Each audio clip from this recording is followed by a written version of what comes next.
Hey, logging in games, we lit the squadron. Ballin', dodging, these moves they hit, we got them. Falling, groveling, we lit in any room, server or camp. Know when they see us, we stand. We never lead till we end, lead till we champs. Once we logging in games, we lit the squadron. Ballin', dodging, these moves they hit, we got them. Falling, groveling, so we lit in any room, server or camp. Know when they see us, we stand. We never lead till we end, lead till we champs. Beat them advance. We do we think for them when we in it, we kill it and leaving no chance to hell reclaim. That's not how we move in the wheel of games. Ultimate gamers and still the change, shaking the industry. Plenty G's winning our team, we some killing bees, killing these moves while they still we replenish. We load the artillery, hold the hostility, boosting these trophies we win. We in it all line on the grind, opposition and misery. Leaking they dwell, call us the winners cause we never fail. This is the team that's making a wave on the streams, growing and hanging below. Ultimate endgamers league 1,000,000 degrees, yeah, this is where gamers go pro.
Day edition of the Ultimate Endgamers League, season number 9. And while it may be Thirsty Thursday at your local watering hole, the only thing we're thirsty here for at the UEL is wins, baby. So I've got one question, and one question only. Are you ready? Because it's time to break forth the rhythm and the rhyme. It's time to get down like a clown like Charlie Brown and turn your frown upside down. It's time for the UEL to shine. So let's get down to that UEL beatdown. Hey, logging in games, we lit the squadron. Ballin', here we go. Here we go.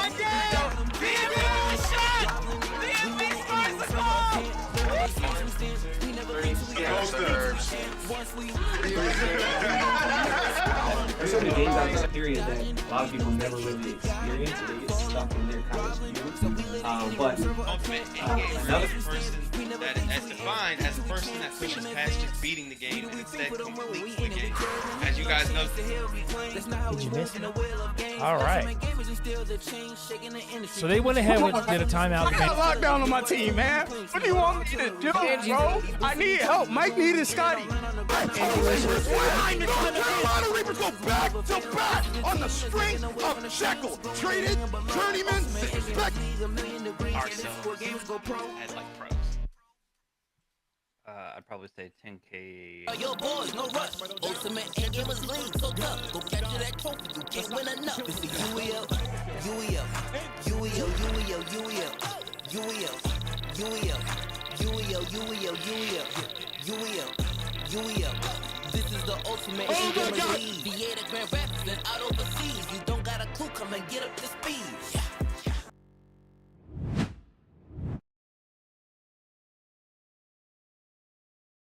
What it do, y'all? It's your boy, Dad Had Tony, in that place to be, and that place just happens to be the UEL with my brother, Mobster Matt. How you feeling, Matt? I'm feeling How good, you man. feeling? I'm feeling good. It's a Week 13 matchup between Reapers and Ghosts.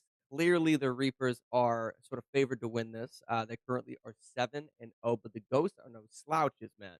The reason I'm excited for today in general is this is my very first time casting an actual Reapers matchup. I've heard about some savages on their team, from Cat all the way down to Jorge and everything, Mr. El Nino himself. And Yes, dude, sir. everything has me super excited for today. I actually believe we casted over a Ghost match last week. Last Ton week? of fun to watch, man. So I think both these teams are coming to perform. We got the playoffs coming up down the line here at the UEL and so much more. Dude, we're in for some fun, brother. We are definitely in for some fun. I'm extremely excited because this is Mr. Fear's third game this season, but his first game as a Ghost. So I want to see how that plays out. You got Big Bad MJ and Bernay going against one of their best friends in the whole wide world. Guys, it's the 3 best friends that anyone could have. Jorginho, Bernay, and Big Ad, and now they're enemies. What do they do? How does that coexist? And then no cutters? No cutters is crazy. So many crazy things are going to happen here at the UEL where gamers go pro. For you guys that don't know, hey, Matt, what is the UEL? Well, listen, guys, the UEL comprises of 33 different games. This is the ultimate in-gamers league. What's going to happen throughout the night is we're going to spin a wheel. Whatever game the wheel actually lands on, the 2 teams then have to compete against one another in that specific game. However, once they finish a match within that game, they spin the wheel again, and throughout the entire night, typically speaking, we're going to get through about 25 to 33 of those games. Whichever team wins the most games is going to take home the W tonight. So each one of these players can't just be good at fighters, shooters, sports games, strategies, or racers. Those are the 5 categories that we have. They can't just excel in one category. To be the ultimate in-gamer, you have to be a very well-rounded player, and that's what we're trying to do here. We're trying to find the most well-rounded gamer in the entire world. You're in the right place.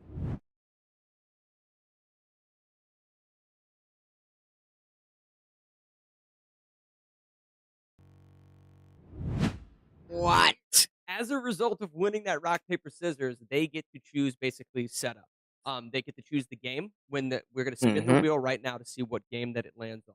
They can choose to Spin-a-rooney. play this game or they can choose to respin it. It's Dragon Ball Fighters, which pretty popular fighting game here at the UEL. I'd be surprised if they don't take it. I think they're gonna play it. I think they're gonna play it because on the side of the Ghost, I think they have more people who would probably enjoy. Like Mr. Fear is a fighter. He plays Smash. He was very good at King of Fighters. Was some of his favorite games. So I wouldn't see him running away from this one. Then you got Lucci. You know, Lucci and DBZ Tekken. That's his. Those are his go-to games. I see it with their setup. I see it happen. I see us playing it. All right, and it sounds like we're getting word from the floor that they are actually playing it. So this is going to be our first matchup. But that's what we're doing here, guys. We're trying to find the most well-rounded gamer in the entire world, or gamers in general. We're jumping into the fighting game category, but like I said, we have 4 other categories. This is just a small taste of what's to come throughout the rest of the night. Now, having been my first sort of, I guess, game casting over the Reapers, between Cat, between Rez, between Midnight, all of these guys, who would you say is the most, I would say, like, exceptional fighting game player? See, I feel like their fighter isn't maybe here. Okay. Maybe Midnight for tonight. Midnight. Maybe we'll see what Hornino does. But Rez is more of their strategy guy. Really? Cordy I would call more of their shooter, you know, their young buck. He's eventually becoming towards everything. And then Cat he's that brain. He's real strategic. He's the type of player that I would consider is the blueprint at the moment, where he touches everything. So he isn't exceptional in every single in like a specific category, but he is exceptional as being an overall game. Right. So he fills in the those holes. fundamentals, the sort of the foundational knowledge of each one of these games. He's able to sort of function and operate within them while also sort of complementing the team. You know, we had previously mentioned Jekyll, right? Jekyll is a player. Is he on the Click? What team is Jekyll on? I think it's the Click. Yeah, I think it's the Click at the moment. So Jekyll is like a really well-rounded player, guys. He was playing a game of the finals, which is one of our shooters, and he wasn't as experienced as maybe the team would like him to have been. And at the start, he was one of the lightweight characters that was sniping. He wasn't doing enough damage. So in order to sort of complement his team, he switched to a defender in order to anchor the objective and just sort of tank some of that damage. You'll see a lot of that within fighters, within shooters, strategy games, and so forth. As long as you can understand sort of the fundamentals of a specific game, you can then allow the rest of your team to then complement you, which may result in you, sort of getting the win. Yep. And like I said, if you can see Reaper's side, Midnight going in for Nino, just so that we can see what he does. Like I said, I personally don't know if he's a fighter or shooter, but the community might know. And then you got Cat going in there because obviously Cat's gonna fill in that hole. Then you got Paku. Paku plays, if I remember correctly, he plays DBZ. He loves playing DBZ. This is a game that he wants to play, so that's a great person to put in. You got Mr. Fear, and I think it was Bernay, which is also someone who plays some DBZ. So this is going to be very interesting. They seem to be getting into the room now. We're spinning that wheel, guys. What game is next? Oh, another.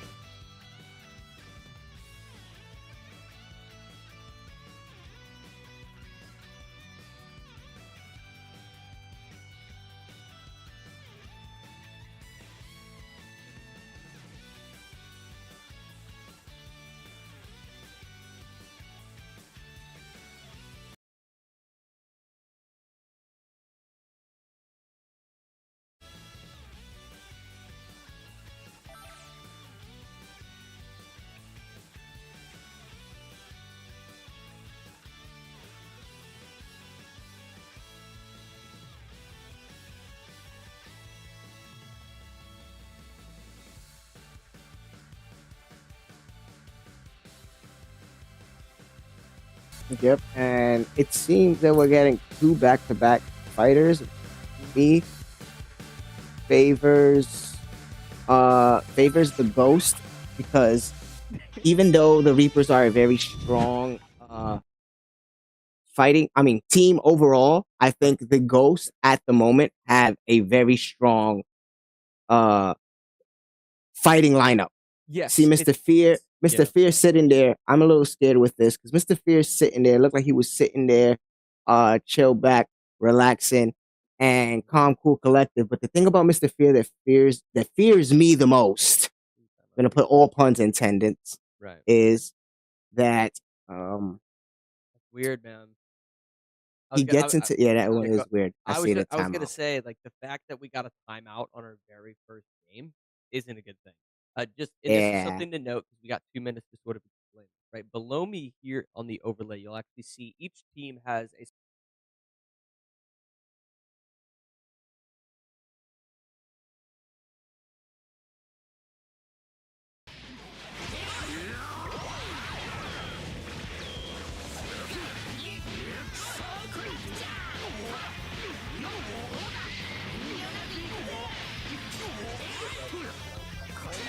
It hurts. It hurts over here, guys. It hurts.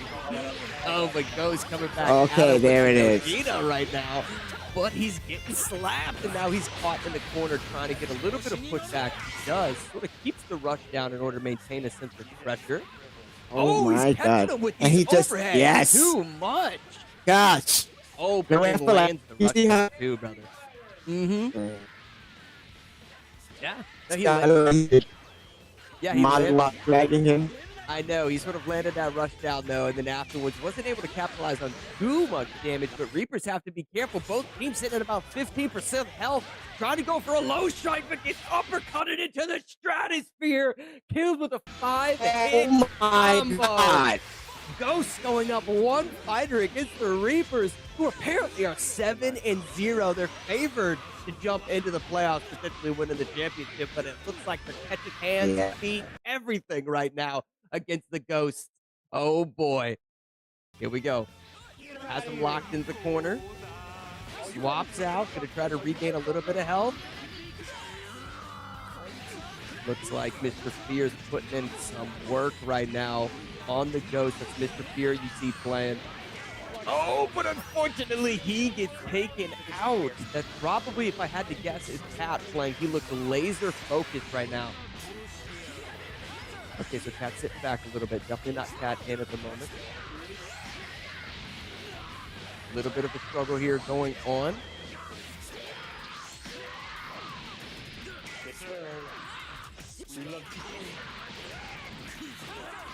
We love you too. Come on.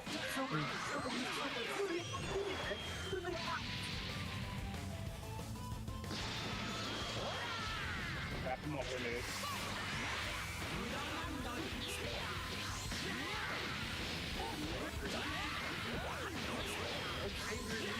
Don't let him breathe. All right, now both of these players sitting at about 20% health. Oh, wow, this might... Okay, next hit confirm might not kill, but it's going to come close. Oh, boy. Here we go, and that. Gonna do it. Here we go. We got one last final stand. This is a 1v1. Android 16 sitting about 95% health. Might be ending it right here. Lamb Suplex City gets that last little bit of health off. Ghosts going up 1-0 against the Reapers. Now, guys, Reapers are 7-0, but they just lost the very first match to Ghosts. This is sort of setting the tempo. It's setting sort of that momentum, if you will, pushing forward throughout the night. So don't go anywhere because this is only just getting started. Now, I know that the fighting games in general, tend to be a little bit more. I think there's a steeper learning curve within fighting games, right?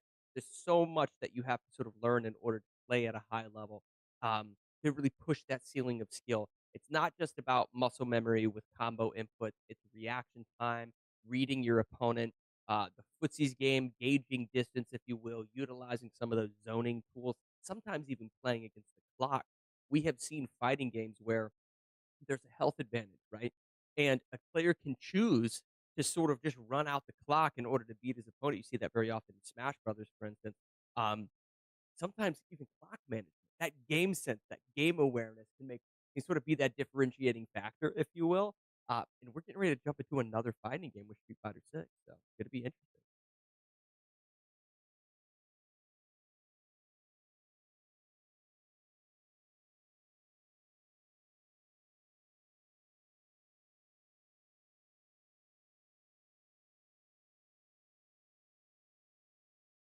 And just if you guys, for those of you watching, if we do run into any technical issues throughout the night, just know that we got our production manager in the studio working on a few things. But for the most part, we're gonna do our best to just make sure everything is clean and running and operating as best as we can for you guys. Nonetheless, that was a super, super exciting, fun first match of Dragon Ball Fighters. We got about 40 seconds here before we jump into Street Fighter itself. Now, something to note, for the players that we're gonna be watching within Street Fighter, there is an aspect of this game that is a little forgiving.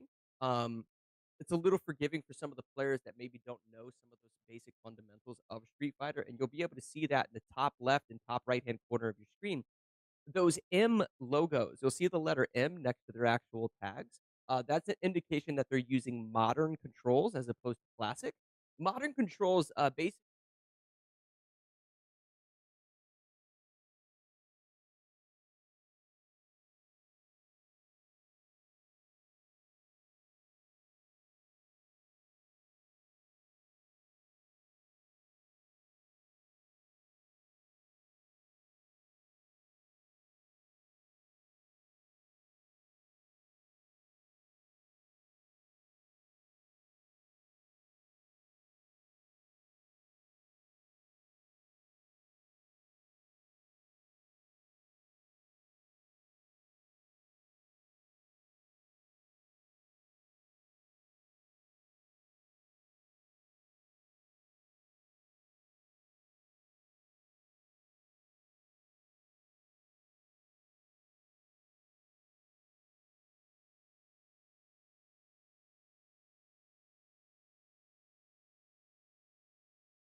So the question is if E Honda will be doing the saving. Mm-hmm. Yeah, we'll have to see. We'll have to see. Yeah, I, MJ felt real comfortable there, guys. You can tell. Something to note, he did regain a little bit of his health. So in our 5v5 Street Fighter, once you win the round, you do regain a little bit of health, not all of it though. yep, just a little bit, maybe just enough to probably save yourself the game, but who knows? You got to stay on that level because E Honda got himself enough. I feel that if he's very skilled at it, he could probably take at least another two out because the way he's playing right now, he's looking like Sumo King. Yeah, and we've seen him sort of play Honda before. It's all about pressure, man. These sort of combo breaks that you see him maintaining. And, oh my goodness gracious! And sort of the sort of what would you say, that mid sort of patty cake rush down that he does right with his hands. It covers so much ground and applies a lot of pressure to sort of maintain the corner position. Mm-hmm.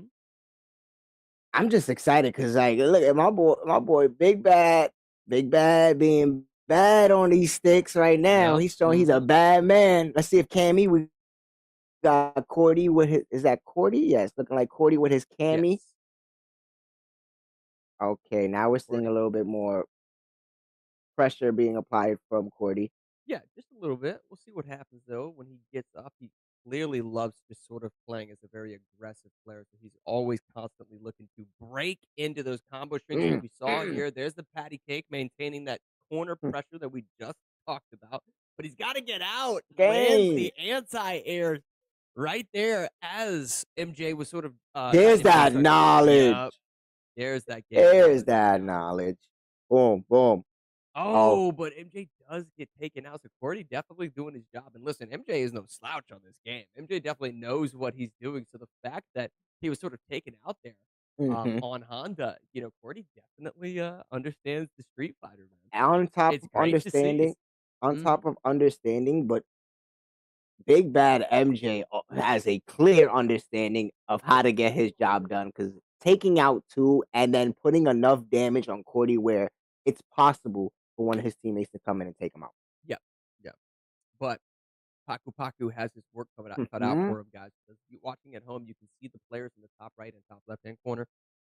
Paku has to get through Cordy, potentially Cat and Rez. They have 3 players left on their team. They have Paku. We've got Bernay and Mr. Fear left over here on the side of the Ghost. So it's basically a 3-on-3.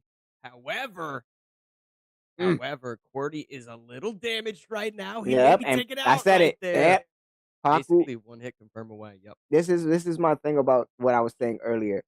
The Reapers have a better overall team for the wheel, for what the wheel has coming down the line. But when it comes to those 2 fighters that went back to back, you could not have had a favor for the Ghost than those 2 games happening. Because like I said, Mr.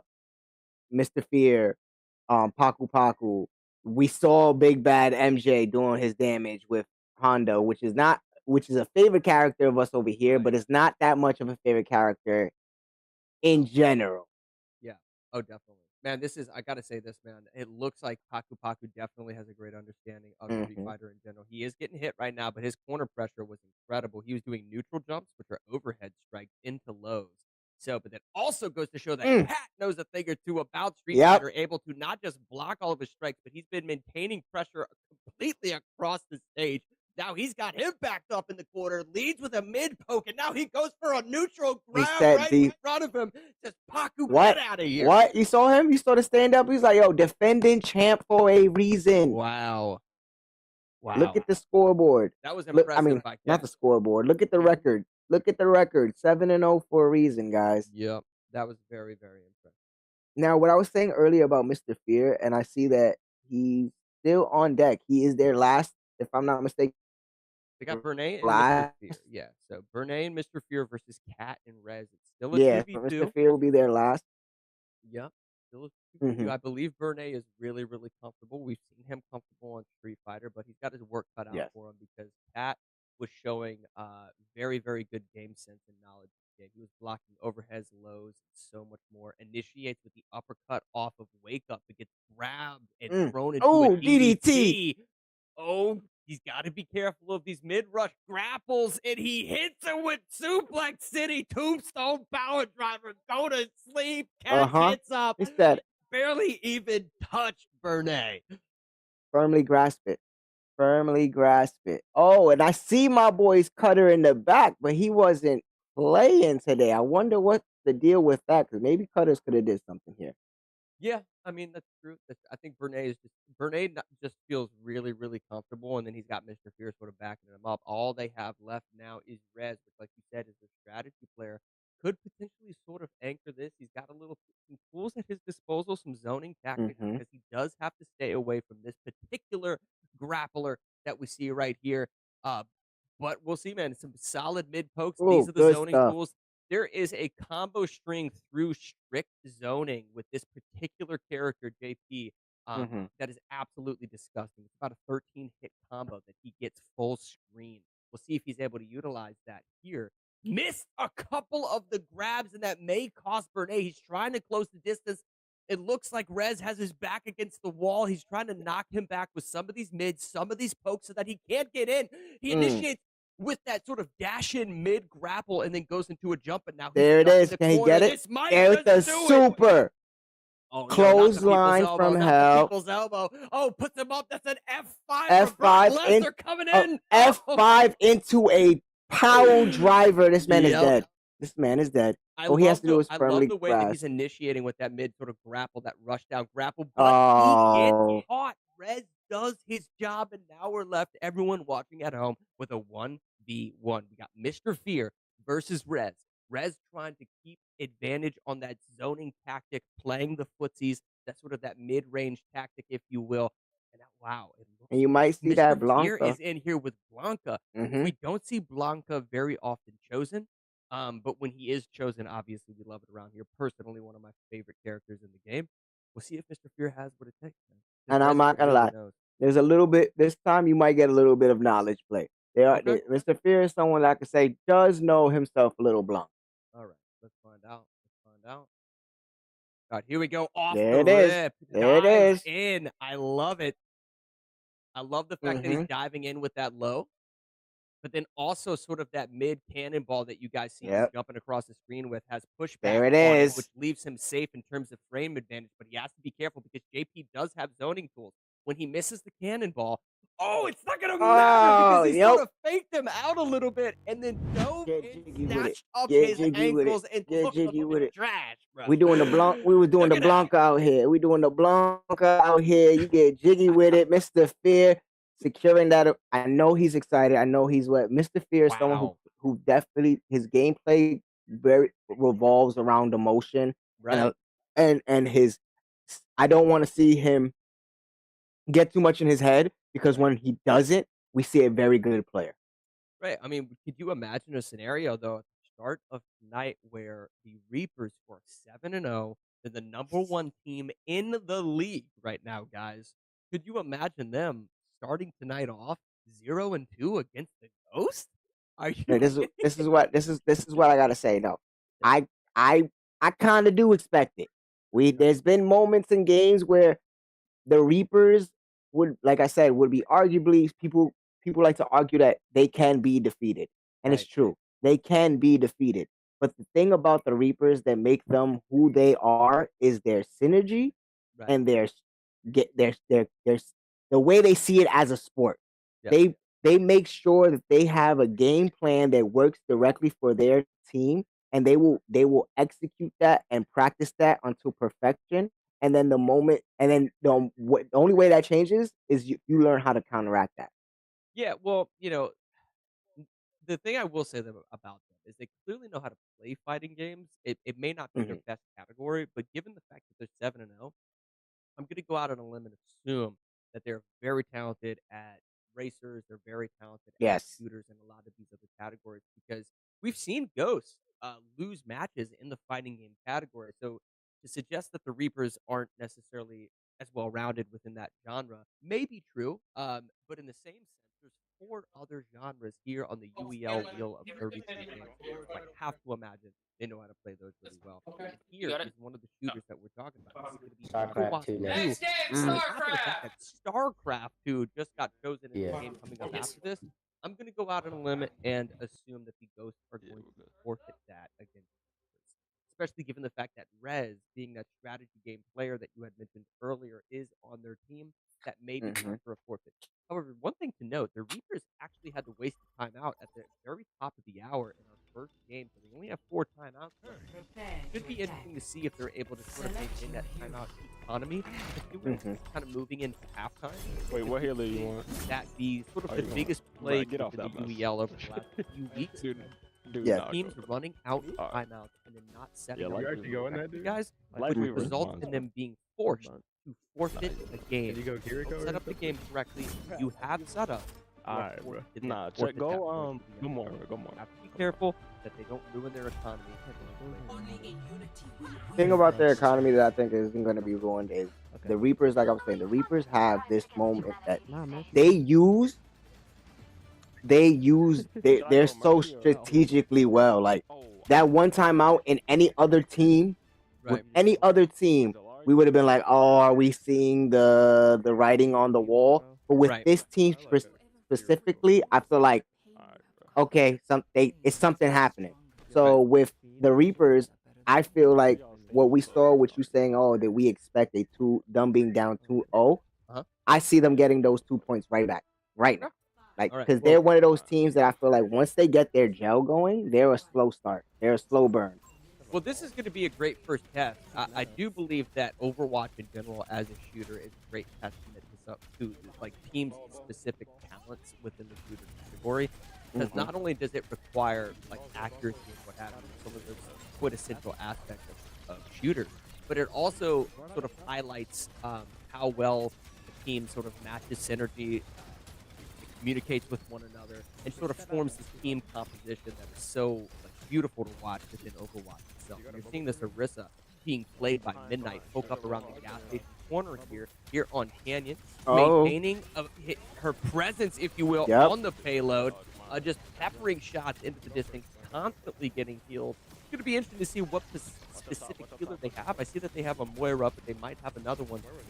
Orisa They're doing a good. great job. Oh my just God. sending out and peppering this damage. Look at the way that And they got Orisa two. was playing behind the actual payload. Now pushing up, picking up. They have 2 kills. That's 3 kills.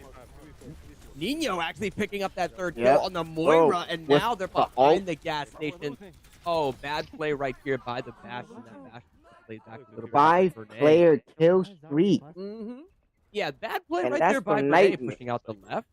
Because that trickle pick is going to delay their rush or delay their contesting of the payload that much longer. Now they're going to have to wait for Renee sort of in that back line there. You Seems see like they're doing a great job. My man, Midnight is legitimately a nightmare in some of these shooters games. He's one of the best shooters, and as a rookie, being in the UEL, it's so great to see like him being a #1 draft pick. Yeah.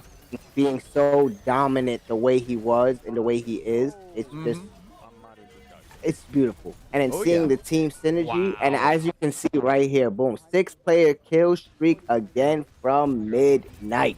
Yeah, Midnight did great right there to apply some pressure on the healer, and what happened is as soon as he popped his ultimate ability and sort of applied that pressure, the rest of the team tried collapsing around the tank, which isn't the most sort of advantageous thing in the world. Typically speaking, you want the tank to take a lot of damage.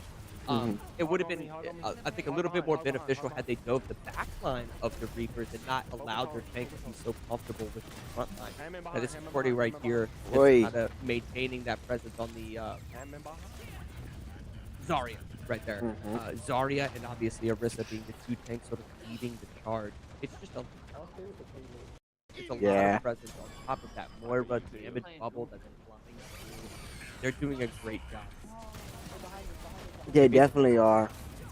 They basically just need to win about one more team fight. They do need somebody sort of playing back, sort of the balconies of this sort of saloon that's right next to them. Yeah, you want somebody up there, sort of just being able to apply a little bit of pressure, or potentially on top of the gas station with the garage.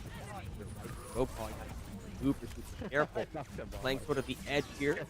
Gets taken out. That's going to be Midnight and Rez feeling super comfortable.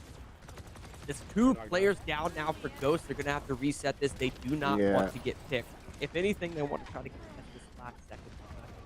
3 players, 4 players down. Easy task for the Reapers pushing into the game.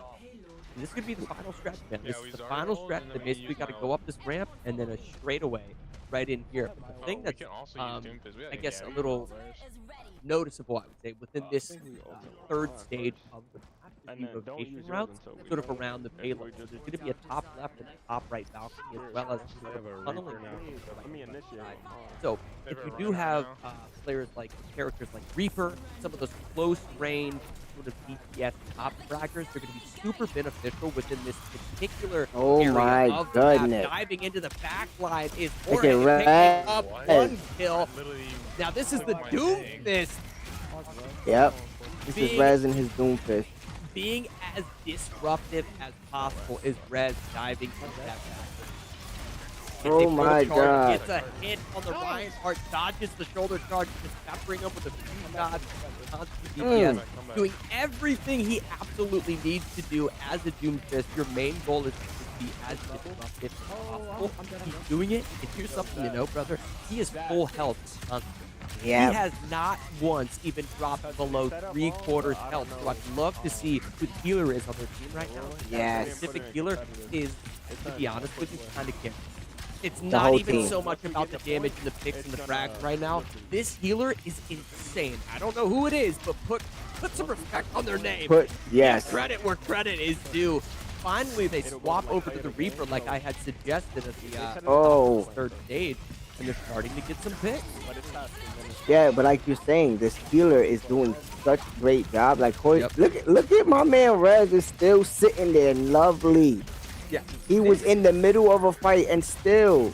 Yeah, this shows me that Rez has an exceptional understanding of shooting. I mean, just his actual maps. Wow, that shoulder charge didn't even kill him because the Rez is so on point. So I do believe it is a Moira that is capable of maintaining these deals. Be interested to see if there's any more than that. This Doomfist is going to get a ton of damage my right there. God. Already picking up one already, brother. And it looks like that's a Mora. And it's Hornino coming in on his first game, ready to show ya.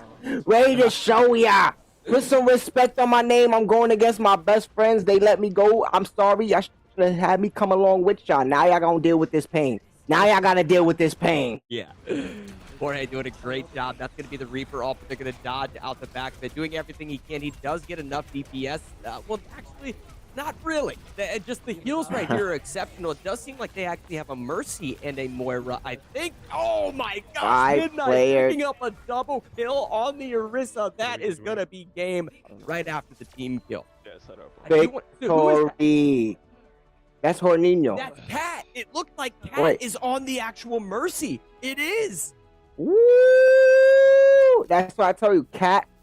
Yes. He's the player that he finds what he needs to fit in his team, and he masters that. On top of mastery, the Reapers are one of the teams that last time I was doing commentary there live, we had them for an after game interview, and they were like, I was like, "What's your guys' regimen? What does it look like?" These guys wake up at 8 in the morning, right, and start practice from 8 to 10 a.m. to about 8:10 p.m. every single day. Dang. You gotta love it, man. That's commitment. It's commitment, and it's starting to show in a game like Overwatch. The synergy that they were able to maintain was exceptional. I do think everyone was sort of doing their job, if you will, from the actual tanks, like the Orisa play that we sort of saw within the front there, from the DPS players, like Rez, obviously on the Doomfist, and then the heals were out of this world, brother. The Mercy play, the Orisa, that Doomfist being played by Rez didn't drop below 3/4 health almost the entire game. So major props to them, but that goes to show that Rez gameplay right there was really interesting. You had mentioned that he was a really good strategy player. I have to imagine, just based off of like visually what I saw his skill set was right there, I have to imagine he's amongst one of the better, not just like FPS players on their team, but I think one of the best FPS players in the league. If not, he needs to start challenging himself on games like Rainbow Six, on games like Halo Infinite, because he clearly has a great understanding of positioning, target acquisition, game sense, and so much more.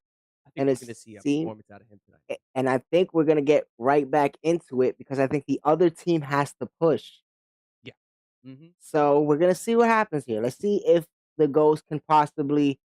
The Reapers made it all the way, I'm pretty sure, right? Yes. Oh, yeah. They made it all the way. They gotta either make it all the way faster or just forfeit it, to be honest with you. If you guys don't think that you can do that faster than they did, just forfeit it. Yeah, and don't waste the time. Listen, it is that map in particular, Canyon, there's certain sort of choke points, if you will, that I would say are a little easier to hold. But once you start snowballing, once you lose one team fight on basically all, I'd say the middle objective is a little bit more forgiving. But both the first, which is the corner of that gas station, and then once you actually get past the gate and sort of get into that garage tunnel right there at the end, basically one team fight will sort of carry you throughout the entirety of that objective. And it just seemed like the Reapers were steamrolling the entire time. Yes. This is what I'm saying. They're a slow burn kind of start. They're one of those teams that they like to taste, they like to smell their food. They want to enjoy it first. They want to fill it out. They like to download, and they know, I'm pretty sure they know that the only competition that they will probably have with the Ghosts would probably be the Fighters. Yeah. Okay. May not even sports. I would say not even sports. Well, we do have, I would say we have about 5 or 6 fighters within the wheel itself. So if they land all of those fighters within, the wheel, we could be sitting in a situation where the Ghosts at minimum have 5 to 6 wins. Yeah, that's Reapers. Creates an interesting sort of dynamic as we get on throughout, the rest of the night. We're able to pick up a few wins here and there. You'll likely see the Ghosts racking up double digit wins. So they're able to secure all of those fighting games, and also if those fighting games actually roll on the field. So they do need a little bit of luck on their side. I wish we could tell you guys that we would know what the next game is on the wheel. We do know that it's going to be StarCraft 2, but Yep. after StarCraft 2, listen, the destiny of the wheel will decide. Yep. Our fate is in the wheel. Fear the wheel. Mm-hmm. Definitely. I mean, there's times, man, where listen. I'll be the first one to say it, guys. I wish I could rig the wheel. I would have Halo Infinite getting played every single night, but we can't do that. We have no clue what's coming. It's completely random. So we'll see. We'll see. Reaper's looking really strong. It's going to be Rez keeping on the Doom Fist. Very advantageous in this particular location. You can see him sort of being able to jump up and down the flip side, as well as sort of harass the Ghosts in their backline, being able to sort of transition with the mobility of Doom Fist through these sort of cargo containers that you see littered with. Oh no. Oh wow. Hopefully they'll get to move. Yeah. Oh, this Reaper's got to be. Reaper's got to be careful. Oh my goodness. Oh my just goodness. barely whipped kill on that Reaper right there. Nonetheless. Oh no, this is the Reaper player. This is Vernay. Vernay sitting at about 80 health. Has to be super careful. Get those heals back. Get those heals back. Kind of Oh no. A little bit of damage. He's hitting way too low. And the reason being because the heals aren't coming in time. I got you. At the rate At all. at which Rez's Doom push the point. just basically washed out DPS. Oh my god. Look at the damage that is coming in from Rez, Midnight, and so many others. They have the best of both worlds. They have long-range damage with the Orisa, and they have short-range. This is a great play, though, by Vernay, able to secure a kill on the Orisa. He gets the heals from Cat low enough to where they're able to sort of get that assistant kill. That was, make no mistake about it, that was a great play right there by Vernay. And this is that Reaper pick that we mentioned last round. I think Reaper excels on this particular map because of his teleport, the ability to go into his Wraith form, collect some of the health boxes that are on the map. But most importantly, the corridors on the map themselves are so tight and very just close in general that Reaper's ultimate is Doomfist almost out. And we got Lucci play. Oh, wow. Complete team wipe, though. And that's all right. That's all right. So they got it to the gas station. What they need to do right now is just win one more team fight to be able to cap. The problem, though, is the time. So they're not snowballing quite as fast as the Ghosts were. And so eventually, not right now, because you guys see 2 minutes and 40 seconds left on the clock. You're not noticing it right now, but eventually the time will be playing against them. And I think that's going to be the difference whether it's a win or a loss for the Ghosts. They've already sort of lost, but they're slower on the payload. A lot slower on the payload. Got some action going down. And that's the thing that I was worried about earlier. Like, do we waste this time? Like, you see how, like you said, a whole lot slower than the Reapers did when they were trying to push. Do we waste this time, or do we just skip this game at this point and go into StarCraft, which would probably be I don't think they want to forfeit. They probably want to save that for StarCraft. Yeah, I was gonna say if you forfeited this game, you have afterwards. I think they're gonna try to do that here, but now at this point, there's been 2 team wipes by the Reaper. Whereas when the Ghosts were trying to defend here and the Reapers were on offense, the Reapers basically snowballed all the way through. So time is against them at this point. If I'm being completely honest, it's just a matter of time before the win or the loss sort of is displayed on the screen. Cat doing a great job. Unfortunately, though, does get picked by that Reaper. Vernay with a double kill. Oh, yeah, it's Lucci. Yep. Vernay. Yeah, this is Lucci right here, but Vernay was the one that picked up the double kill on the Reaper. Yeah. And then Mr. Fear actually capitalized off that double kill with a shoulder charge from the Ryan. Now they're showing good progress, but is it a little too late? It is. So they have 60 seconds left. Basically, they would need to snowball this and then just get basically all in order to race this thing to the very end. I just don't see that happening. But they're gonna try, man. They're gonna try their hardest.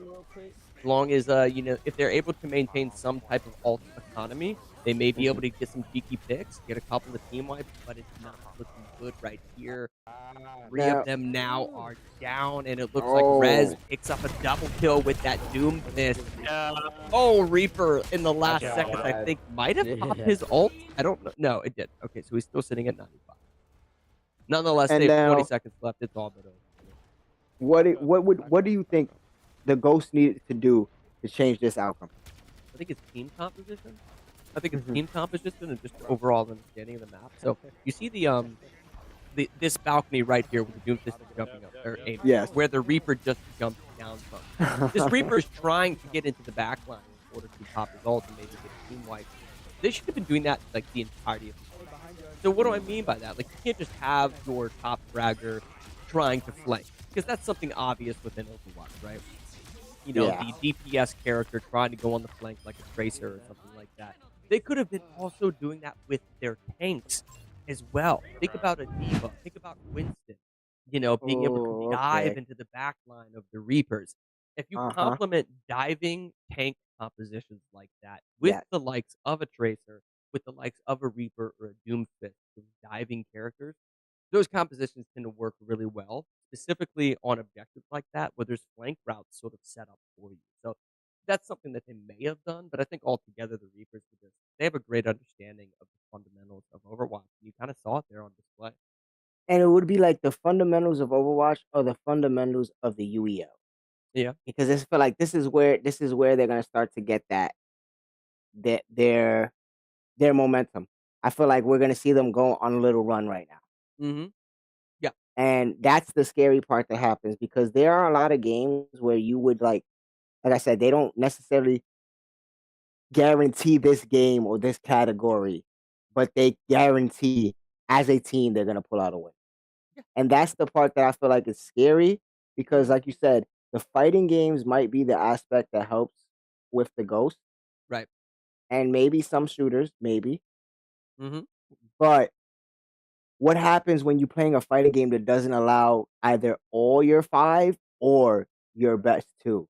Yeah. Because the True. Ghosts are a team that they can rotate. They play off Mhm. of each other. So they have strong players. As long as they Yeah. have the one, the other can pick up. Well, you make a good point, right? Like we just played Overwatch, which is a 5v5 shooter, guys, but there's also shooters like Halo Infinite that are 2v2. Now, if you do roll another shooter like Halo Infinite, you may see, we were talking about Bernay, who is obviously a ghost, right Mhm. there at the end. Bernay was someone who I think excelled on that team. He was playing the Reaper. He was effectively diving. There was a couple of times where he was able to dive on top of the Mercy that was being played by Cat. He was able to take out their healer, which basically created that snowball effect. He was excelling, but other than Bernay, I didn't see a whole lot of action on top of the Ghost side. Well, imagine a scenario if we jumped into Halo Infinite, right, which is a Mhm. 2v2. Bernay being like a relatively skilled shooter player, he could be one of those players that carries that entire win for their team. So they do Mhm. have the opportunity to take some of these shooters, but they sort of have to get lucky on the wheel because I think if we jump into another 5v5 like Rainbow Six Siege or something, I don't think it's going to lend itself to the Ghost as well as what I'm seeing on the Reaper side. They seem to just have a great sort of composition and synergy together. Yes, they do, and that's what I feel like is their winning formula. It's like, okay, that's what I feel like doesn't lend the Reapers to have a fearful mentality into any of these games that they played this season. Right. Yeah. You could tell they were a little uncomfortable with on fighters, but listen, within the UEL, if you're able to excel or have like an above average understanding or skill Mhm. level on 4 out of the 5 categories here on the wheel, I promise you're gonna get the playoffs. But not just the playoffs, you're probably going to the championship, right? Mhm. I think at most, I think even some of the teams within the league, like Shogun, for instance, just recently picking up their first win. Even on the Shogun, they tend to lock down about like 2 genres, and then they struggle within 3 other genres. So typically speaking, each of these teams excel within at least one of them. Ghosts now have to find they sort of have to pick and choose what specific games that they're going to be able to take over the Reapers. Because listen, they do have some forfeits left, but I don't think they want to forfeit against a team that's going to be really challenging them in a lot of these categories. Especially this early in the game. So we Right. see the getting that spin a Rooney, spin a Rooney. and it's Wreck Fest. Wreck Wreckfest, Fest, and then okay. we'll get to see Wreckfest, okay. that racing aspect that you was talking about because you were saying that they must have sell in some racers and Right. all that. So we get to see a racer. We got a strategy. We got a shooter. We got a Mm-hmm. fighter. We got a sport. So we're hitting every aspect of the wheel so far, guys. You're getting a little bit of everything, which is Right. I feel very interesting because we getting to see like that blend because we Well, got two fighters, a strat, a shooter, and then we're gonna get into a racer. right. Well, this what's interesting right now is you're actually watching the gameplay from Cat, which is the tier 1 player on their team. Now, this is just Mhm, something I've noticed. Cat clearly has an understanding of StarCraft, but in terms of his click management, he's actually like his setup right now is a little bit slower than what we're used to seeing from some of the top StarCraft players in the league, like Billy the Goat, and honestly from players like Strix. In terms of what they're capable of, like getting this mhm, pregame done as effectively as possible.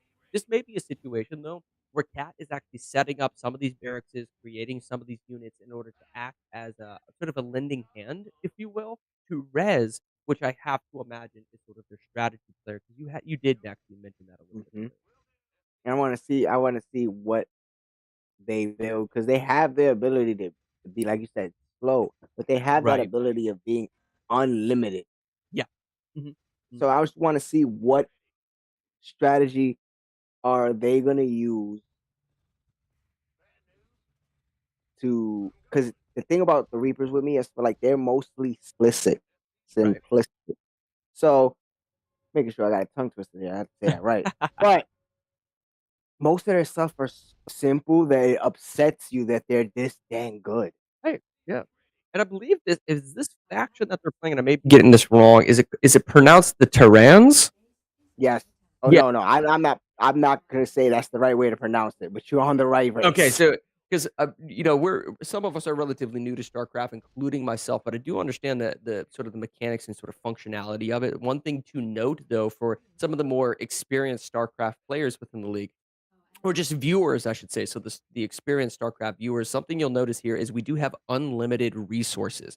That is one of the more unique aspects to how we set up StarCraft 2. So there are factions within StarCraft that are at a disadvantage in the early game, but then after they come online, they tend to be a lot stronger sort of in the late Me and game. Grenade do the same thing to Typically each other. speaking, in a matchup of StarCraft, a faction like the Protoss, for example, which sort of If those somebody got a 50 technologically gauge advanced cannon, race, if you that will, would be of sentient greatly beings, appreciated. that particular race struggles in the early game, but because we have unlimited resources, they're able to set up all of their units as fast as humanly possible, which results in the Protoss actually being one of the more favored factions within the game.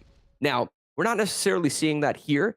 I've also seen Zerg. There's a couple Yeah. of Zerg players, which is another faction within StarCraft that are within the league. And this is Paku. Now, this is the Protoss faction right here, Hmm. which he Yep. is playing. And now that I'm actually watching Paku, I have seen Paku play StarCraft pretty often. So we may have a little bit of a matchup on our hands between And Paku, between Rez, and so forth. to give Paku the credit that Paku deserves, Yeah. he was a former bot member. He did play with Billy the Oh, Goat when they interesting. used to have this.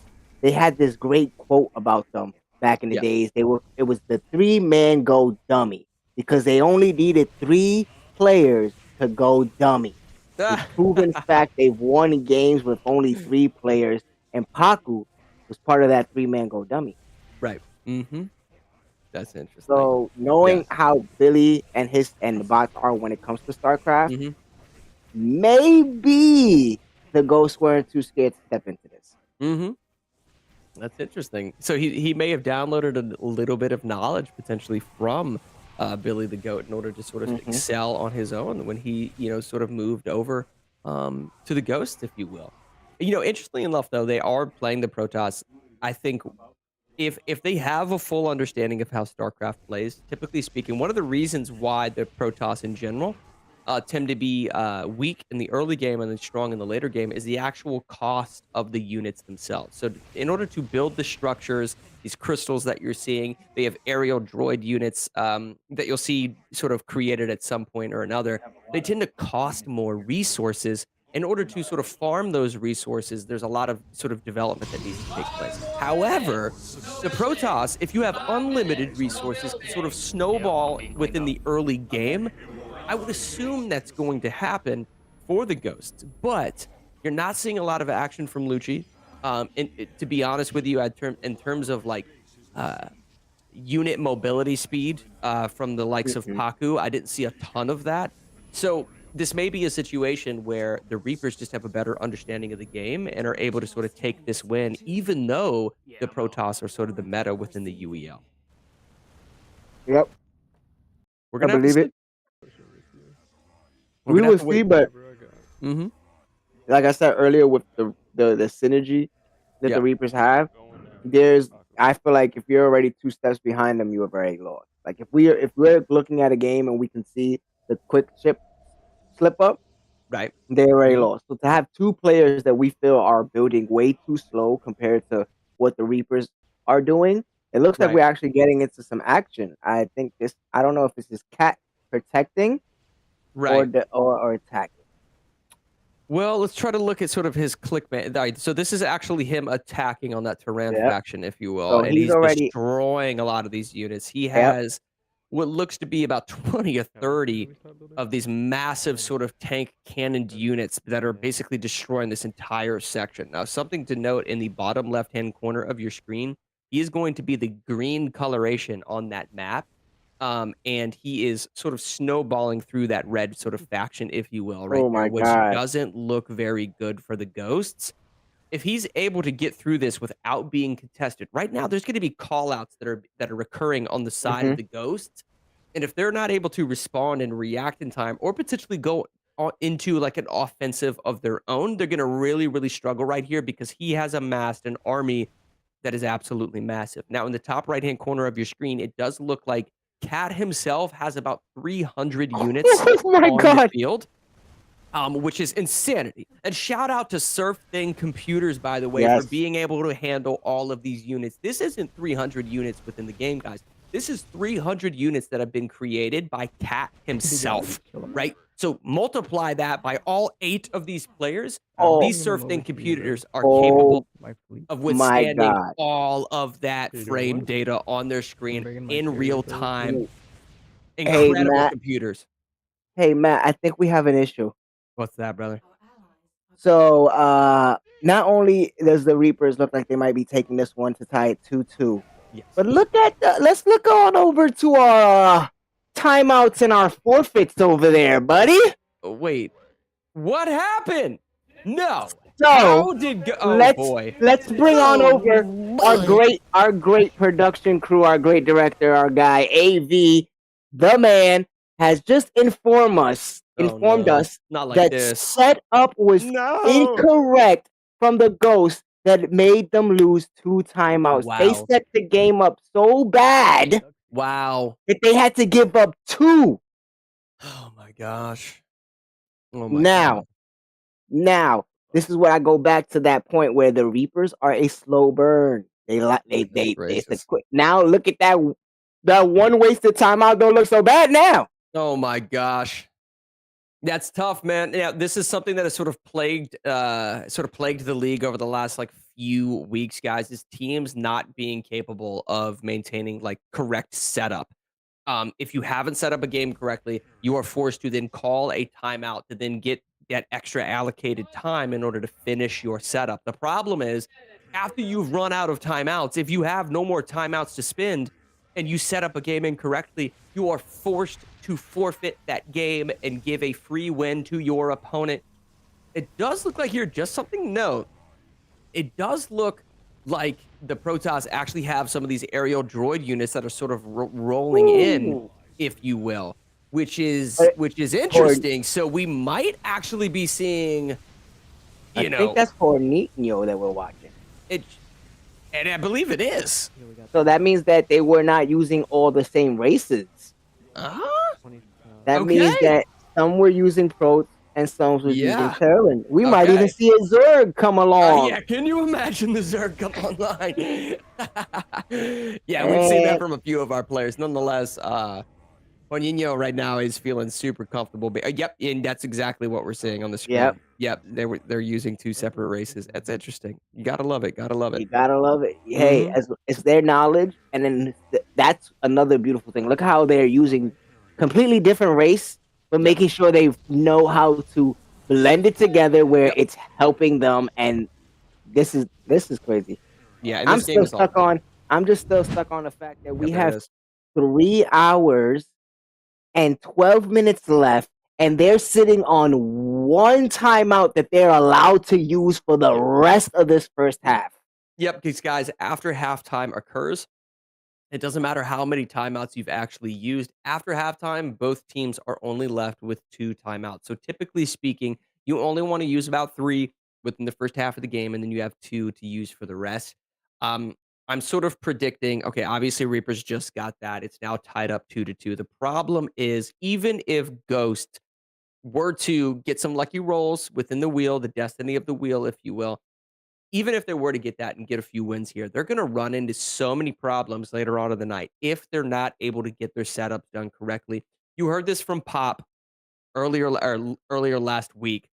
Pop said setups win games. And that rings true throughout this entire league. If the Ghosts don't get their you know what together right now, they're going to be in huge trouble moving on for the rest of tonight. Reapers, though, catching vibes, catching that momentum.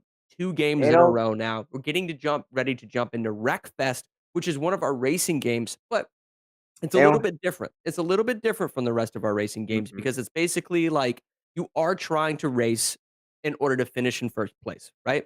In the same breath, though, it's also like Demolition Derby, where sometimes your opponent isn't necessarily even trying to finish the race. They're trying to crash and damage your vehicle so that you cannot finish the race. A Mhm. little bit unique within our racer category. I will say this, though.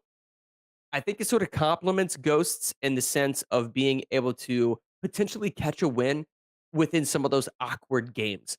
Very, very often we'll see mistakes made by even some of the best teams in the league here on Wreckfest, which result in a win for their opponent. That Mhm. could potentially happen right here. Ghost could steal a win within Wreckfest. It's not as stable as a game per se as I would maybe put Forza or Formula One racing. Um, you can definitely pull off some upsets, and they may be able to do that right here.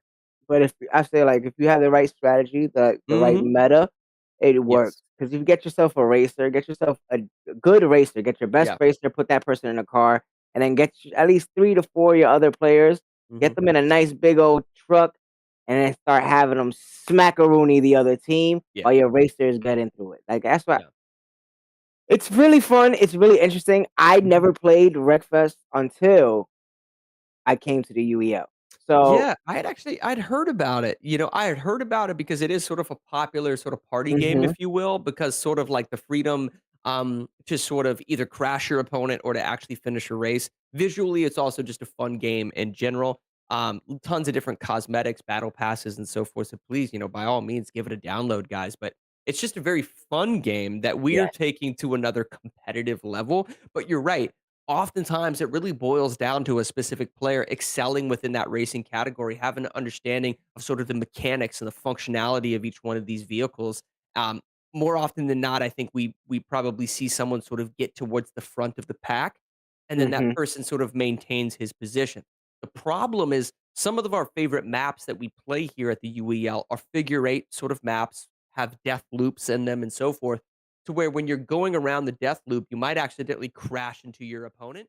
And on those figure eight sort of positioning or turns on the map, you may accidentally crash into even one of your teammates. So these players, even if they are good at racers, they have to be super careful not to damage their vehicles. And it looks like Mortal Kombat is going to be our next MK1. fighter. That's going to be good for the Ghost. And I'll tell you this, I'm going to be a little Really? disappointed.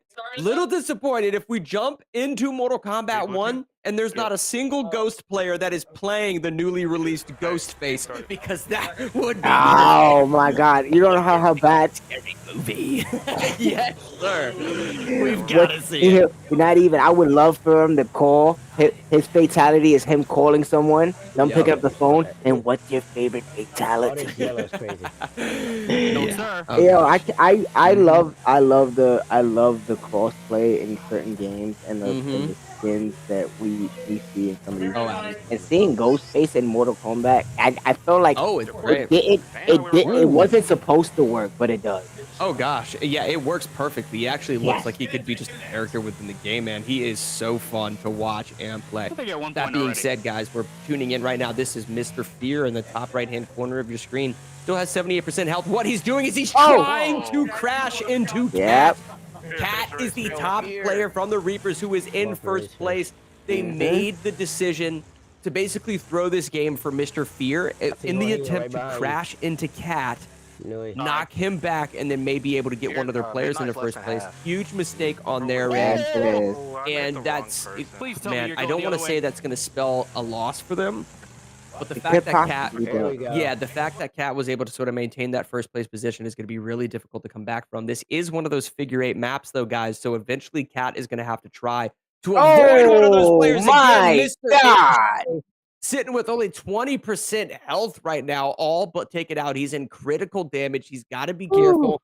And at this point, he's going to struggle to get into third gear. Okay, so he's actually maintaining a little bit of speed. So he's still a threat on the map. His priority is probably going to be, guys, to take Staying out alive. some of the Reapers. He's going to try to take out some of the Reapers because he's in 8th right now. It's not looking good. He needs to crash. Oh, and unfortunately, he crashes into a wrecked vehicle. That's spelling trouble for the Ghost. Now, this is Lucci. This is Lucci right here, who is in second place. It looks like Paku Paku maybe potentially in first. They do have Cordy up there, too. That's interesting. Now we're watching Cordy, looking like Cordy took first place. Yep. He's good go around. Oh, now he's got Lucci. Lucci Good takes a go big around. Now Cordy with a big smile on his face moves into first place. You guys can also see the tallied score and the top. Ooh, okay, solid hit From his own team. Oh no! Getting taken out right here. He has 2 health left. You can see his health in the bottom left-hand corner. This is Lucci now, 20 health left, but he's able to maintain a third. He's gonna get good. Cordy is right in front of him. He's trying to take him out. He has to be careful. He doesn't hit this wall. Oh my goodness. Oh my God. Dodges another hit. Cordy sitting with 2 health left. Has to be as careful as possible. He's got Horninho right next to him, and that's why they were trying to avoid each other as teammates. They also have Rez right next to them as well, just playing great in tandem with one another. It'd be interesting to see who is in first place. This is going to be Cordy going for an elimination on Lucci. He gets a hit on Lucci. He might be out. He is. Lucci just got knocked out of the game. There it is. Wow. It looks like the Reapers ended up taking it. They were the only 2 remaining players. We didn't even get to finish that match. That's what makes Wreckfest so interesting. The Demolition Derby came out tonight, and the Reapers ended up taking it. Wow. Yep. Yep. Who'd have thought, man? Well, here, I can't believe that, like, this was like one of those things where it was just like it could have been either or. And the driving mixed with that little bit of the crash, but the driving secured them there, Vic. Yeah. No, we are getting into Mortal Kombat 1, and it looks like the Reapers have set up for Mortal Kombat 1, which is good news for the Ghost. Yes. If I have to, if the Ghosts do choose Ghostface and they go into one of those phone call fatalities, perhaps they'll get on the phone and say, how many timeouts do you have left? Because the Ghosts are struggling right now to maintain their timeouts economy. They only have 3 left. They can only use 1 for the rest of this half. So it's a good thing they don't have set up right now. Hopefully the Reapers can get this thing set up and we'll jump into it. Nonetheless, it's a fighting game. Ghosts could tie this thing up 3-3. Yeah, they could possibly, but the thing that I don't want to see is the head games. They've lost they've lost 2 back-to-back timeouts. They've lost 3 games back-to-back. Yep. So it's like, is the momentum wavering? Like I said, Mr. Fear is someone who plays off of emotion, plays off of the momentum that he's building. I feel like a lot of them play off of their momentum, and they're not building a lot of it. Well, they're not building a lot of it, but I think it's more or less because they're getting dominated in these games. That wasn't necessarily a dominant performance in terms of Rec Fest. I mean, let's be real. The Reapers only had 2 more players left. Both of them were very injured. They had a small amount of their health pool remaining. So not necessarily a lucky win for the Reapers, but they just barely eked by. Now that is 3 wins in a row, though. Endurance is endurance and keeping a positive mindset, sort of keeping your mental is a huge aspect of UEL. There's so many moving parts, guys, that are going on behind the scenes, separate from just trying to play a video game well. There's all sorts of things like we had mentioned with the timeouts, how many forfeits you have left, getting the setups done correctly, having a coach behind you at any given time that's feeding you information. We just played a racer, for instance. There's a perfect example to talk about the benefits of having a coach. If you're playing a game like Forza or Formula One, you can have a coach behind you basically feeding you information, constantly looking at the minimap, telling you when a sharp turn is about to occur so that you can focus on the actual roadage in front of you with your vehicle. So you don't necessarily have to worry about having to slam on the brakes too quick and what have you. You have a coach behind you telling you when turns are coming up on the map itself. It could be super beneficial. So that doesn't even mention aspects of shooters, like if you have a head coach that's telling you about spawn points and so forth when a power weapon is spawning on Halo. There's a lot of different things. They sort of have to find that energy within all of those moving parts to sort of maintain their position and keep themselves in this match. They can't let Reapers get too far ahead, because if there's any team in the league that is going to smother them at one point, it's going to be the Reapers, sitting at 7-0, the best team currently in the league. Yep, and sitting at 7-0 on top of also, as we can see, wasting a timeout. They're now 3-3. Wow. So Reapers had to burn a timeout to finish that setup. Interesting. Wow, I don't see anyone playing Ghostface. I'm going to cry myself to sleep tonight. But that's okay. It's okay. The Ghosts aren't playing Ghostface. We'll get over it. Nonetheless, they need to get a win right here, right now. I hope to clear up our differences. They need a big dub ski right now, and they need it to be in this category. I'm hope because coming up next, we got Crash Team Racer. Yes. And if you guys don't know, if anyone's new to this UEL stuff, this is one of Cat's games. This is one of Cat's go-to games. On top of that, you also have Cordy, who's I don't think he'll probably be available, but I think he will. But they have good CTR is a game that Reapers play. That's what I'm saying. Here we go. It looks like Ghost is player 2. So Ghost right now, this is going to be Lucci. Lucci is actually playing Liu Kang. And in is on the Reapers is going to be playing Smoke. What you're seeing right here from Liu Kang is combo string resets. That's what Liu Kang specializes in. He has 5 to 6 combos, some of which are even 4-hit combos that he can cancel at any time, and the frame advantage he has on his recovery from his canceled combos is faster than every other character in the game. So he's either going to go for a full combo string, he's going to continue on them with abilities like you just saw right there, or he's going to cancel and try to catch his opponent lacking. Now, the Smoke player that you're seeing in from the Reapers being played by Corty, the advantage of Smoke is constant overhead teleport. So that's something that, that's something that Lucci does have to be careful of. But he's looking super comfortable right now within his toolkit. Those pop-ups on the high kick. Way to combo that guy's that high kick. High. It is a high, so he neutral duck it, I mean. Ooh, good. That's good. That was a counter block? Yeah, but listen. He's got to initiate with his teleport. You can't play the zoning game against Liu Kang. Some of the best zoning in the game, so he needs to go for his teleports like that. But he whiffs it and then just gets high kick city. And the next week, check your calendar. He's gone. He said, "Wait! Cordy was the one who was playing the Lu. Bye, Lucci." Bye, Lucci. We have what it's looking like. Big Bad just stepped up in the game. Yeah. Wait. That was Cordy on the Liu Kang. That was Cordy on the Liu Kang. Maybe a mistake from AV in the production studio in terms of the player 1 and player 2. Zoinks. Looks like we got a mystery on our hands. But we figured it. I saw the Scooby stack. I grabbed it and I said, "Ha ha! We seen it." Cordy doing his thing. Doing his thing. Yeah. I have to say, this season, we have seen domination from these young GOAT players. The youth has been taking over the league.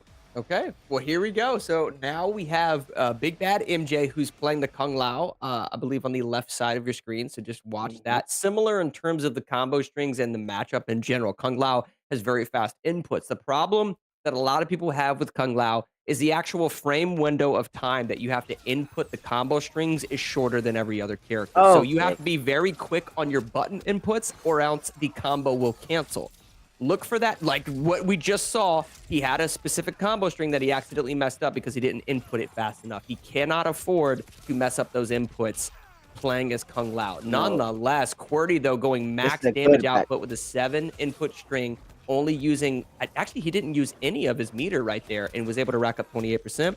This is going to be a full combo string. Oh, but he breaks the combo. The problem, though, is now he has no more meter.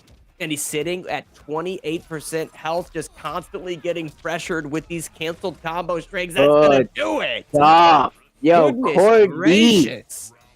We're seeing a sweep. Someone grab the broom, please. Yeah, someone grab the broom, please. He plays Mortal Kombat. This is a demigod in ranked matchmaking at least. There's the canceled combo string.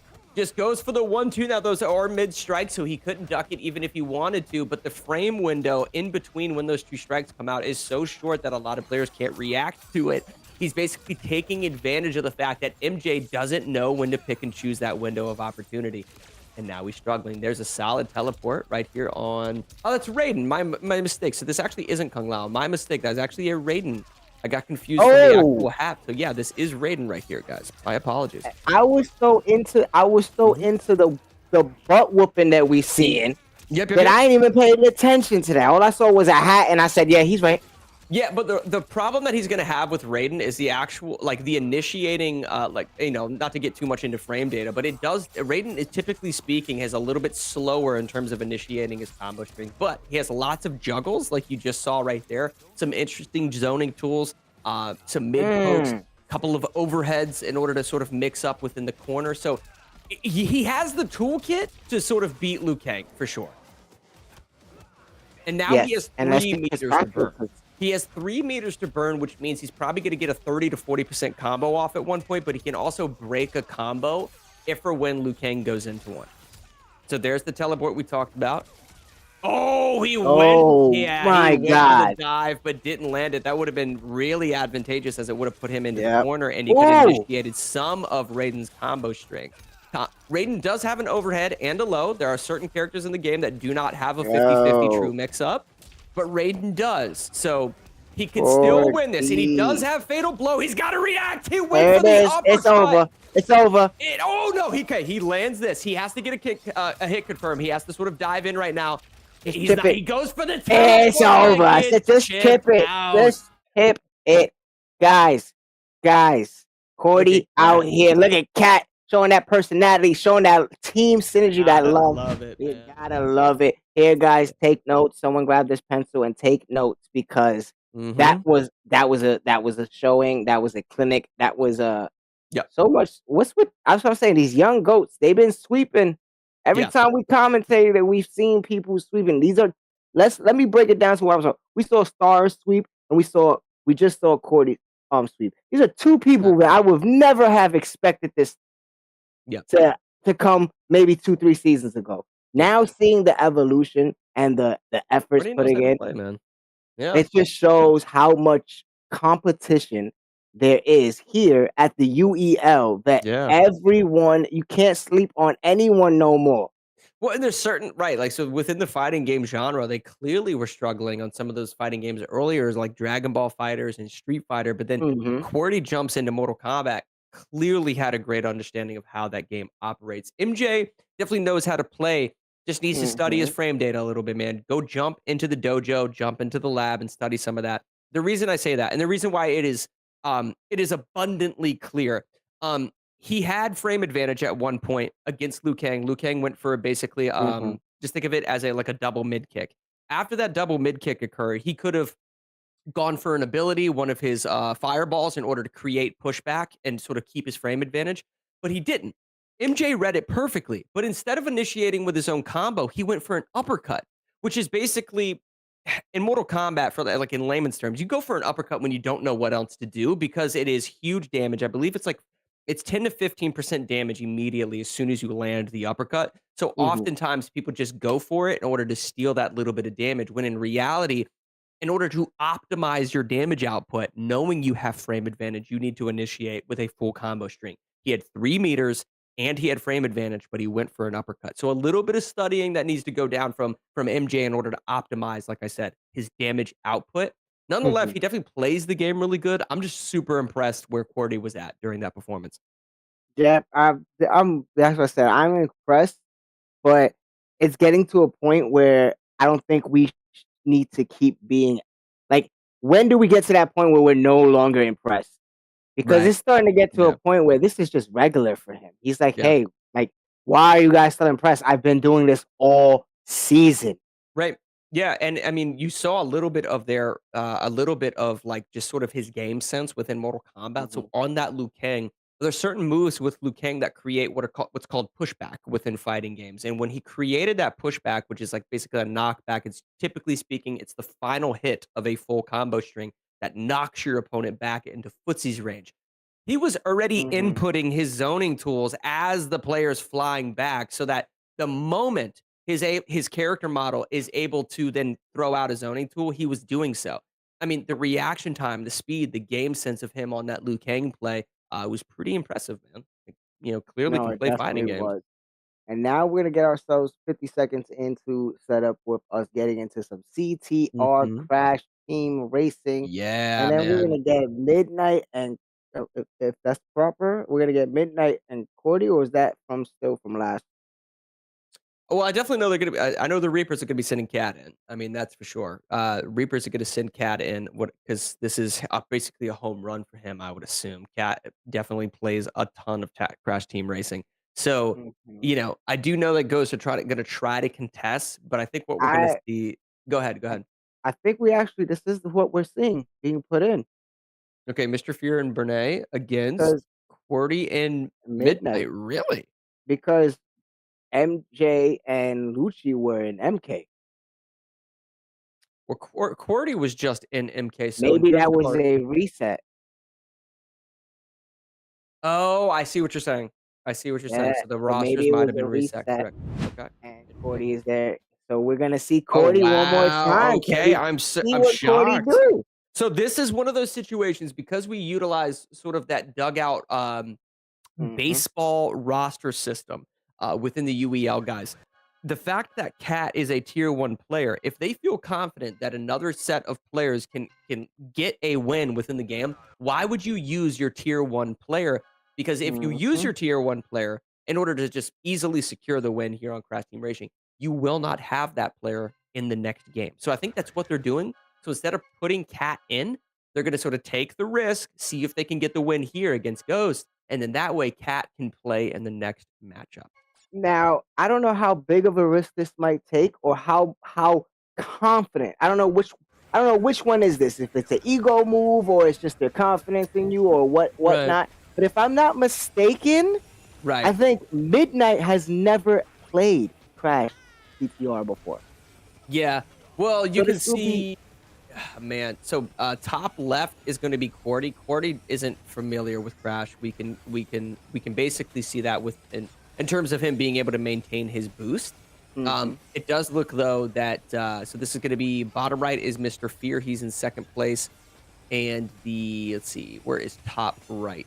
We have a lot of lefts. We have bottom left, top left, and another top left. I would in terms- assume that top left is actually Bernay. top right, and that would be Yeah, so I think top right is Bernay, if I had to assume, guys. Mhm. So that may be what we're watching in terms of first place. But you can also see on the center of your screen, you can see the character models, those profile pictures sort of gradually racing across the screen. Bernay is so far in front that no one's going to catch him. They could continue to play this game for a year and a half, and they will never catch him. So it looks like he's going to secure an easy victory Easy for the victory. Ghosts in order to create a situation where it's 3-4 here. Comfortable win. The risk didn't pay off, surely, for not putting Cat in. I do believe Cat has a great understanding of this game. I think they just wanted to keep him for the next one. So maybe a little bit of a chess move, potentially. I'm confused on it because it's just like they didn't Why know would you what was not? coming. They didn't know what was coming next. Right. Why would you not just go ahead and secure the win? I agree with you. I And then agree the with you. next game is NC, if I'm not mistaken, NCAA. Oh, so okay, so we're actually getting we're okay, so this might actually be QWERTY who is racing and is in top position. So it might have been a perfect decision by the Mhm. Reapers. This might be QWERTY, guys, who is in Okay, the top right. I thought I was Yes. bugging on. All Because I'm like, right. I used to see Cordy dominate in this game. So Right. seeing a whole different aspect, I was like, okay, maybe he slipped up. Maybe that was a one Right. good game. But Mm-hmm. this does seem more realistic now. Okay, now I'm like, Yes. all right, cool beans. But Mm-hmm. NCAA coming next, right? Right. Do you think that you put your two best players into this game instead of saving them? Well, there's a lot of like mechanics within college football, guys. I think that's the reason. So QWERTY, Mm-hmm. like, not only did QWERTY win that game for the Reapers, it's 100% a chess play. Like, they put QWERTY in as opposed to Cat, even though Cat was really comfortable, because they just wanted to make sure that Cat was available for this next game of NCAA. NCAA is a game that you can jump in and probably, whether it's Madden or NCAA college football, you can have like a basic understanding of those games, but you will be absolutely dominated if you're not mastering every aspect of the game. I think Cat probably has a really good understanding of how college football operates, all of the different bits of functionality within it, the ability to grab your defensive backs, put them into Mm-hmm. press, into like a pressing formation. Um, what offensive plays counter the defensive formation of your opponent, and so much more. If I had to guess, that's exactly what they wanted to do, and I think Cat is getting ready to excel in this next matchup. Yeah, but it's just like I feel like your two best sports players on that side. I mean, they have pretty good with sports, but your two best sports players just went into PTR. So it Yeah. doesn't. And then with Cat, I wouldn't say he's the strongest sports guy. Okay. Okay. So saving Cordy would have been probably better. But then they get Midnight back, so maybe they're gonna throw in Midnight with Cat, and then that would Okay. probably be a better carry. Yeah. Well, so college football, for those of you watching, at some point on the overlay, once the gameplay actually comes up, you're going to see a QB next to one of the gamer tags in the top left and top right hand corner of your screens. That's going to be an indication as to which player is actually playing quarterback. Typically speaking, that's going to be your player that has the best understanding or knowledge of the game. The Mm. other player is trying to complement them as much as possible, playing a defensive lineman, playing a linebacker, trying to make solid reads, trying to get open as a wide receiver, things like that, right? So even if Cat isn't the best sports player, as long as he has a decent understanding of the game, he can complement whoever they do put in that's likely to play quarterback. So we'll have to wait and see, but I think they're going to feel really comfortable going into this next one. Our next game is Lumina Rush. Now this makes sense. Okay. Now this makes sense to me because earlier in the day, for you guys that don't know, my boy Cat be streaming. He be doing his thing. So I had it on over, went to twitch.com Mm-hmm. / the cat and clicked enter. Just happened to see my man streaming, and he was streaming some Lumen Rush. And Yep. while streaming, said, "This is probably the best game on the wheel." Yeah. So It's fun, man. I now it love it. makes sense. Yeah. Now you make sense because you add Midnight and Horninho, who probably would be Horninho is probably good at FIFA, so Right. he's probably gonna have a better understanding of the sports games. You have Midnight with him, and then you have Cat and Rez, Mm-hmm. and then whoever else you want to throw in there for Lumen Rush. Yeah. This is what I'm talking about. That's that big. The 6-2 is a reason why it's big gameplay. Wow. So we're Six actually to two. we're actually hearing word from the floor, guys, that there is a forfeit from the Reapers on this. Told you. Yep. So the Reapers are going to forfeit college football, and that's going to be a win for the Ghosts. All right. So that's interesting. Looks like we're getting ready to jump into some Luminar Rush, like Tony was just talking about.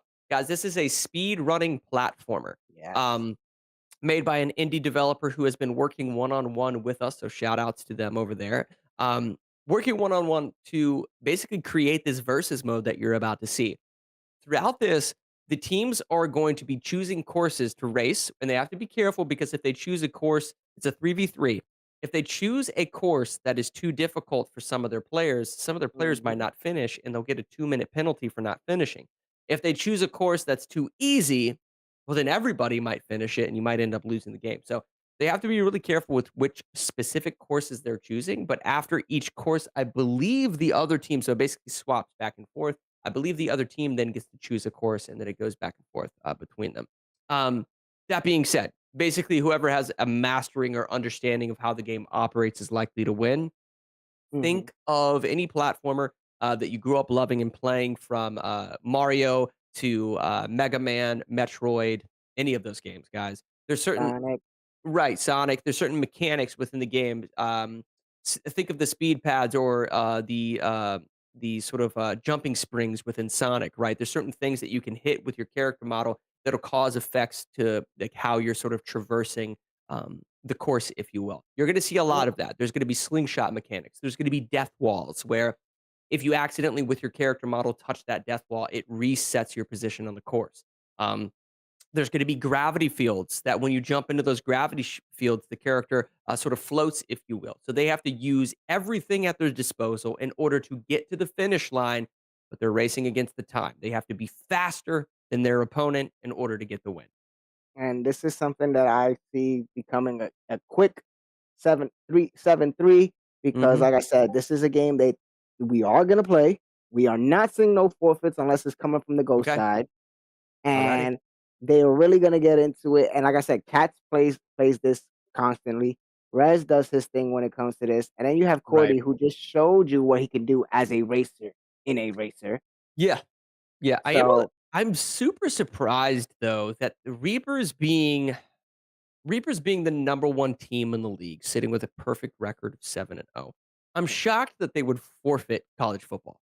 College football is such just within pop culture in general is one of the most popular games on the wheel. So to know that they don't have the vast majority of their team feeling relatively comfortable in that game is kind of shocking. I would say that there are games like college football and many others. Listen, if it's a fighting game, understanding a fighting game to its fullest potential is quite difficult. Games like college football, though, man, there is tutorials on top of tutorials on top of tutorials on top of the fact that you can play up against the computer on easy difficulty and really gain an understanding of how that game operates. So even though they're the best team, even though they're sitting at 7-0, there's always room for improvement. I want to see them practice NCAA a little bit more. yep, and it seems that we're getting ourselves a technical timeout just so that we can secure that we get into this game, guys. So you get to see our beautiful faces just a little bit more while we incite you about this beautiful game here at the UEL. And while we're talking about beautifulness, how beautiful do those gameplay looks on these beautiful SurfThing PCs, the official PC of the UEL, where gamers go pro. If you don't got one, you must not be a pro or must not want to be. I'm just saying, head on over there, play like how we play. You can see it right now. Look. We're going to see some Lumen Rush, and you'll see what I'm talking about. Yeah, and this game is a very, very quick download. Show some love, show some support to the developer behind Lumina Rush. We're huge fans of this game. And listen, on the leaderboards, you'll often see a lot of these UEL players on the top of the leaderboards of Lumina Rush. So if you feel like you can beat their speedrun times on this game, who knows, maybe you too can be an end gamer. If you do want to decide, or if you do decide to potentially be an end gamer though, guys, head over to uelesports.com for a chance to potentially compete in next season of UEL Esports. Hey, you want to be a player that goes pro, this is where you start. Yep, absolutely. And listen, we got Paku on the left side of your screen. Looks like we got Cordy on the right side of your screen. Not too difficult of a level. It really comes down to the trajectory at which they're going off of these slingshots, but then also understanding the physics of these gravity wells, guys. There we go. 19 seconds for Cordy right there. Looks like he does have the top time. Trying to get a closer look. I think it's Fear. I do think it's Mr. Fear who has the second fastest time. Yes. And the second fastest time is at 47 seconds. That is so unfortunate. So they do have about what looks like about a 30-second advantage. As of right now is going to be the Reapers, about a 30-second advantage. A little worrisome though, that that was not a difficult level. I'll basically die on that hill right there. That was not a difficult level. So the fact that their best player got 47 seconds, I'm gonna go out on a limb here and assume that this is gonna be an easy dub for the Reapers. This is bread and butter. This is peanut butter and jelly. This is 2 peas in a pod right now for the Reapers. Easy dub. Hey. I'm sorry. You got me there.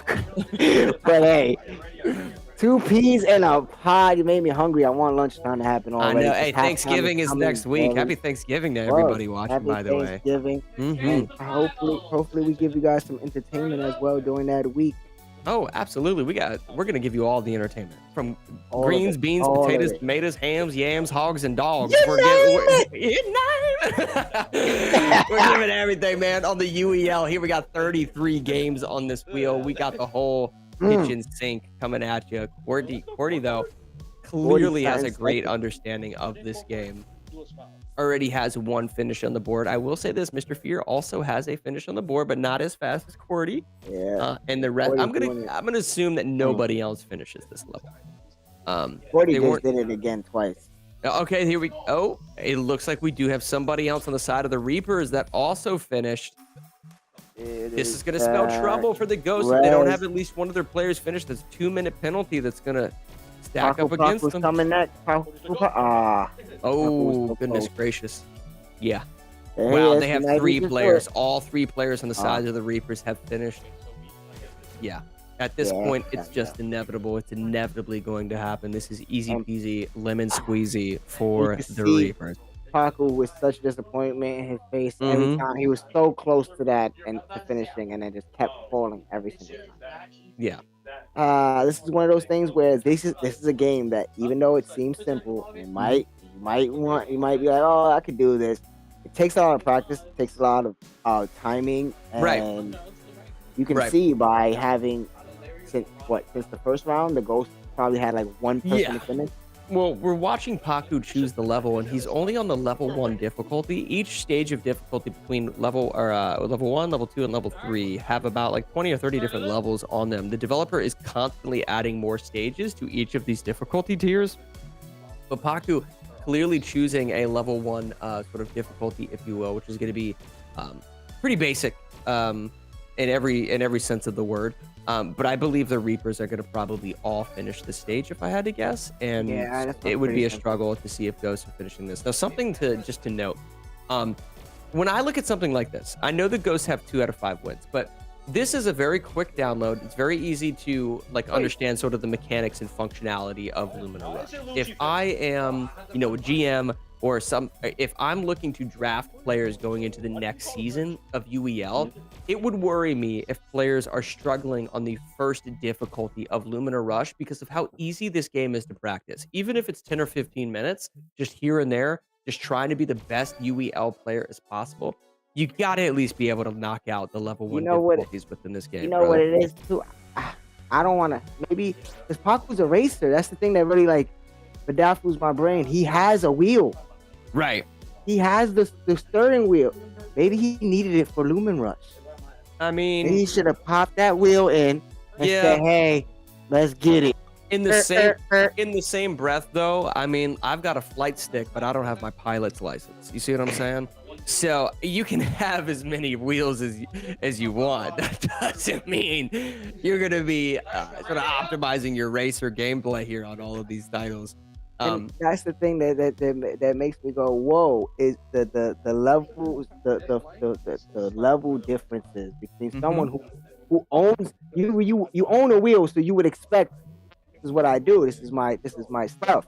Right. Reapers are playing right now in a completely different sort of echelon of skill, not just within Lumina Rush, but obviously some of the other games as well. I would assume that everybody finishes this level, but it's just something to note, man. I mean, a lot of these players, maybe not necessarily making it to the playoffs, but they're also playing for their own brand. Like, each one of these players are their own brand. They're looking to get drafted in the next season of the UEL to show up to the arena, to make that money, to continue playing video games professionally and at a competitive level. You've got to be able to at least get through the first difficulty level of Lumina Rush. Otherwise, it's just, I think it's going to be a struggle. What's the point? Right. What's the point? Yeah. Absolutely. Because you cannot come over here in our house, because this is our house, and say that you're an ultimate end gamer and decide not to touch all of these games at least Yeah. once. Well, And then and not on top of touching it. I mean, let me put it right. in better perspective. At least master the first 3 levels, bro. Right. And there's certain games, man, that are such a steep learning curve that I completely understand if the players are struggling within them. And StarCraft 2 is a perfect example of that. If there's a player within the UEL that's like, listen, StarCraft 2 gets rolled, I'm forfeiting. It's so much to learn. There's so much required. And then you also are playing with 3 other teammates. It's a 4v4. So, like, 4 of your players have to also, or at least 3 other players have to learn that game. It's kind of overwhelming. Mm-hmm. If you're able to do so, that may be a free win that you get every time it Yeah. comes up. But in the same breath, listen, I get that. Lumina Rush is not that example. It's a speedrunning platformer. A third of the levels, um, a, a third of the levels most people should be able to do, right? So that's just Yes. a very like simple way to sort of optimize your presence within your team that maybe the Ghosts and some of the other teams like Shogun and so forth need to Mm-hmm. work on. Yep.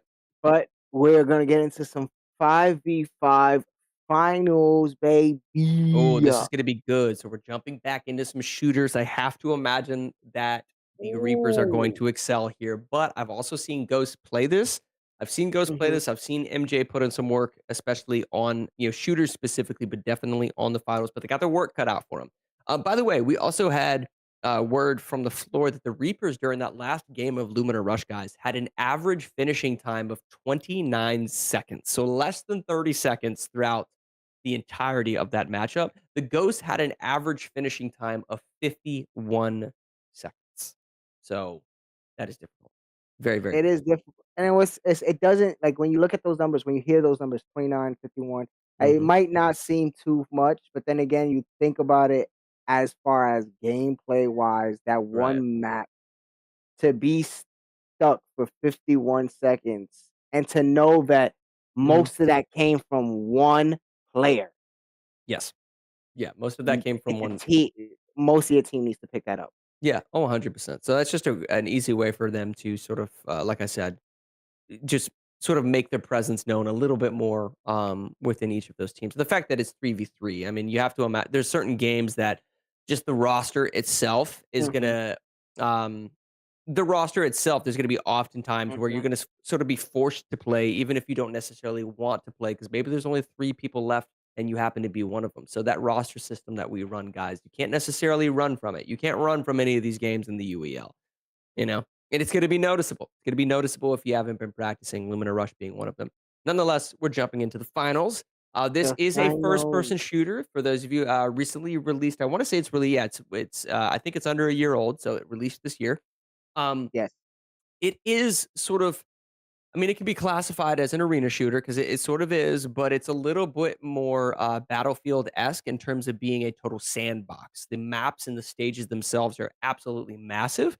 So it's Mhm, not your typical what's the word I'm looking for here? It's not your typical sort of Call of Duty or Halo stage that's symmetric in terms of its design, and you can sort of throw a grenade from one side of the map to the other in terms of the together. scale of how big the map is. It is a huge map. Um, Huge. there's 3 different types of character models within this game. There's lightweight characters, medium, and heavy, each of which has a different speed and different abilities at their disposal. The lightweight characters are obviously the fastest, and the heavy characters are obviously the slowest, but they have more health. So Mhm. it's going to be interesting to see the sort of the composition of both of these teams. Often we will see teams that are all running medium characters. Medium characters have jump pads. They also have sort of well-rounded weapons, AK-47s and so forth. Mhm. The heavy characters, though, just have so much more health, and they have some pretty unique abilities themselves. Right? They have rocket Yes. launchers. They have sledgehammers. They have LMG guns that you know don't necessarily have the best ADS speed, but they can pump out a lot of damage and they can do it super, super fast. Lightweight characters have things like a grapple hook so that they can fly around buildings, gain verticality very quickly. They also have a teleport ability, so much more. Typically speaking, you'll see those characters probably using an SMG. They also have a See? sniper rifle though, so just be aware of that you may be seeing some sniping out of Some some of good these players. snipes. I've seen some players. I've seen some dominant sniper players who probably helped Yeah. win this game with just hmm their snipes alone. If I do Like remember, yeah, go ahead. Shogun show a lot of dominance in the finals. Yes, if I remember correctly, though, I think MJ and most of the ghosts play medium, where I Mm, have to imagine Reapers have some shooters on their team, some gunslingers, if you will, that I think are no, probably going to be playing lightweight characters. If there is somebody, we mentioned this sort of at the top of the hour with that Jekyll sort of memory, if you will. If there are players on either one of these teams that aren't necessarily super experienced within the finals, typically speaking, you'll see them playing the heavy characters and then trying to anchor the objective. So just be on the lookout for that. That doesn't mean that you can't put in a lot of work for your team. Oftentimes, those defensive heavy characters can be the sort of determining factor as to who gets the win. So just keep your eyes peeled for that. I feel like um the Reapers, if I'm not mistaken, would probably play some mids, Yeah. Hmm. a lot of mids, and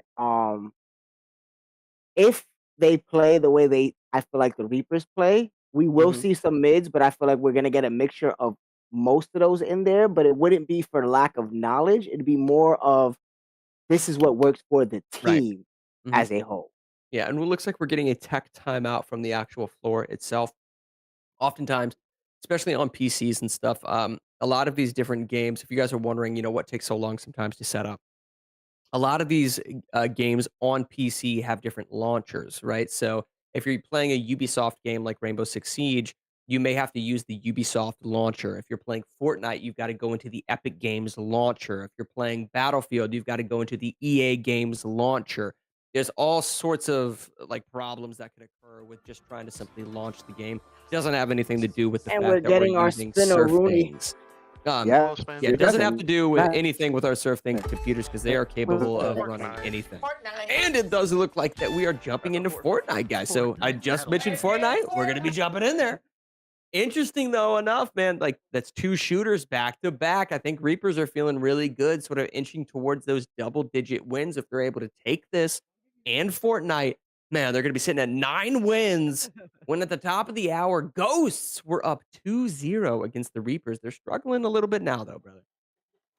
Nah, gentlemen's agreement, bro. Yep, and that see the thing with like we got a heavy, we got a medium, we got a little bit of Mhm. them all. I feel like exactly what I was feeling with the Reapers. Oh, We're yeah. seeing a blend of all. Mhm. And okay, we're leaving the game. We're leaving the game. Whoa, Yep. whoa, whoa, whoa, whoa. Why we leaving the Having game, a couple guys? difficulties sort of setting things up. I mean, Mhm, nonetheless, though, I think their team composition was exactly like we thought it was going to be. I think 7-0 suggests that there is a sense of confidence on that team that they know how to play shooters. mhm, Um, I would assume Cat being in that tier one position is really comfortable on games like the finals, like Rainbow Six Siege, like Halo, and probably mhm, Fortnite. So that the ghosts have to sort of be careful in terms of the mobility that they're going to have at their mhm. disposal. Those lightweight characters are going to be gaining that rooftop head peekers advantage very, very often. I didn't get to see what particular game type was being played. But nonetheless, we're going to get some of these problems figured out. It definitely isn't on the end of the computer because the computers that we're using here at the UEL are exceptional, and you guys are going to take a look at them right here. This is Surf Things. Check them out.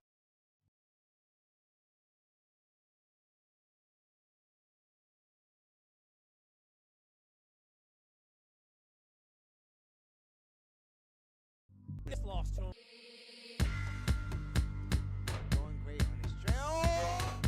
Right now, hunting down that kill from the bandits. Oh, and there again, and that one goes in there, taking this one away. It's 5-2. The first half is really starting to go their way.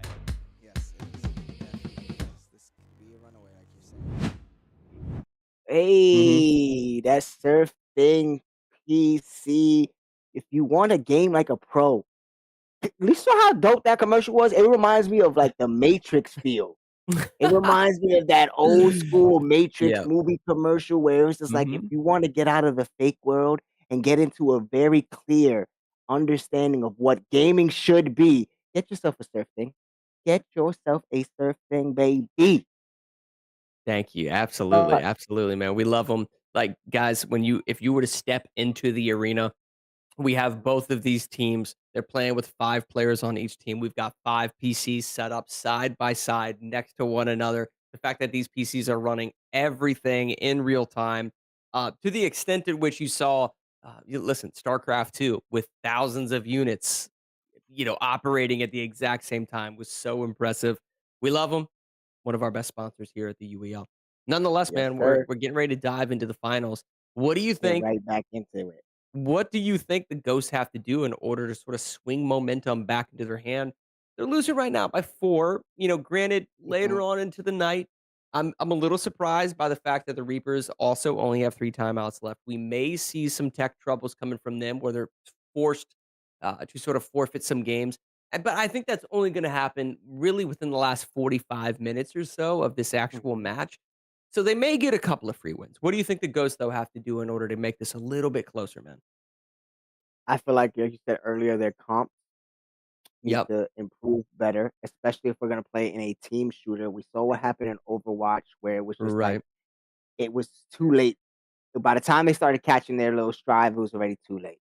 Right. So we knowing the UEL play, I feel like we're gonna see that tug of war Mhm. gameplay with pushing, Yep. and if they can't seem to control Mhm. better than the Reapers, I feel like this is something that's gonna be out of their hands. And I feel like the Yeah. only way they control is having their comps be better than the Reapers. Well, yeah, they gotta start gelling more. I mean, listen, Mhm. like when we were watching the Reapers play Overwatch, the way that Rez was sort of diving the backline on that Doomfist, but then was also getting healed in real time while he's doing it. He's disrupting the enemy team, and then everybody sort of collapses on top of him. The Reinhardt or the Orisa comes diving in. They're all doing things in tandem with one another. The same can ring true on the finals. Think about situations where a heavy character that's defending the objective has to drop down because he's almost dead. He doesn't want to necessarily go out. He wants to regain his health and come back. You got to have that Mhm. game sense. You got to have that call out of knowing that one of your medium character teammates has put down a jump pad below the objective.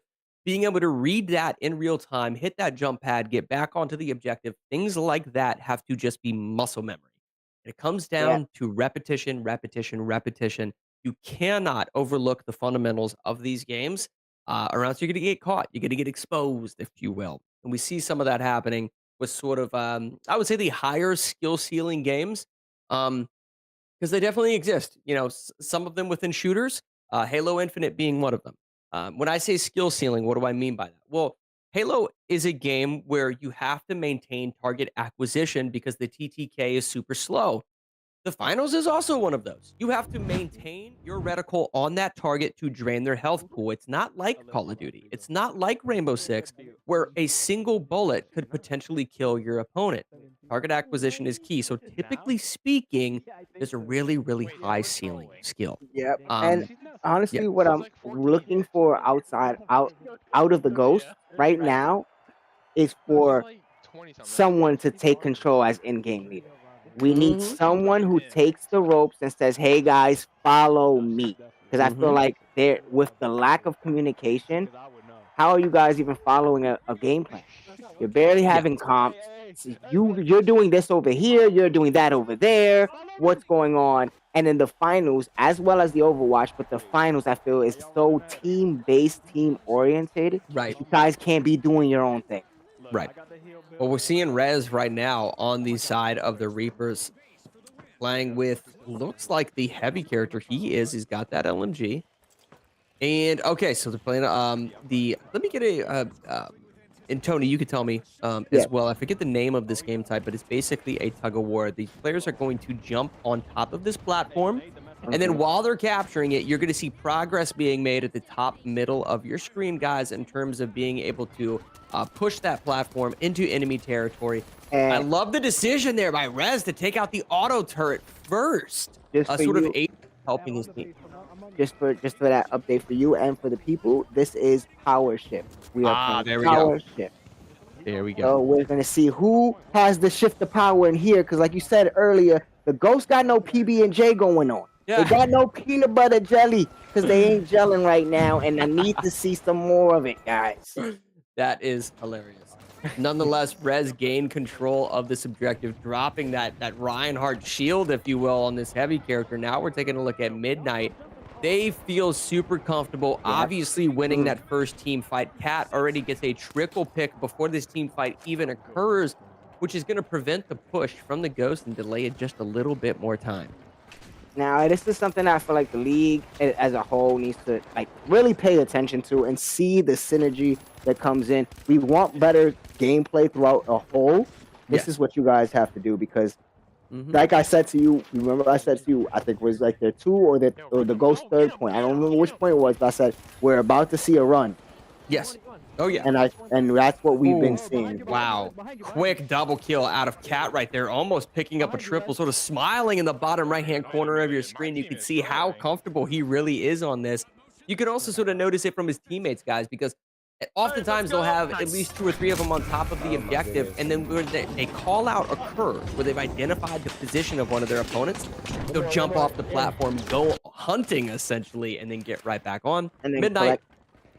Yeah, Midnight playing on top of the objective. He's trying to identify where the player is, just peppering him with some hip fire shots like an absolute goon right there. Ends up getting the kill. Sitting on top of the objective. He does get taken out himself, but he sort of did his job in order to sort of apply that pressure. And now this is Horninho. I don't, you see what's so crazy is I don't know if that was like a team way, but if you saw Midnight went down and directly after him going down, you can see him saying something. And then you look over to Horninho's spot and he's running straight to the platform. He was at the time, Midnight was the only one on the platform. Right. So you see that control, like, hey, I'm down. Another teammate coming out of nowhere saying, hey, I got you. Yep. And they get the revive on Horninho. So, I mean, listen, they're working look at the double heavy shields that they're pulling up on the objective, blocking any and all incoming damage. Like I said, they jump off of the objective. The moment they identify the position of one of their opponents, they collapse on top of them, pick up kills, or at least just drain that health pool enough in order to maintain their presence on the platform and keep this thing pushing. We're going to need some team fight victories out of Ghost. Hits that jump pad to gain vertical advantage. Now he's putting auto turrets. Look at the way they're working. Even getting heals off on his teammate is Cat. He can do literally everything. Yep. That's Mr. MVP for a reason. Mr. MVP for a reason, looking like he's on a Sunday stroll to the park. Just looking as comfortable as possible. He does get taken out, though. Potentially a revive, though, going to come in if the teammates can set up. Here, Smite. Now this is Paku. No. Yeah, there we go. So that's actually going to be Paku. They're trying to gain a little bit of presence here, but they're struggling.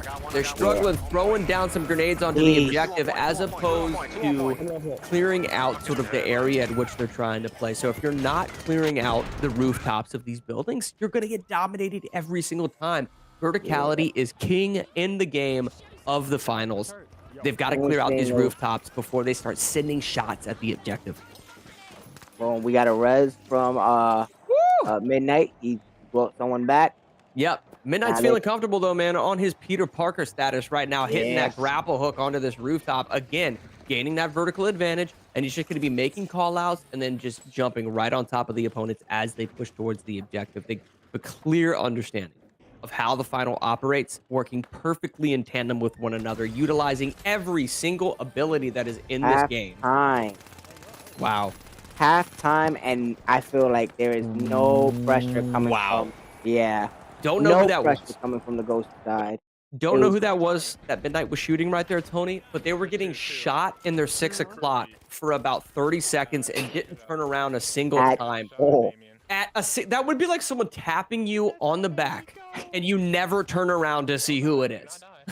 Don't know who did that. Oh my God. But they need to step it up in terms of their reaction speeds, their reaction times, their game sense, their environmental awareness. Something it's too late.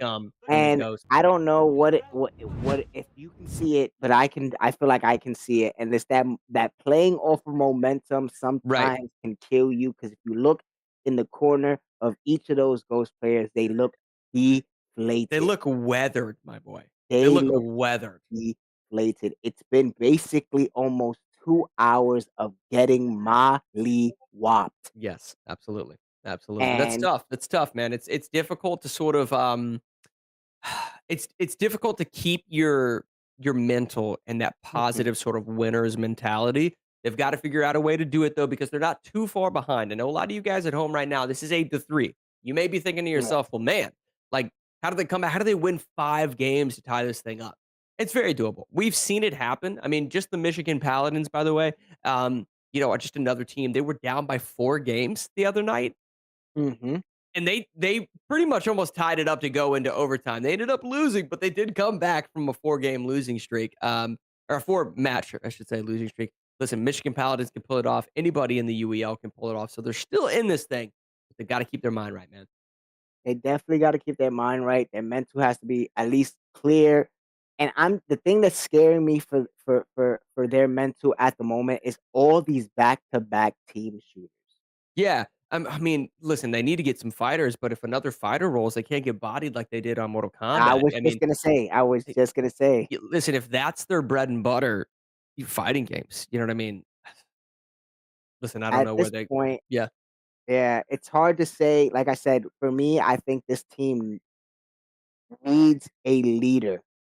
Yeah, there is not anyone that I can call a de facto number one. Well, listen, they might have I've noticed some leadership qualities coming out of MJ. You can tell sometimes sort of the exuberant sort of confidence that he has within some of the interviews and stuff that I've seen him within.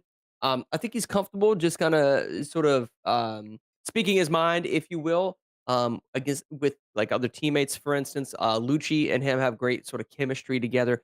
I would say that he probably emerges as the leader, but it really comes down to just talent, right? You can have the best leader in the entire league on your team. You can have a head coach and a GM that are talking you through how to win every single game. But if you don't have the natural raw talent to beat the Reapers, that's the biggest hurdle that they have to overcome. And that really just comes down to reps, man. You can't be incapable of finishing a difficulty level 1 stage on Lumina Rush and expect to come in and beat the Reapers. So at the end of the day, it is going to come down to talent, but there is some games or categories on the wheel that they can sort of steal some wins and get themselves back into this. They can't do it, though, if they're not able to keep their mind positive. And hopefully, it seems that we got the wheel popping up. Yeah, I know what that means. If the wheel is popping up, I think we got ourselves a FF forfeit, guys. It's looking like the Ghost forfeit. Ghost forfeited. Oh, okay. So that's interesting. I don't know if Dead by Daylight's a whole nother animal. So this is within our strategy category, guys. I do know that the Reapers have some great strategy players on their team. Yes. We saw that on StarCraft, but Dead by Daylight's sort of their own animal. Do you think the Ghosts are going to feel comfortable with this? Oh, yes. I mean, no, wait. Dead by Daylight. If Mr. Fear is their killer, because what I can remember from last season, Mr. Fear loved playing some Dead by Daylight. Okay, So I like that. Mr. Fear is their killer, then maybe. But the way it's looking is Reapers is setting up. I feel like Reapers are going to take killer, and it's going to be Rez as their killer. Oh, okay. I see what you're saying. With a name like Mr. Fear, I would hope that he plays a little bit of Dead by Daylight. That would be ironic if he hadn't. Nonetheless, you are right. So this is kind of where that rock, paper, scissors comes into play, guys. Every team, or each of these teams, basically will swap setup after every single game. This is going to be a Reaper setup. That being said, because they have setup, they get to choose either the map that's played, or they get to choose whether or not they play killer or survivor. More often than not, we see the setup team choosing killer and then basically giving that role to the one player on their team that excels in that specific role. We'll probably see a little bit of that here, guys. If I'm a mind reader, this is what I'm saying. If I'm a mind reader, I'm saying Rez as killer. Okay. Let me see. I gotta look at this other side over here. Okay. All right. Listen, if you're a mind reader, what is my mind saying right now? Oh, that you need to grab yourself. Hold on. Let me my phone. Your mind is saying that everyone on stream needs to go grab themselves a Sly to boost their brain for this beautiful game that we're watching. Wow. Psychic. You know? Okay, I was thinking pumpkin pie because Thanksgiving is next week, but Sly was a close second. Sly, pumpkin pie, it was kind of around there, you know what I mean? Yeah. So you definitely have a raw knack for your telekinesis is strong, my friend. Now, what I'm hearing, what I'm hearing is that my telekinesis isn't so strong because of what I'm seeing is that fear is going in. But if we backtrack a little bit, I did say fear was their killer. I'm just saying. I want to put that out there that I said fear would be their killer if they go fear, and if the Reapers are going Survivor. Let me get to finish my statement before people rain on my parade. Yeah. If Reapers get to go Survivors, it's pretty much a done deal. Also, Fear is really good, but we haven't seen him play this season as much. And I know that the Reapers, this is a game that they've shown dominance, whether it was killer or survivor. I just know Rez is their goal. Right. I want to put that out there. Well, okay, so let's make sure. Did Reapers actually have setup and they chose to play survivors? Is that what we're hearing? Yes. That's what I'm saying. Yes, this is something that they've shown to do before. Now, think about this, right? Think about this, right? This is why they're big braining. This is why, this is why they're big braining it. They've chose to be survivor, right? Because the Cordy was already out, right? Cordy was out, right? This is their reset. This is their reset. Okay. Yeah, I like it. I like it. That's a good, solid play. But if they're gonna go survivor, more often than not, we see teams going killer because it's a little bit more comfortable. You only need to have one particular player that knows how to play it. The fact that they are going survivor is a strong indication that they feel comfortable on this map. Yeah. What would be interesting though is if they didn't necessarily choose survivor, they might have actually chosen map selection. How interesting would that be? Oh, and for the people that don't know, when you're getting that setup, when you're getting that when you're getting that setup for what's that called? Rock, paper, scissors. When the other team gets to set the game up, they have to choose between map or game type. So meaning the other team gets to choose game type. Maybe off of maybe they didn't choose map, maybe the other team chose map, and maybe they played off of that team's decision. Yeah, and that's true. They might have very well done that. I think they're also just like feeling very comfortable, and this may be one of those situations where, like, it may be one of those situations where they're just practicing the game, man. Where they sort of feel comfortable within the role of survivor, and that there's no other better time than when you're actually on the court game day. So maybe one of those situations. But I will say that like mostly we see teams picking to be the killer. Interesting decision. I've seen, that's what I'm saying. Being a player who's played against the Reapers and commentated for the Reapers, this is something that I'm like, I've seen them play both. And I've seen them choose to play both. Well, they have great synergy. Like they work really well with one another. So why not go survivors? I mean, clearly you have a knack and sort of gel within like all of the teammates on the Reaper's side. So they're probably going to be assisting each other, getting each other off of the hooks if they do even get put on a hook. Working in tandem in order to get some of those generators online. And I believe, is this Vecna that we're seeing on the side of Ghost? I don't think that's Vecna. Let's get a confirmation as to which particular killer they are playing. Nonetheless, that is going to be Mr. Fear, though. So just something to note. Quick. Just real quick, I want to put this out there while we get all of this situated, connecting to the other players and whatnot. Just so you guys know, that was another timeout on the Ghost. So if we look at they're sitting at 2-2 before the halftime, and you are correct. That is Vecna. I see you. You Stranger Things fan. You a Stranger Things fan. Not necessarily. Now remember, Vecna isn't necessarily from Stranger Things as much as he is Dungeons and Dragons. The show actually just pulled from Dungeons and Dragons is all. No, 100% that. But I feel like for all of our, this is the millennia. And when you talk about Vecna, it's a Now you better put some respect on Dungeons and Dragons. No.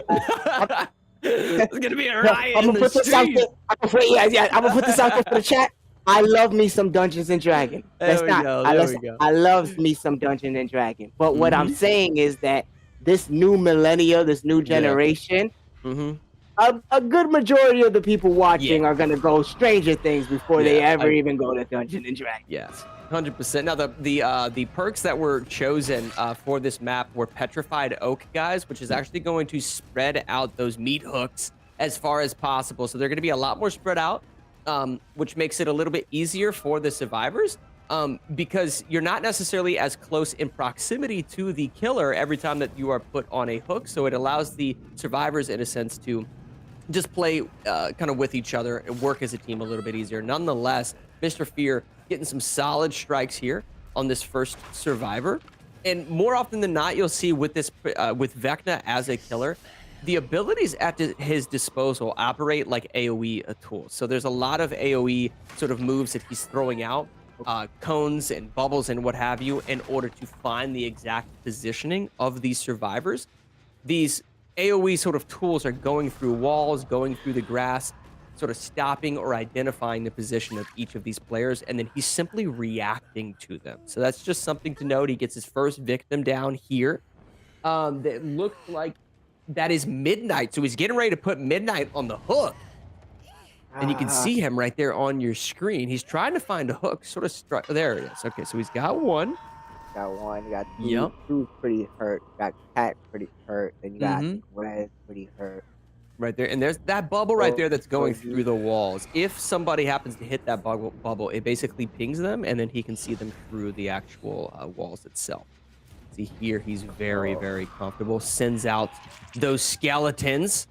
Oh, wow. He gets one knock, but he's trying to pick up his second kill, struggling a little bit. Oh, wow. He's blinded by a flashlight. I think that is the flashlight tool from one of the survivors. He's trying to get the second kill. He whiffs, and I think what he's going to do is just pick up this player in particular, make sure that he can secure the meat hook. It's right over here on the side of the building, right here in the corner.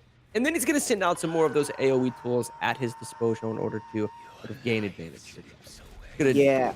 And damage that like generator. So resets a little bit of the progress on that generator. And again, send out some more of these zoning tools towards the generators so that if there is someone repairing it, guys, he'll be able to identify them and they'll ping on his user interface.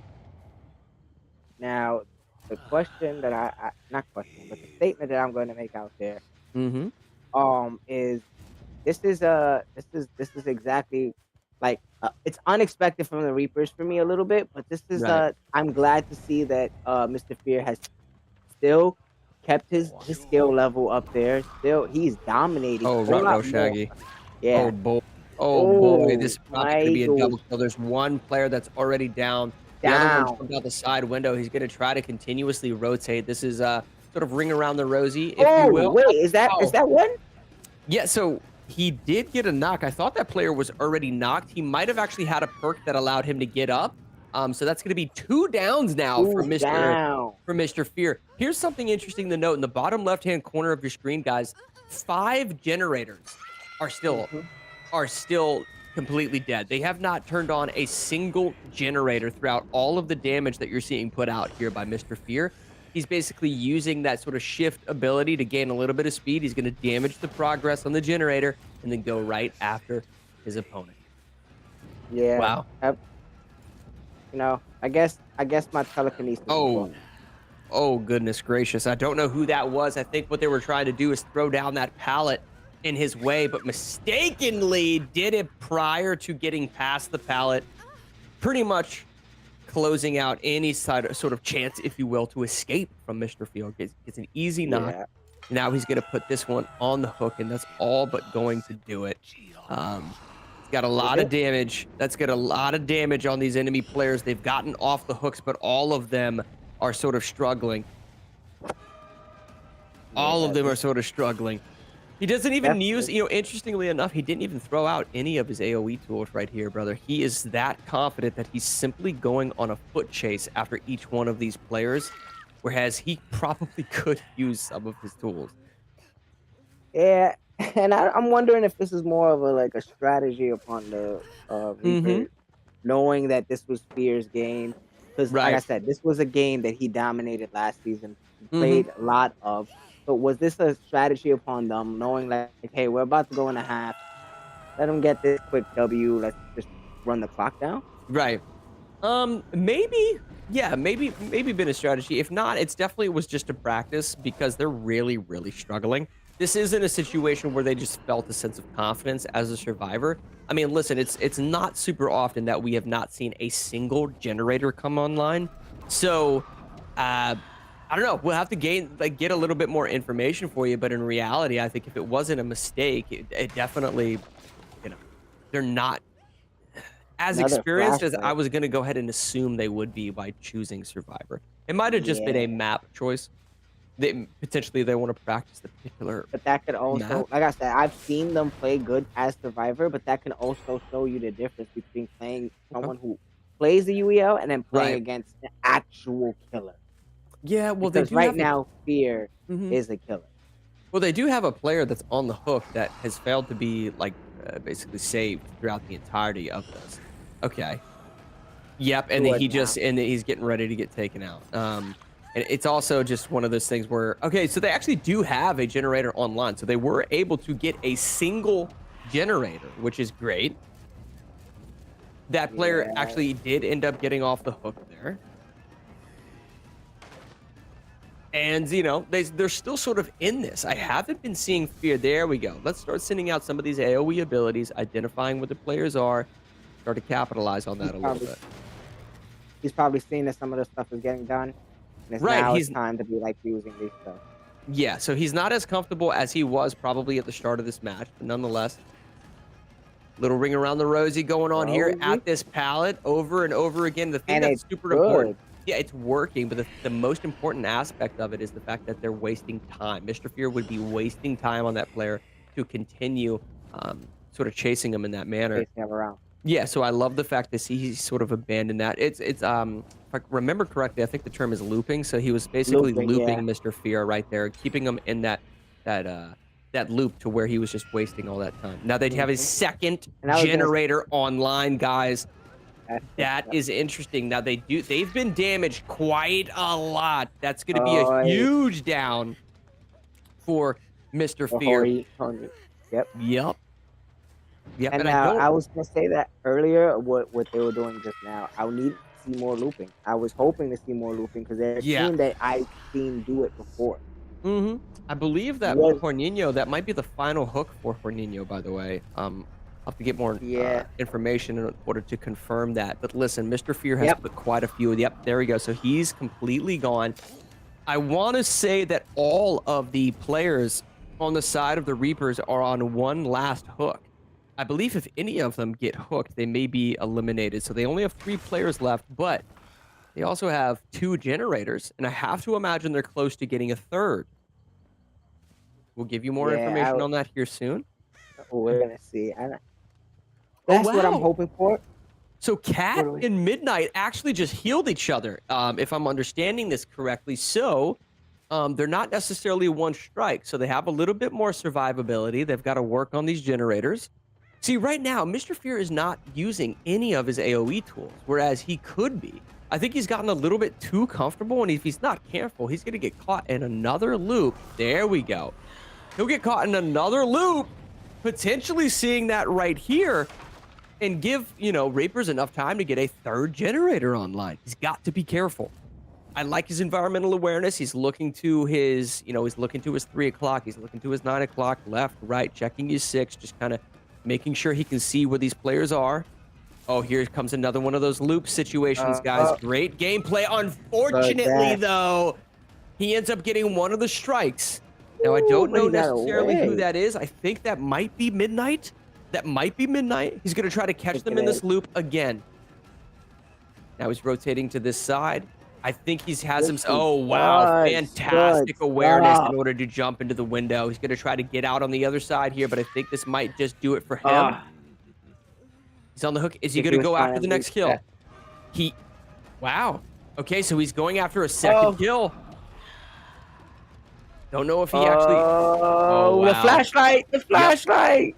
That is a great perk. Now that I see it. It's a great. He might have actually found it in the toolkit of the of one of the actual cabin houses as well. Nonetheless, he picks this player up. I believe this meat hook right here will eliminate that player, but there is still 2 players left on the map. They still only have 2 generators online, though, brother. So if they can get a 3rd generator, that creates an interesting dynamic because I do think that they have a little bit of progress on a 4th and 5th. They do. They get a 3rd generator, but now he is stuck in a terrible position. That I believe that actually is Cat, and that Cat actually had full health. That's why he didn't go down from that first strike, but he's right on his heels. He's slowed down a little bit at the end of that shift. Is going to knock Cat on the floor. Cat might not be... I don't know if Cat is necessarily one hit, though. Cat may be able to survive a hook, which I think is why he's leaving Cat alone, and he's forcing this play over by Rez. Rez might be a little bit weaker. Rez might be on his last hook, which is why he's prioritizing this kill. Great awareness from Rez to duck beneath those skeletons that he was throwing at him. Whiffed. But Cat, listen, Cat is still on the floor. Cat is still on the floor. And so everything, all the pressure is on Rez right now, which is just really unfortunate. And if I'm not mistaken, but if I'm not mistaken, someone correct me if I'm wrong, but I don't think Rez has been hooked yet. So I'm trying to see here. This might be his last hook. I think Cat is the one that had remaining life. I think this is the final hook for Rez in particular. Oh, nope, never mind. Yep, No, you are. yes, that's you're what I said. correct. Rez has not been hooked yet. This caused issues for Fear because they already have 3 generators up running.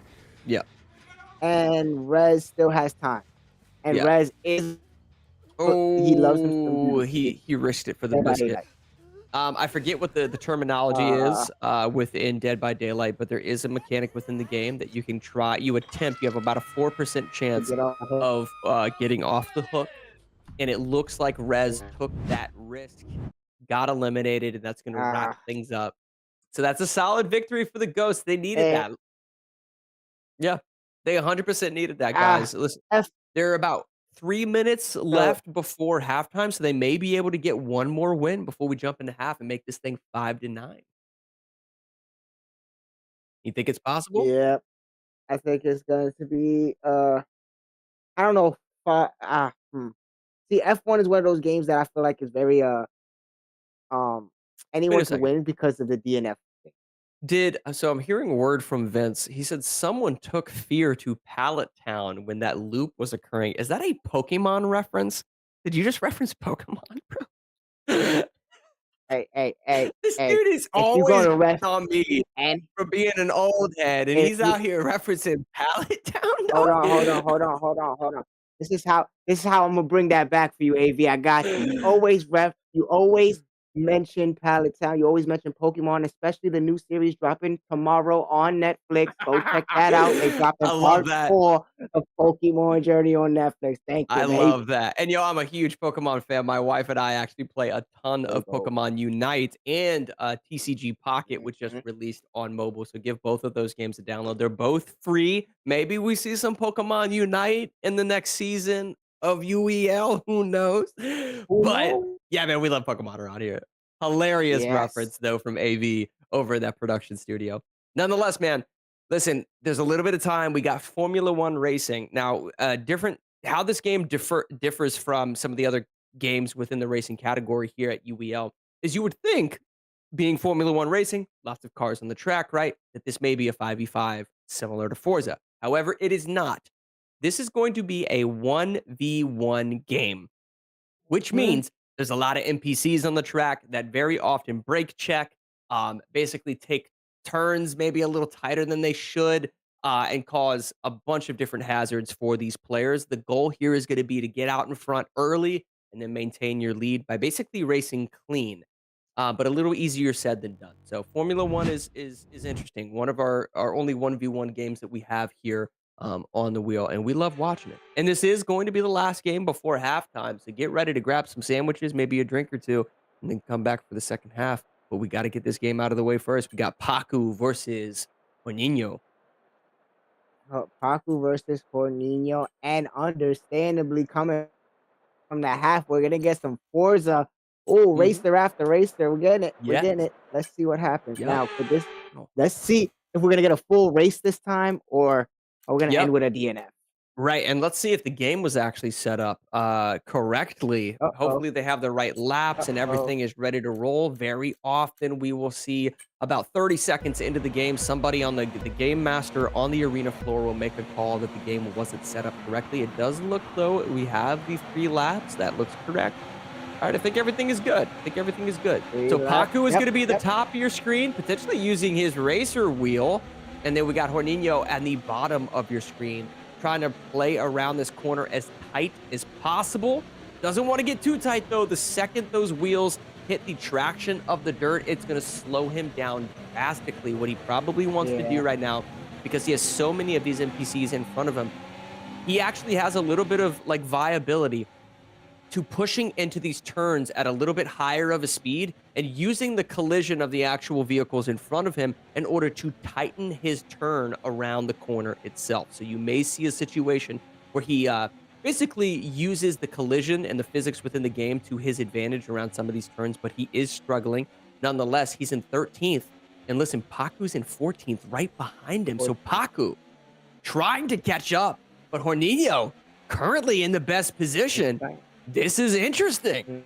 This is interesting. I thought that these players would get out ahead early, especially given how many turns there are on this track in particular. Way too wide of a turn right there by Jorninho. Paku capitalizing potentially. Yep, Paku moves into 13th place. Jorninho right on his 6 o'clock. Let's see if he can take advantage. Now, this is a situation. This straightaway right here, gain a little bit of speed and actually collide with Paku in front of you in order to basically pivot your car around a sharp turn. It's going to be possible. Let's see if he does it. He needs to take an angle in order to pull it off. But, oh, he can't quite get the turn. He got it? No. No, and as a result, he takes it a little too wide. Paku gaining a little bit more distance. Going to be hard for him to catch up here. Ooh, solid turn. You just saw from Jorninho on the bottom of your screen. He took a wide turn. He was wide on the track and then turned narrowly sharp into the turn, which made him maintain his speed, maintain his momentum, and carry him through the turn. He's doing a little bit of that here. Unfortunately, he does get that collision, but not in the most sort of advantageous position, Tony. Definitely not. See, this is not the Paku I know though. When it comes to the racers, I think he's running out there without his wheel. Well, he definitely didn't have his wheel on Lumina Rush. It was nowhere to be found. So maybe he did find it in his trunk of his car, and he's not playing with it. I'm hoping. Potentially. I'm hoping, but this is not a Paku that I'm used to seeing. Though. Yeah. If it is, I think Paku will, because there's no way that he would probably be in this position like that. Like right. I would see him higher up and probably at a better understanding. And you know that there's a big difference when you're so used to playing games when it's either keyboard and mouse, sticks or controller. The racers have that same capability where some people are just more comfortable with that wheel in their hand. Yeah. And I mean, to his credit, you know, the wheel itself might be damaged from when his team got bodied in Wreckfest. So he might have damaged the wheel a little bit. And in the same breath, he seems to be doing relatively well with it. Right now, he's in 13th. He's got a little bit of a lead. Wow. Okay, this is interesting. Oh, Jorninho looked like he was trying to do the specific maneuver that I had mentioned. He's trying to go into these straightaways with a little bit more speed in order to collide with Paku and pivot around the corner. He's just got to find the right time to do it. This may be one of them right here. They're on a straightaway with a tight turn right at the end. Let's see if he's able to get it right here. Ooh, not necessarily. A little bit wider of a turn than I actually thought, so it's going to be difficult, but he's maintaining his speed relatively well. Wow, that was actually pretty impressive. He makes a great turn. Go for it. Great control. I feel like they're right on each other. You see, that's what I'm saying. He's a racer. This is what he does. But I don't know why Ted did it. Yeah, that would have been the turn to do it. That would have absolutely had been the turn to do it. I think what he was worried about is the damage to his front right bumper. I think that's what he was worried about, because he could have gone into that turn a little tighter than he did. Oh, Paku losing a little bit of control here of his vehicle. He's got to be careful. Both of them one-on-one. This is going to make or break right now. Can Paku maintain his lead? It looks like he's trying to send Paku off the side. Who took it? One of the vehicles was totaled. Who ended up winning? I think the Reapers took that. Oh I my think gosh. the Reapers. The Reapers just stole that victory from Paku's grasp. Yeah! He did exactly like we Made had it mentioned. all the way. Listen, he found his He window ma- of opportunity to push into that straightaway with decent speed. He hit him on one of the corners, totaled Paku's vehicle, and the Reapers steal the win right before halftime. That's going to be Oh so difficult to my mentally God. recover from for the Ghosts. Nonetheless, they're going to have to. They need to, listen, we're on halftime. They need to go grab a little snack. All right, get hydrated, drink a Sly energy drink, and get ready for part 2 of tonight's action, this Week 13 matchup between Ghosts and Reapers. Guys, we got the second half of this game coming up right after this 15-minute break. With the game that they're playing, what exactly is happening, but there's a complaint that players from the other team are pausing, and they assume that somehow messing up their flow of the game. So we're gonna investigate after this match. If there's gonna be an issue where the other team is not allowing ours to perform as best as we can, the admin has to have a sanction against the other team, or we'll have to replay the game. But I doubt that that's going to be the case, so I assume there's going to be a sanction in case we actually suffer from this. There were complaints, and we complained twice, so we'll see what the overrule is going to be by the end, and that's it. We'll see. Because I seen him. And he's like, it's not in the rules. I seen him go invisible, like a pause, but it's not pause. It's when you turn to the side or go backwards. So like when he spun out, then it pauses. Because I said, look, it's all fucked up. It's not on expert rules. I know. Just go to it. If it's on expert rules, I'm wrong. Yeah, it should be 9-1. I said if it's on expert rules, hey bro, then I'm wrong. But he's sitting there. And they already closed it all out. Yeah. So I was like, it's too late. So that's a forfeit. That's a forfeit. Thank you. Thank you. Thank you. Where does it say it in the rules? Thank you. Thank you. Where does it say it in the rules? Once you check. Well, we already checked with the game master beforehand, so it's a forfeit. I mean, if it's not in the rules, should that be something announced to everybody? It should be announced. Like game master calls. And we was told nothing about it. It's not in the rules. It's not in the rules. Hey, just like the fuel's not in the rules, right? The what? The fuel and Forza. That was unlimited, right? Y'all also had the Forza. That was messed up too. But we'll take this one. Don't worry about it. Look, Zach, look. In the rules it says if a player does not finish the DNF race, their race will not be finished in 60 seconds. We never finished the race. But if you're resetting the whole thing before him, you're restarting the whole thing to get a faster time. That's what we're saying. But we have 60 seconds to do that. Yep. It acts like a DNF when you reset. It was never. That was never a thing. People have been resetting all season. That's how it's What is the call? the DNF for the clip. That's insane. Because it's restarting the time over. It's restarting the time from the beginning. And that's not a GM. Well, it's integrated. That's one. Okay, that needs to be in the rules. Yeah. That needs to be in the rules. Wait, if it's not in the rules, how are we supposed to know? It's not the rules. People have been doing it all season. Yeah, literally all season. I don't agree with you guys, but he's the GM on site. But he don't need to be. Hey, get him out of here. That's messed up. That's how you know they salty, bro. They salty. Hey, go ahead. Reapers win! Not really. Handicap. It's okay. So far, we're doing pretty good. In the beginning, it wasn't in our favor, but we bounced back and we're winning almost every single game. So it's looking good in our favor, but we're definitely got to tighten up a little bit more. Everyone's nervous. I'm nervous. The other team is nervous. Our players are nervous, but me and Cutters, like as leaders on the team, it's our job to be the vocal ones, and we can't show that. We have to make them think we're the best. They have no chance at winning. They shouldn't even show up today. So when we win a game, we got to scream. When we lose a game, we got to tell them they're biased anyway.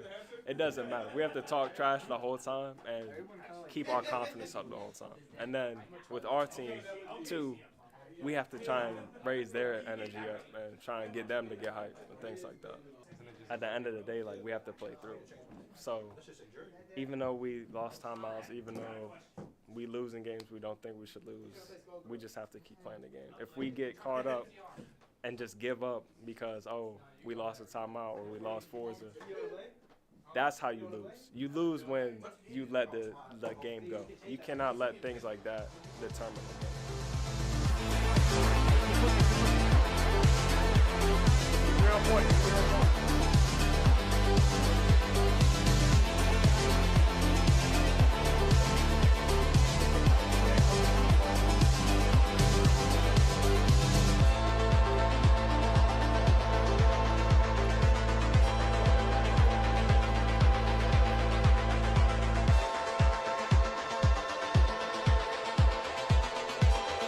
Right now it's going to be the final fight, and it's going to be very, very intense.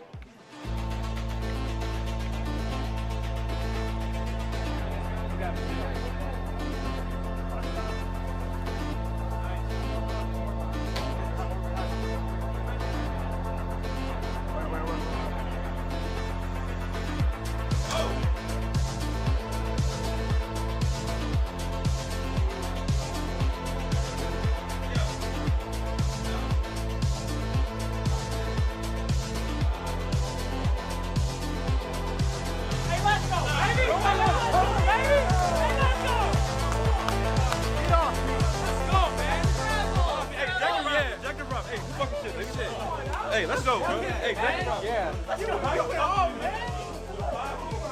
We were. Okay. So, Align, right? We were this close to losing, this close. We came back all the way.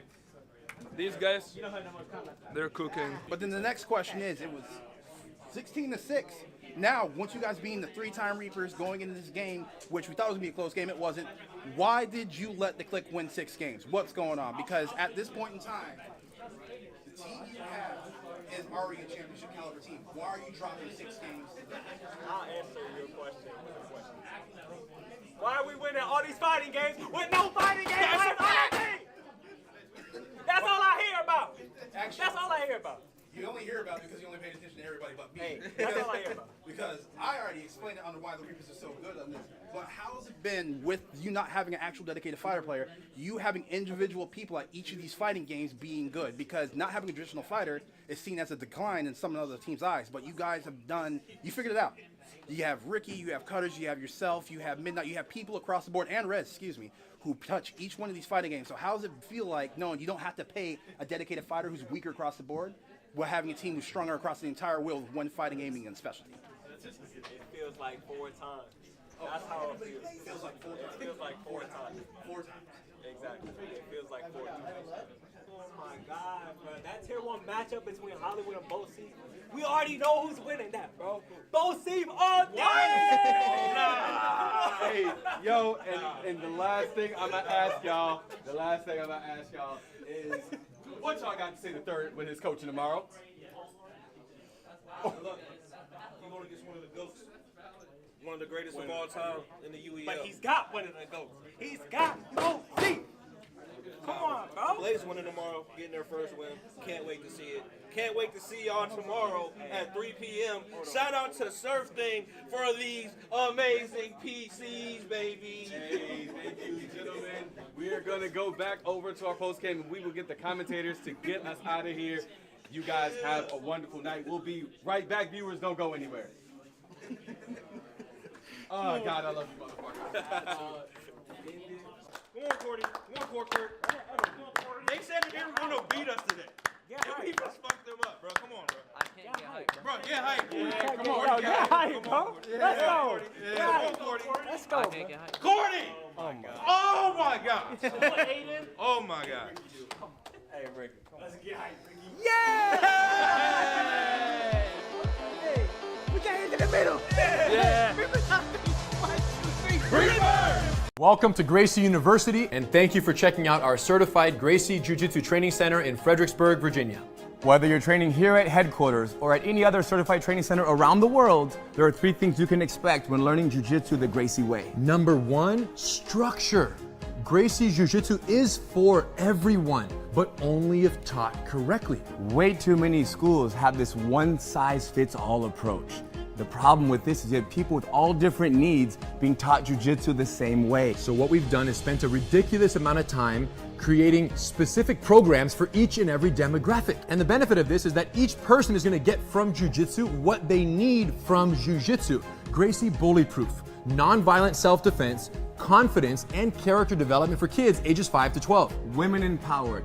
20 essential self-defense techniques for ladies of all ages. Gracie Combatives, 36 techniques, no knowledge to street ready in the least amount of time possible. The Master Cycle, from blue belt to black belt and beyond. And in a structured fashion, you guys, to minimize frustration, maximize retention is what it's all about. Now, every single student will get an attendance card. With this card, we will track their progress. Critical. They know what they've learned. They know what they need to learn to move to the next phase. Students love this. Number 2, safety. Number 1 priority. Even though it's number 2, it's the number 1 priority. Why? If you come to class and you get injured and you can't go to work tomorrow, we're not doing our job. Often what happens is somebody who has very little experience is in a class with people who have a lot of experience. You end up becoming somewhat of a grappling dummy. So what have we done? Taken the opposite approach. So the way it works is in our beginner programs, the basics. You're gonna learn fundamentals. You're gonna know how to protect your body, protect your partner, and protect your face, and defend yourself. Ultimately, beginner programs, entry level, are for the basic techniques, no competitive sparring, because you're not ready to do that without injuring yourself or someone else. And we will get you ready. And once you're ready, then you will transition to the Master Cycle, and the cooperative, work together, help each other environment will also follow you for the rest of your journey. So even in the Master Cycle, when it's sparring amongst, training partners who are trying to defeat one another, the collaboration energy is very strong. You're working with each other, not against each other. Of course. Number 3, street readiness. Now, Jiu-Jitsu exists as both a self-defense system in the highest regard and a recreational sport. And unfortunately, most schools dedicate all their training time to the sportive aspect of the art. What does that mean? That means that somebody could be training for 2, 3, 4 years. More, 10. Forever, and never talk about what might happen in a real fight.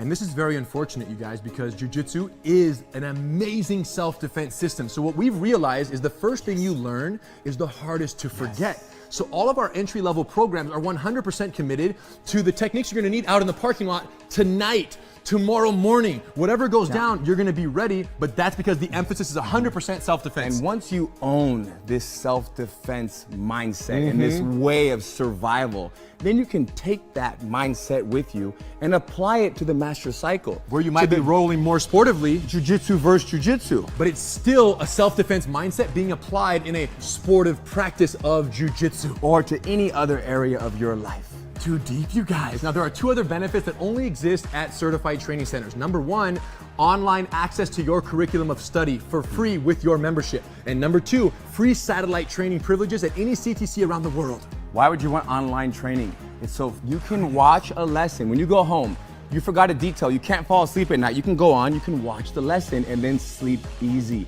Or you want to come to class the next day, but you don't know the lesson, you haven't learned it yet. Or you want to prepare, right? You show up already speaking the language because you watched the lesson. And we found that students who watch their online lessons during the week, in addition to coming to class, grow at twice the rate of progress than students who just come to class. It's all about time and energy. There you go. So online access and satellite training privileges, which means you can schedule the rest of your life's vacations or business trips around certified training centers, because nothing worse than going on a vacation and not being able to keep up on your jiu-jitsu. Nothing worse than that. And when you do a class, wherever you're vacationing, when you do a class there, what do? You do class number 7, you remember, you take note, and you bring that back, and you put it on your card, your attendance card at your school. Home. So any classes done remotely count on your attendance card back home, because the curriculum is identical for all the beginner programs at CTCs around the world. The bottom line is this.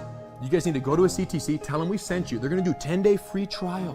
What's the benefit of that? Well, if it's not everything that you've ever wanted when it comes to jiu-jitsu, then you say, you know what? It's not for me.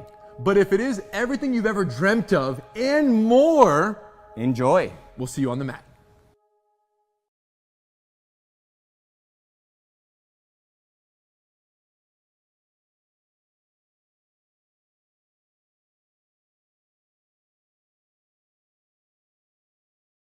Michigan Paladins play for purpose, supporting efforts to end bullying and building kindness.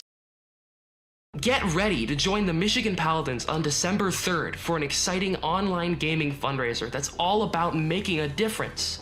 We are rallying together to support the Be a Friend project, an incredible nonprofit that empowers kids to help other kids and promotes kindness to stop bullying. This Giving Tuesday, every match we play and every contribution made will directly impact children and teens facing the challenges of bullying, reminding them that they are not alone and inspiring them to stay strong. For the Paladins, character and sportsmanship are as important as gaming skills. It's not just about how we play, but how we treat each other while playing. And we choose kindness. We believe that fostering a culture of respect and positivity elevates not just our gameplay, but the entire gaming experience. By uplifting one another and leading by example, we aim to create a community where everyone feels valued and inspired to be their best, both in and out of the game. The Paladin players focus on long-term impact through respect rather than just short-term victory. It's important for our team to promote camaraderie, which extends to players on the opposing team. We strive to build connections that transcend competition, showing that true champions uplift everyone around them. By prioritizing mutual respect and empathy, we set the standard for what it means to compete with integrity and leave a lasting legacy on the gaming world. The Michigan Paladins, like the other UEL teams, have players that excel in different gaming genres. We embrace player diversity and recognize skill differences. Our Paladins share their game knowledge and support each other.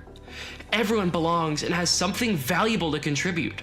By celebrating our unique strengths and lifting each other up, we aim to build a team that is stronger together, embodying the true spirit of unity and inclusivity. Winning is great, but respect lasts forever. Be the player that everyone wants to play with.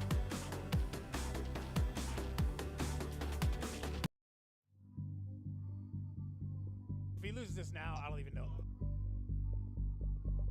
All right, calm down, TOG. You just lost to him. Calm down. Stay focused, bro. Stay focused. Going great on his trail. Right now, hunting down from the bandits. Oh, and there and that one goes in there, taking this one away. It's 5-2. The first half is really starting to go their way. Yes, it is. This could be a runaway, like you're saying. All right, here we are. Welcome back, guys, to our Week 13 matchup between Ghosts and Reapers. Reapers right now sitting up 10 games to 4. Ghosts are struggling, but they definitely found a few wins against what is the top team in the entire league. Sitting at 7-0 is the Reapers. They have showcased their talent in pretty much all of the genres here on the UEL wheel of 33 different games. The only genre that they struggle in, I would say, is fighters. But even within fighters, they have a player, I believe it is Cordy, right, on their team that absolutely dominated in Mortal Kombat 1. So they have players within each of the categories. It's just, I think it's a little overwhelming for the Ghosts right now. I think it is, but like you said, it isn't impossible. Mm-hmm. Right. It isn't something that they can't come back from right now. They're only down 9 games. Right. Right. No, they're So, down. Yeah, it's down 6 games. Yeah, it's down 6 6 games. So it's not impossible, but it is something that it is the mental already too far gone. You saw Paku lose something that could have been an easy victory. Mm-hmm. Yeah, But they should have been able to. Yeah, they definitely should have been. But that's not a situation where it's like I don't want to like sort of dog on Paku in any way, shape, or form, because that he was doing everything correctly. It was just a play, honestly, by the Reapers in order to sort of take that. And I believe that was Horninho, right? Yes, Horninho took that. Horninho to be in that tier 5, basically touching a game like that, go into the halftime with a lead. So I always find it so interesting when the tier 5 player ends up having this great moment, and it sort of highlights the importance of that tier system that we have below us here on this user interface, guys. The tier 1 players that are showing up typically speaking, these are the most well-rounded players of each of these teams. They're getting paid the most every time they show up to play. And then as the tiers go down the line, they get paid less and less. But I love seeing these moments where the tier 5 players like prove exactly why they're on the team. And you just saw that right there with Jorginho prior to going to halftime. Yeah. And it's so goes on like that he's probably been putting into the offseason because this is the very first time we're seeing Jorginho play this season. Yeah, and not only that, though, I mean, he's definitely put on a performance in some of the other games, but I think it's one of those situations on the Reapers where if Jorginho was on a different team, maybe we would see him in a higher tier spot, but the fact that he's on the Reapers with some heavy hitters, I mean, we're talking big bodies when we're on the Reapers, that's probably why he's in that tier 5 spot. Yep. We're talking big bodies, and I feel like he's putting in this game, but it's so difficult because they're all such a great team to say that one person is showing out. But I do feel like he can argue for like a higher position down the line, like when they're switching off. Like I don't see him staying 5, and if he does stay 5, I only see that being with a Reaper. As what he's showing right now, I feel like any other team could put him in a higher tier. Yeah, and what a I would say probably like what an opportunity for him, sort of building his own brand, right? As a player going into next season, potentially getting drafted onto other teams. The fact that he's showcasing his skill set to be able to perform at such a high level, not just on the Reapers, but amongst these other players that are super talented themselves. That's an indication that a lot of those GMs, a lot of those team owners out there are looking at to potentially draft him moving into next season. So I think he's doing really well. You know, something I wanted to mention to you though, Tony, we talked about this sort of at the start of the hour, the start of the day today. Who do you think on the Reapers is sort of standing out as the leader? I would assume it's going to be Cat. But it's interesting, you know, there are teams in the league that the leader of the league per se isn't necessarily the most well-rounded player. It's the person sort of organizing things, making call-outs, keeping that winner's mentality, keeping the spirits up of the team, if you will. Is there a particular player you would see from the Reapers that is definitely the team leader over there? I mean, that's always for me is honestly it's Cat. It's Cat because not only is he a team leader, this is his team. I believe he owns the Reapers. He's a player owner. So he, on top of that, he's the one Reaper that, like we said earlier, fits into any position they need him to fit in. Not where and I don't know if that's a call on his gameplay, his calling, his decisions, but since he came into the league, since he came into the league, he's shown that he's probably one of, if not arguably the best UEL player we have. Right. Well, I definitely have been really excited to, you know, just cast his games in general. I've heard so much about Cat and just the Reapers team in general. And we're seeing that on display right now. We're seeing like the level of synergy that they have with one another, the communication, the positive vibes. It's easy to keep a positive vibe when you're winning games, but there's also been moments that have sort of been taken from them, right? They kicked off the hour by getting, I mean, let's be honest, they got bodied 2 games straight, 2 fighters straight between Dragon Ball FighterZ, Street Fighter 6. And they've struggled in games like Wreckfest. The entirety of that time, though, they sort of just brushed it off. They weren't worried about it. And, you know, they've been able to maintain what is a consistent lead throughout the entirety of this night. And they have that UEL synergy lockdown where I feel like it's easy for a lot of teams to lose 2 games like that and feel distraught. But the Reapers are one of those teams where they know the wheel, they know the times, they know the clock. But I don't know if what's happening right now, but with them.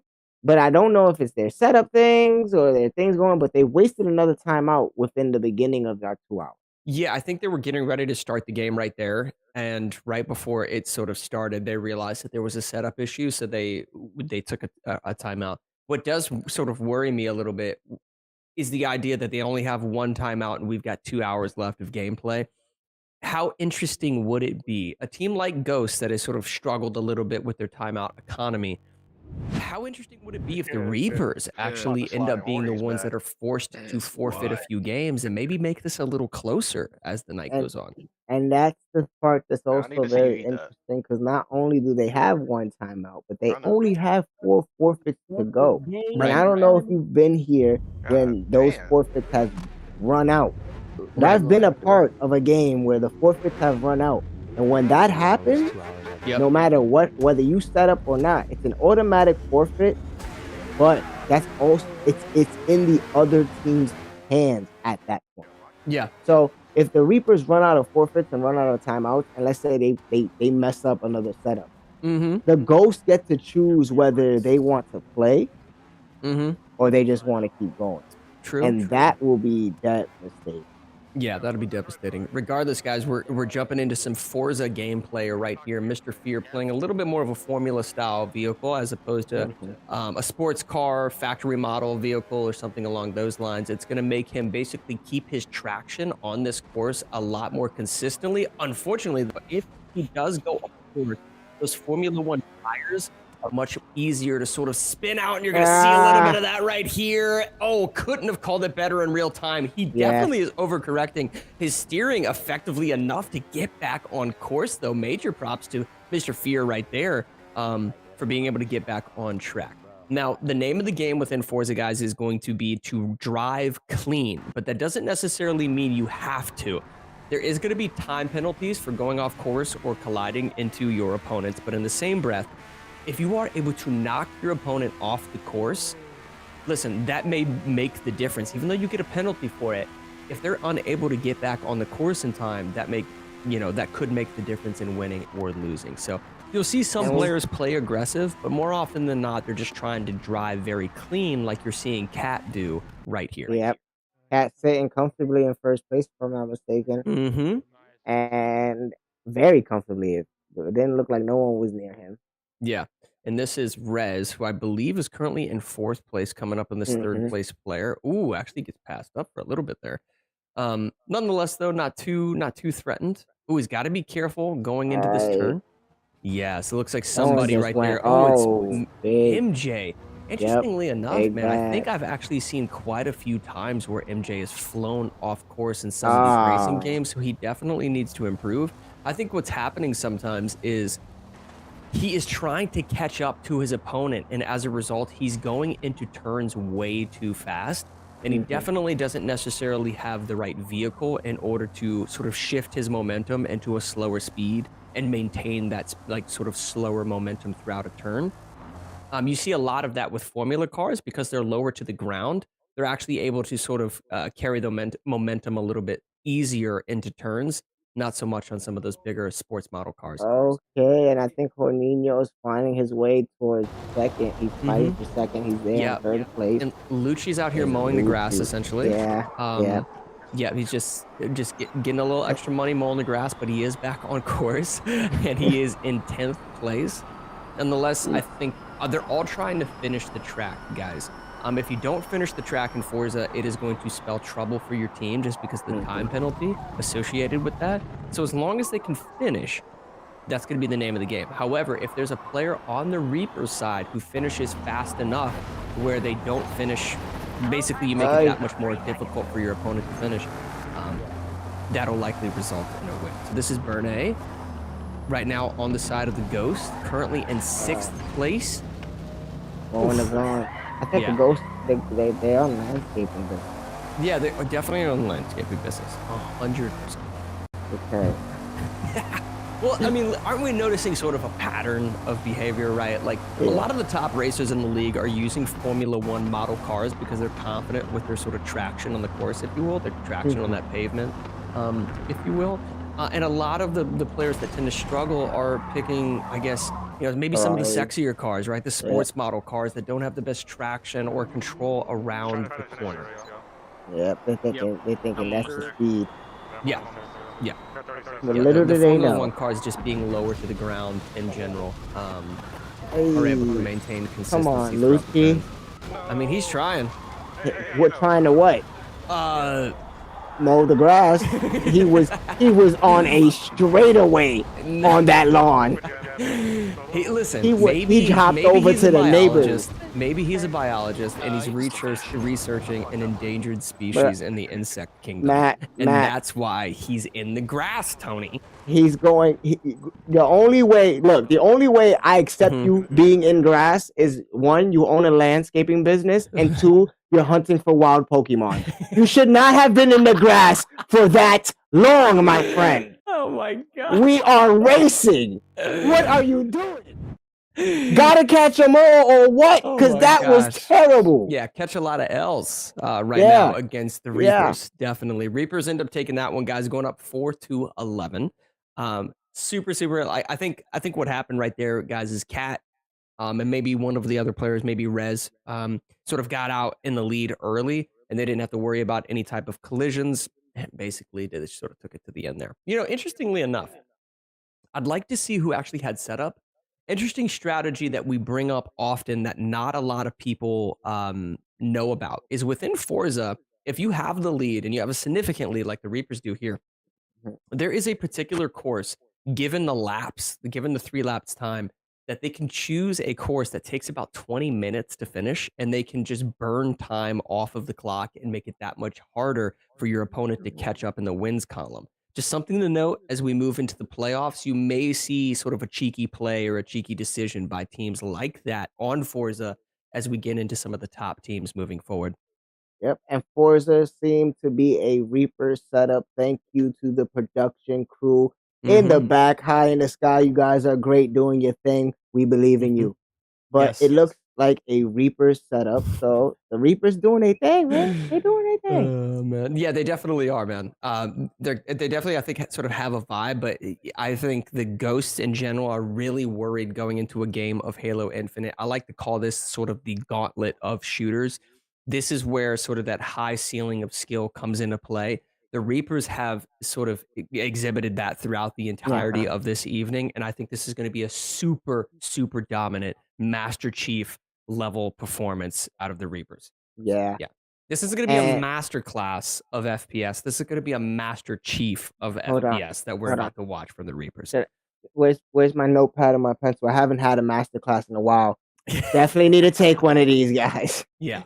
Especially when they're free like this, because we're looking to get Rez and Midnight, which arguably on the Reapers is probably the strongest shooting duo they probably going to send out there right now. Yes, 100%. And no offense to Cutter, shooter of the year, he did his thing, but right now, throughout this game, Midnight and Rez, as a team, have shown they smoking your boots. They trigger figure works, and you getting headshot, body shot, knee shot, head, shoulder, knees, and toes. All gotta go. And then you got Bernay and MJ Big Bad, which I want to see more from when they're sitting on a tier 1, tier 2 spot. Yeah.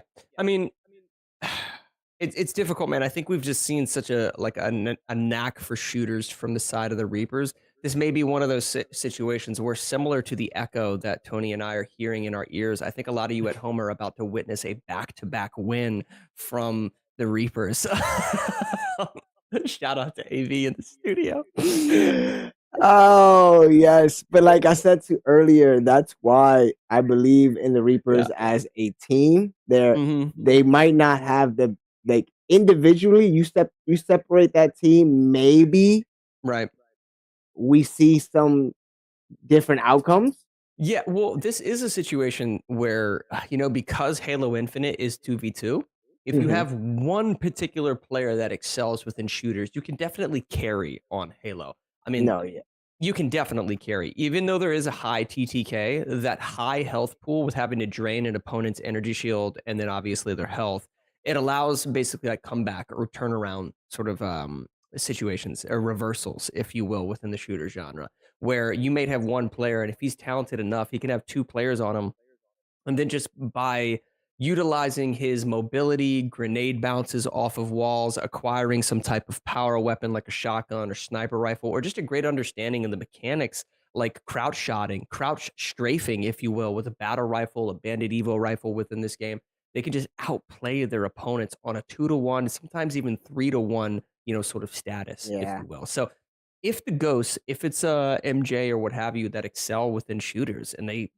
have like a pretty basic understanding of how Halo operates, they may be able to pull off some 2v1s and kind of carry the team to victory right here. That's what I'm hoping for. On top of like, I just want to see a fight back, guys. Fight back. Well, At I this mean, listen, they point, got 4 wins over what some consider to be the best team in the entire league. I wouldn't, keep your chin down too much. You got to keep your head high, moving in throughout tonight. But you also should be proud of the fact that you've gotten, a handful of wins against them. yeah, I mean, I guess I'm out here looking for wins and dub skis. We are no longer trying to highlight one team as being the greatest team in all of UEL. If I'm going against the Reapers, my mindset is, boy, I want dub skis. Yeah. We should, every team out there should already seen what's been happening throughout this season. See how we've had so many switch ups come along throughout the league for this season as of this point on this season. Lock in, guys. Lock 100%. in. Yeah. There's one. There's sort of like inexcusable things like you're talking about. Like you want to see those dubs and what have you. There's inexcusable things like not being able to finish a level 1 stage on Lumina Rush. I've mentioned it before and I've mentioned it again. There's little things like that definitely, I would say, separate not just the higher echelon teams within the league, but then even some of the teams that are in the middle of the pack that are struggling to get into the playoffs.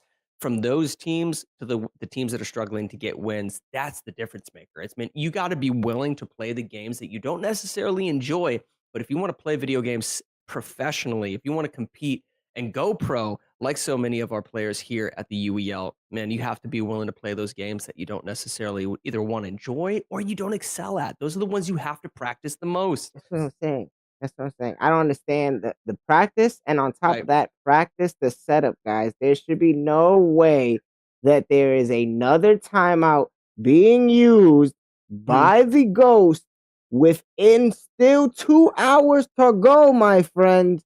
Yeah. Why are we losing so much? Yeah, setups are difficult. But if Strix, as a player of the Michigan Paladins, most recently a tier 1 player of the Michigan Paladins, recently talked about like effective ways to actually set up where you have one particular player on the team that's doing the lineup.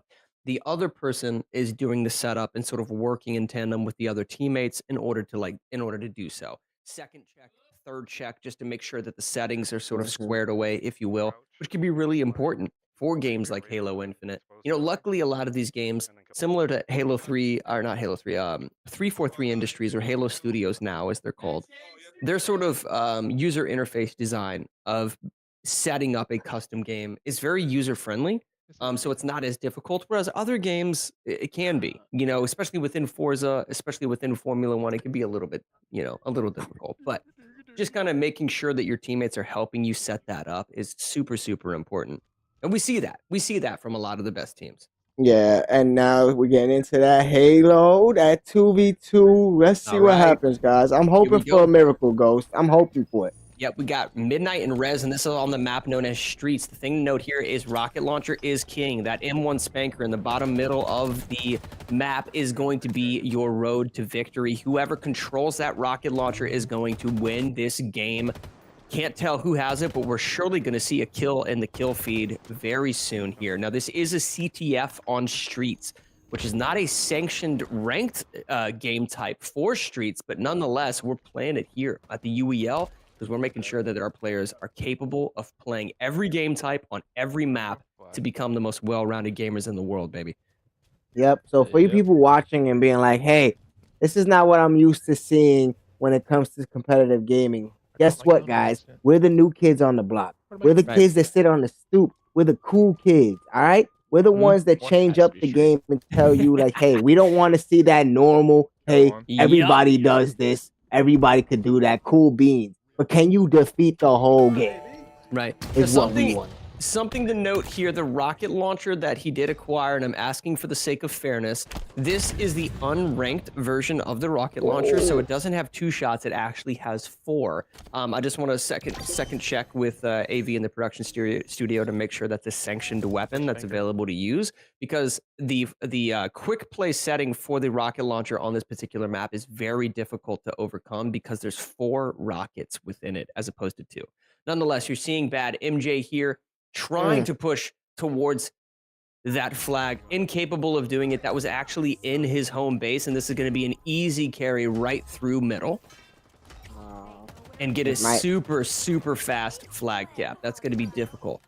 And this is an interesting map. I don't know who had map choice, or if this was a strategy. That rocket launcher is spawning in about 4 seconds. You can see both of these players between Midnight and Rez just sort of collapsing on top of it. But if I'm not pre-nade. If I'm not mistaken, I think that the rocket launcher is something they can use because there's no restriction. All right, there we go. So that should be absolutely fine. And this is going to be an easy cap for Midnight. That probably is going to do it. There it is. I think that was first to 3. Yes, correct. So like I said, guys, the rocket launcher in bottom middle, especially given the fact that it has 4 rockets in it. If you lose that team fight and you're not able to secure rockets, it's going to be the difference maker. If your opponent does have rockets, there are ways around that, right? There's, utilizing some pre-grenading corners, picking up the battle rifle. There is a battle rifle on that particular map, whether it be a battle rifle or Bandit Evo. There's different versions of the map, so we'd have to see what those weapon lockers look like. But there's a shotgun as well as the option to, not necessarily play hard defense. You could push into the enemy's base and pick up their flag. And then depending on the rule set and the settings of the game, you actually can't cap the flag until you return yours. So oftentimes what you'll see is after a team gets wiped, because your opponent is pushing into your base, the game will spawn you outside of your home base, which puts you closer to your opponent's flag. So they could have potentially picked up the Reaper's flag and then tried to win a team fight in order to secure theirs.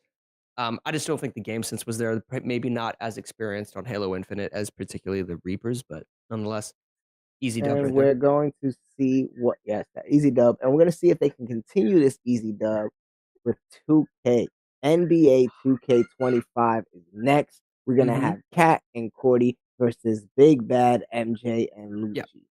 And I think we did get. I was going to just say real quick before we move on from Halo, it does appear that the Reapers had the map choice for that. I guarantee you they chose Streets because of how powerful that rocket launcher is. And if they're just winning team fights, it's not just going to be a close win. You are going to completely snowball your opponent and get a very fast victory if you just get that rocket launcher every time. So probably their choice. Yeah. And if you're watching, you guys, any other players watching, maybe use that strat. Learn that map. Yep. Perfect it. 100%. But we got 15 seconds getting into this NBA 2K. We got setup on the Reapers, so I'm pretty sure we're gonna get into this pretty quickly. I'm pretty sure we're gonna see ourselves a Kobe. We're gonna see ourselves a Kareem. We're probably gonna see Curry, if not a Wembley, Yana, whatever, Victor. But I'm hoping MJ pull up with MJ. Yeah, that would be nice, right? We're allowed to use all. For anyone who doesn't know, we're allowed to use all stars, any player from any generation. Yes. So I wouldn't mind seeing an all-star MJ. Come on, Big Bad MJ. And this is gonna be 2v2 on the block top. This is a game to 21, guys. So it's not like your standard just NBA matchup. 2v2 on the blacktop, first to 21. Typically speaking, we have one player playing sort of a big body, right? Capable of getting those picks off, capable of getting those rebounds, sitting underneath the hoop, sitting underneath the basket, getting a lot of dunk play and what have you. The other player, we usually are seeing just shooters, right? LeBron, Kobe, and so forth. Yeah. So just be on the lookout for that. Just real quick, Matt. Yep. Can you look at that setup time for me? Ooh, boy. Yeah. No more timeouts for ghosts. Ghost guys, I think right now just mentally are feeling super drained. And that's something that's part of what the Reapers bring to the table.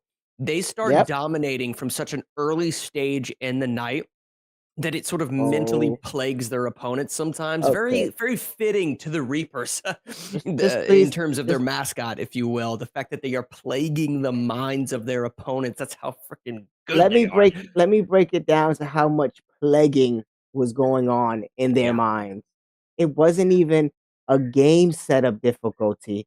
Yeah. They were still connecting their controllers. Ooh, that's tough, man. That's tough, man. And well, I will say, sometimes you have to be capable of setting up some of the games earlier on in the night, because if you do get those controller disconnects, sometimes a lot of the players have been using in the actual like USB ports. They're not even using like wireless controllers, but they're using like port extensions sometimes that will allow them to plug in multiple controllers into one port. And sometimes the actual device itself for that port extension can sort of malfunction, but you've got to be able to prepare for that. So, if they waste timeouts earlier in the night, when you need a timeout later on, not having those can force that forfeit, if you will. Yep. And this is what I'm saying. It's going to be a very different game when you give. Yeah. When you've been setting up this terribly. Yeah. And you have nothing left to save. Yeah. And we'll if you guys see in the top left-hand corner and the top right-hand corner, we're going to list what specific players each one of our UEL players is playing on. You can see Lucci in the top left on Leonard and Cat on LeBron and so forth, guys. So that's going to make it a little bit easier for you guys to keep track of what all is going on. So for those, let me break it down for you. We got, Cordy using Anthony Edwards, and then Cat using LeBron. Then we got Big Bad MJ on Embiid, and Lucci on Kawhi Leonard, which, all right, see what LeBron doing. He probably had to go back to switch ball. Probably the person who had ball. Then, they get to pick who gets ball first and whatnot. So we got Embiid. Wait. All right. What's going on here? Okay, here we go. Now we're ready. So this is going to be 40 right here at that 3-point line. I'd like to see a few sort of assists, if you will, onto the hoop itself. Some of the best teams in our league have lots and lots of assist plays. Simple layup right there coming in from Big Bad MJ, who I know knows how to play 2K. Yeah. So be on the lookout for Ghost to potentially steal this game. Reaper's no slouch by any means, but I've seen a lot of Ghost gameplay. Oh, misses the shot, though. He has to get back to the red line. They have to reset the ball in this game of 21, guys. For those of you who don't know, Big Bad MJ with the assist over to Lucci playing on Edwards, but he does get the rebound and then the reverse dunk to sink it. Yuck. Now, I don't know if this was a good, maybe we'll see, but I don't know if it was a good play on the Reapers. Like I said, Cat not being like the most experienced player, but was it such a great player not having a big man go against Embiid? Yeah, and I think that's typically why we see those big bodies in there, Shaquille O'Neal's and what have you. There's just such an advantage underneath the rim with the ability to get those rebounds, the ability to box out your opponent with that pressure rating, if you will, on the players themselves, making them play a lot more advantageous in the center of the court. Wow. Wow. Fake. That was a good fake from LeBron.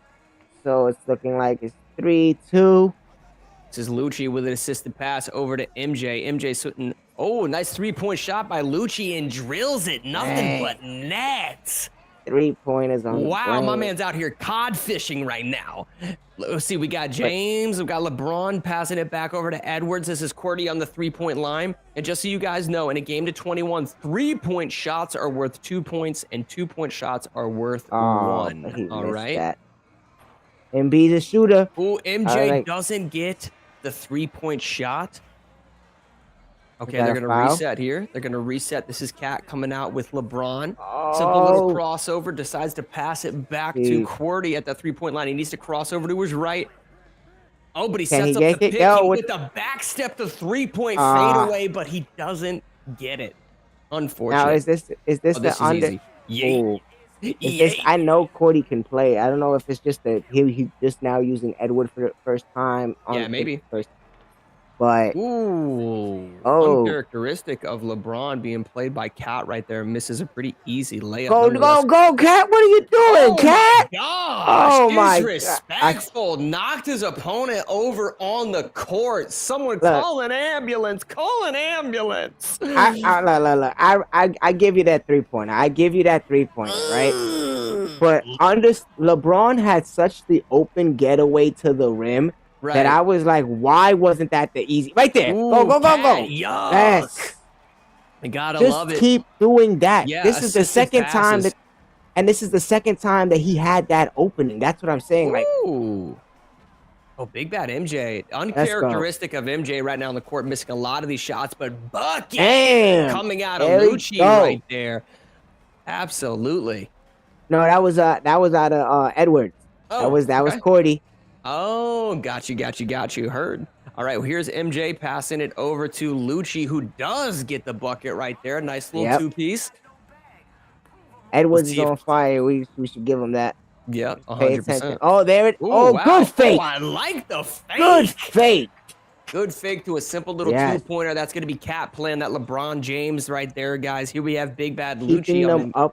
Keeping them up in one. Good steal. Yeah, good steal by Cordy. Passes it back to LeBron. He cuts over. He does it.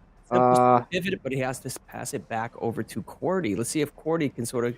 Oh, I like slow it down. Yeah. Oh, unfortunately, doesn't get the full setup. Oh, wow, he missed the dunk. Damn. Passes it back to Leonard right here, being played by Lucci. Why did he slow down? I mean, but great assisted shot on the bucket, Tony. It is. They are, but it's like they're simple mistakes where I'm like, you're getting lucky. You're lucky. Right. They are. Oh, it says why? He's wide open. Why are you not shooting it, Cat? Cat! Oh my gosh! What's going on? The fact that he even got a point right there. I'm sorry. This is bad. Travesty. Tier 1 player on the Reapers didn't shoot the basket when he was completely wide open. I'm sorry, but that goes on Cordy too. Cordy being the experienced 2K player, he should have made that layup instead of even throwing a whole back. Why are you passing it back to 3-pointer when you were that open? Ooh, nasty. There we go. When you were that open. Cat's probably here. I think they hear us again like last time. I know, right? Here we go. That's Leonard. That's going to be Lucio Leonard. Good. Passes up to big bad MJ. And MJ needs to just play it down there. Stop trying to go for these 3-pointers because it's not working for him. Yep. Ooh. Oh, wow. Okay, there seems there's less than 1 minute left on the clock, by the way, guys. And they're down. Yep, Reapers are up by 1 point, so they at least need a 2-point shot. They whiff that right there. They've got to be careful. Just goes for it. There was the bounce with the bounce. Reapers are going to steal it. 13-10. Look, if you're a Reaper right now, you're talking all skill. If you're a Ghost, you're like, yo, bro, you lucky that was double rim. That was double rim. That's what happened. You know what's wild about that, man, is Big Bad MJ is a very experienced 2K player and some uncharacteristic sort of missed shots throughout that game. But then on top of that, you had Cat, who's in that tier 1 position, who you could tell doesn't have the most experience within 2K. So I'm surprised that they ended up taking that, man. But then, as I said, don't sleep on Cordy. What we saw Cordy's gameplay this time it doesn't show how good he actually is. He was using a new character, so I feel like maybe he's trying to put it into his repertoire. But when he gets that Curry going, he's usually lights out. Right.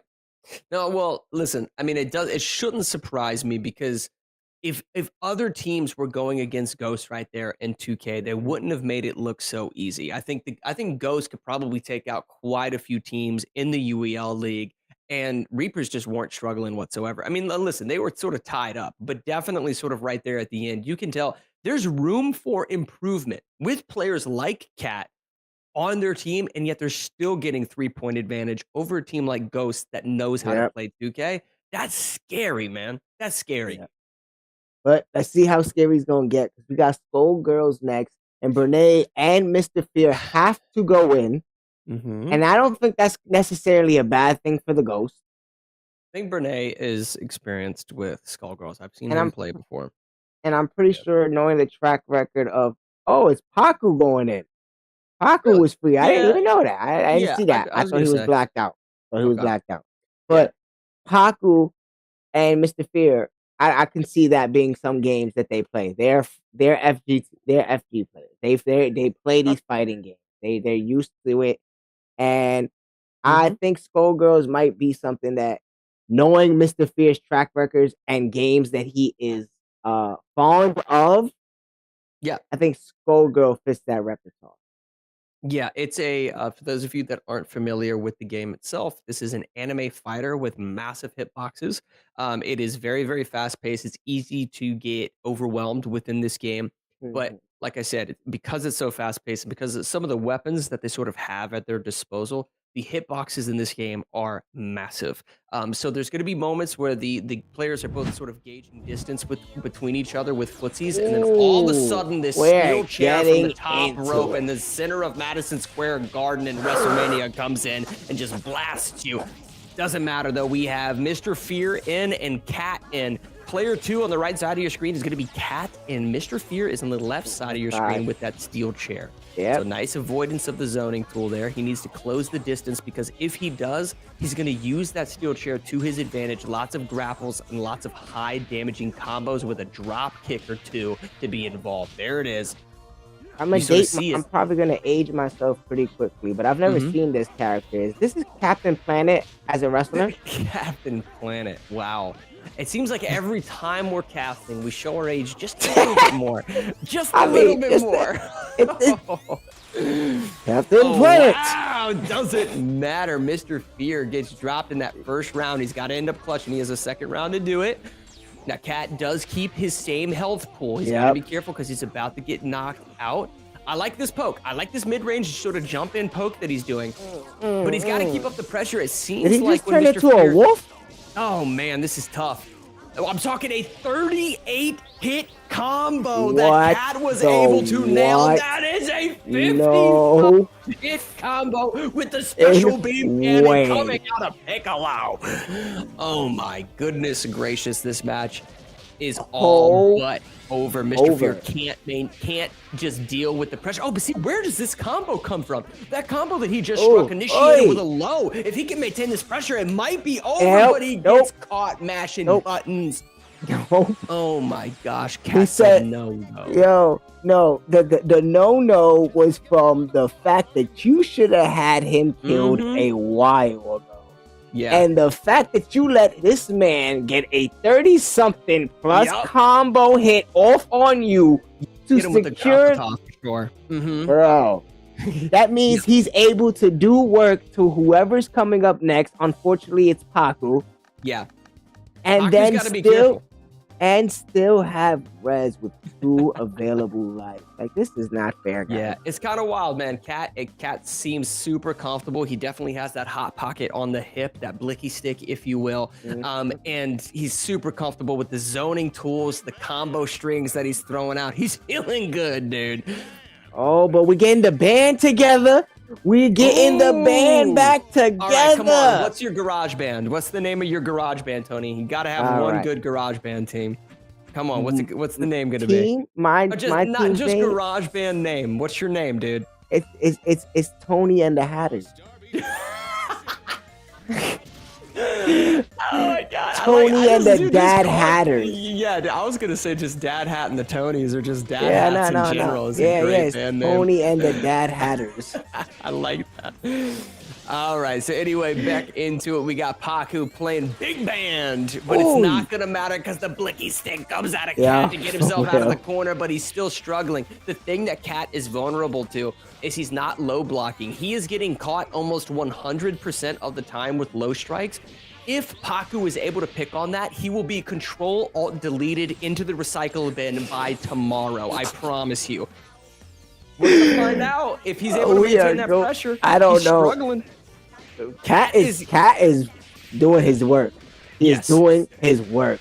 Yeah, but he's getting hit with these knuckle sandwiches and the entire trombone flying across the screen right now. That is a wrap coming out of Paku. Are you kidding me? Cat might have not liked band class, but oh my gosh, he definitely put in enough work for Rez to hopefully come in and do some damage, because if not, Paku over there looking like Nick Cannon, ready for the drum line.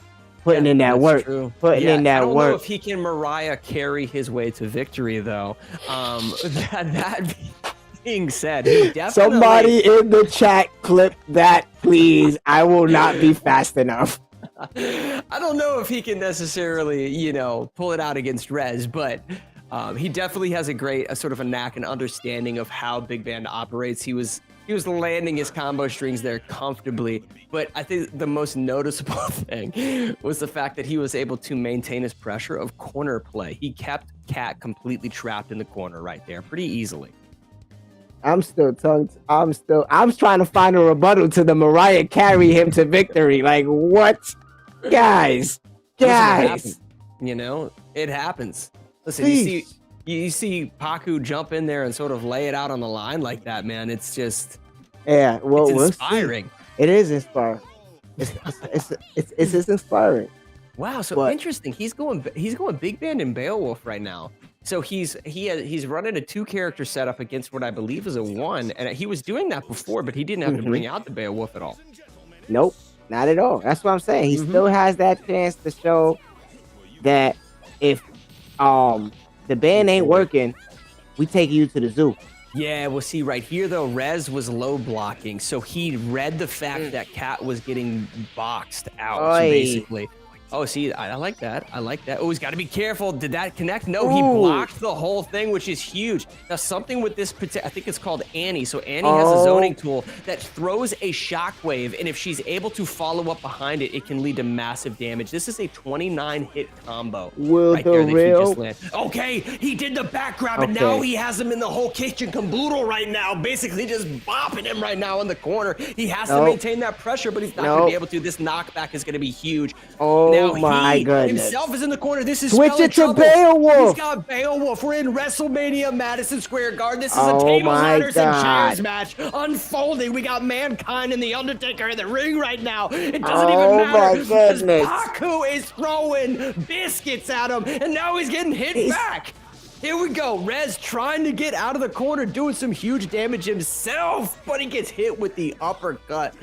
Oh my goodness. Oh my God, it's pretty much over. One more body slam and it's game over. Wow. He said, I am the real WWE champion. He said, yo, I can Mariah carry myself to victory, and can please the real Paku please stand up because you just did your thing, boy. That was amazing.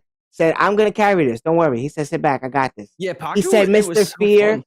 He said, there's no fear in me.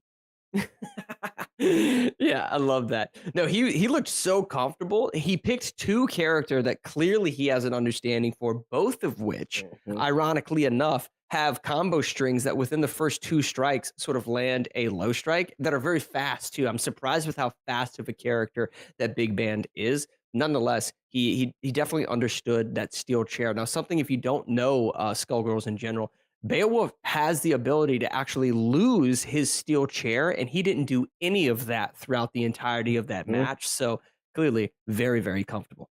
Yep, and then now we're gonna get into some Blaze Blue, and Brene has to go in. Now I know it's true. Brene has to go in. It's crazy, man. They're getting a lot of fighters, Tony. Like we've almost played the entirety of our fighting game genre here on the UEL wheel, and the only one they've lost is Mortal Kombat. So at the top of the hour, we talked about, hey, they may be in this if they're able to win all of their fighters. The truth is, it seems like that's all they have. If we're being honest, they almost got Wreckfest, but that was saying almost is generous. If you want to start, let's start doing the math for real, right? They already won 2 of them, right? Yeah. Then you add Skullgirls, they won another one. Yep. And then you add MK, which they lost. There's only 1 more fighter left on 2 more fighters left on the wheel. Blaze Blue, the Tekken. Okay, so we haven't played Tekken yet. So Tekken, Blaze Blue, or Die by the Blade. Oh, Die by the Blade. Boom.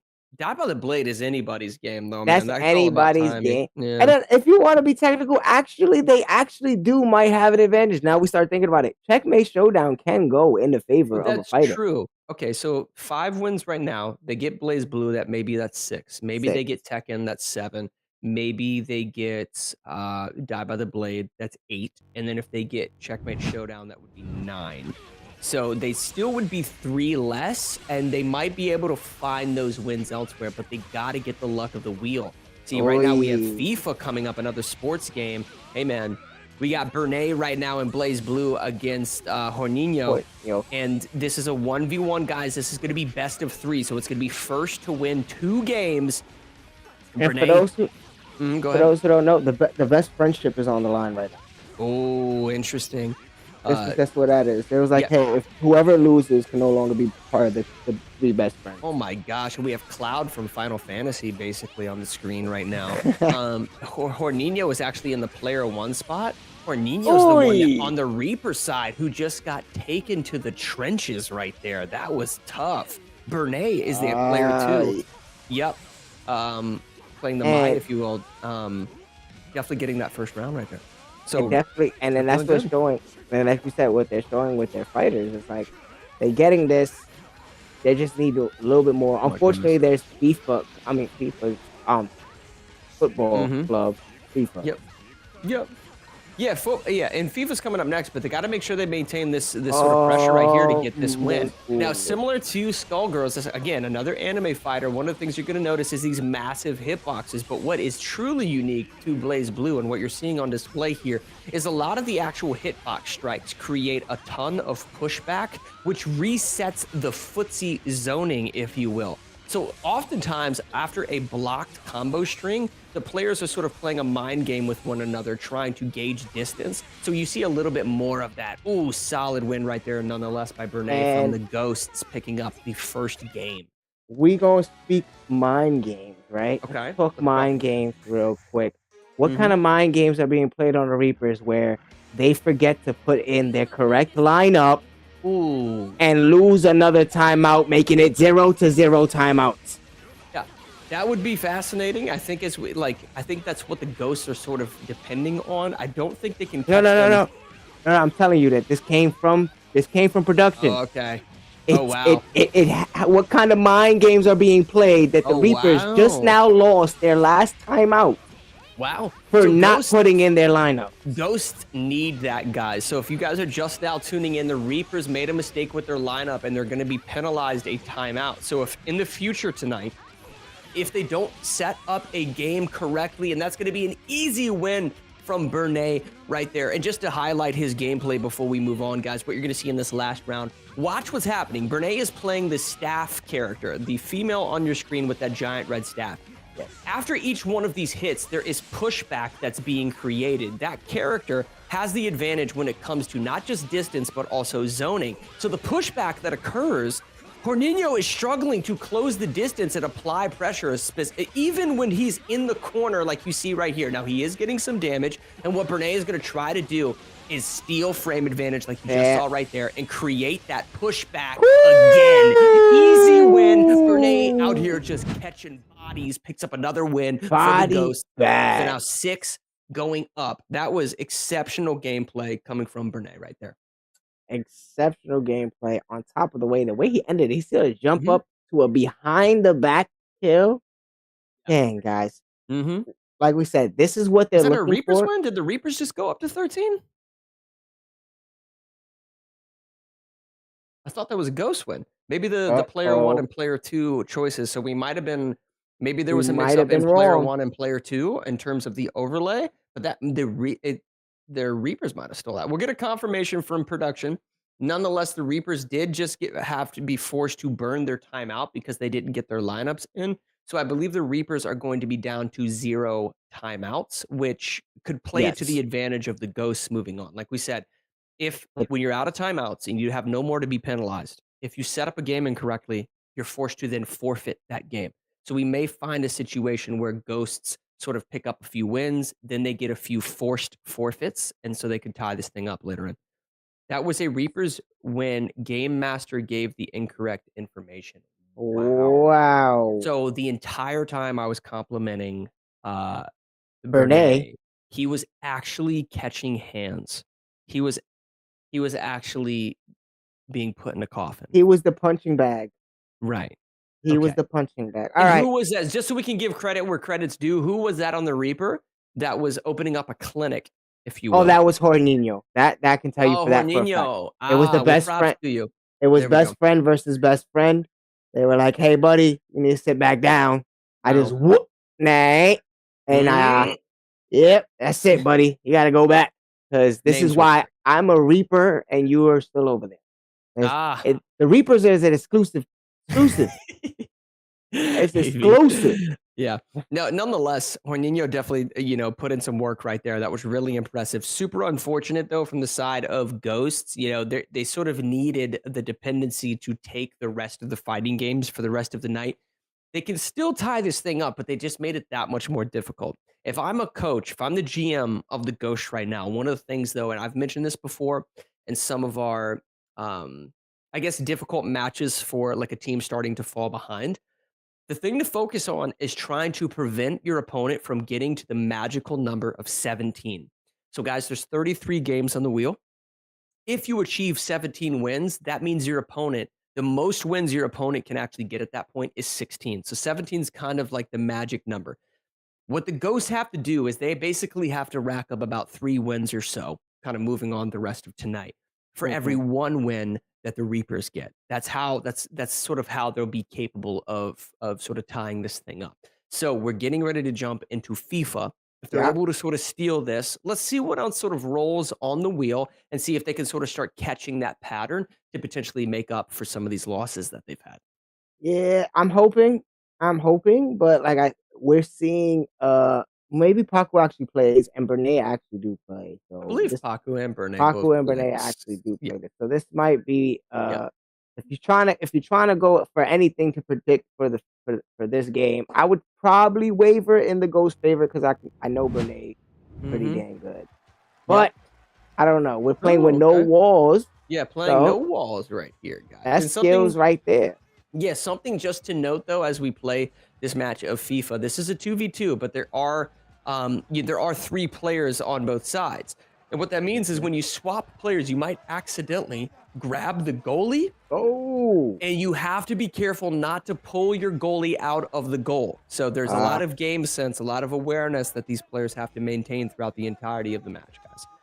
And not playing with any walls. There's another. Make sure you do not go out of bounds. We've seen 2 out of bounds so far. All right, and we'll get more information in terms of the color coordination, guys, like what color each specific player is playing. Looks like Paco is in yellow. Yep, Paco's right there, so that's going to be white jerseys is France, guys. Oh, wow! Are there you it is. kidding me? Was that Bernay? No, I think that was yellow. Was that Paco? Yeah, Paco that was yellow. Bernay basically just taunting right there in front of the goal. Oh, wow, they whiffed the shot. It goes for a second one, but Bernay chips it out of bounds. Now, they do have the corner play. Going to go for an assisted shot on the goal right here. Be on the lookout. There it is, and then he... There it is. I cannot believe they were incapable of getting that goal. That is crucial. Nonetheless, this is Midnight in purple. Midnight in purple passing it over to Cordy in red. Cordy gets absolutely slapped out the goal. Gonna pass it back up to Cordy. Sends it to the corner. An assisted shot. Whiffs it. They have a 1v1 right here. This is Paco with some solid dribble skills. Can he make it? He was disgusting. A crossover to the right with a straight shot. And the way this is looking, if I'm not mistaken, I think the setup was a Ghost setup. So this shows the skill difference between Paco and Bernay compared to, I mean, that was a nice one. That was a nice little walk-in. It was a nice little walk-in. But for the way they're playing with these outs and controlling with no borders. I'm talking too much. I'm talking too much. Bernay accidentally grabbed the goalie, like I said. Oh my God! Cordy with his steal of a lifetime. Basically, they said, Tony, shut up. Steals his lunch money in the middle of the cafeteria. Bernay's struggling.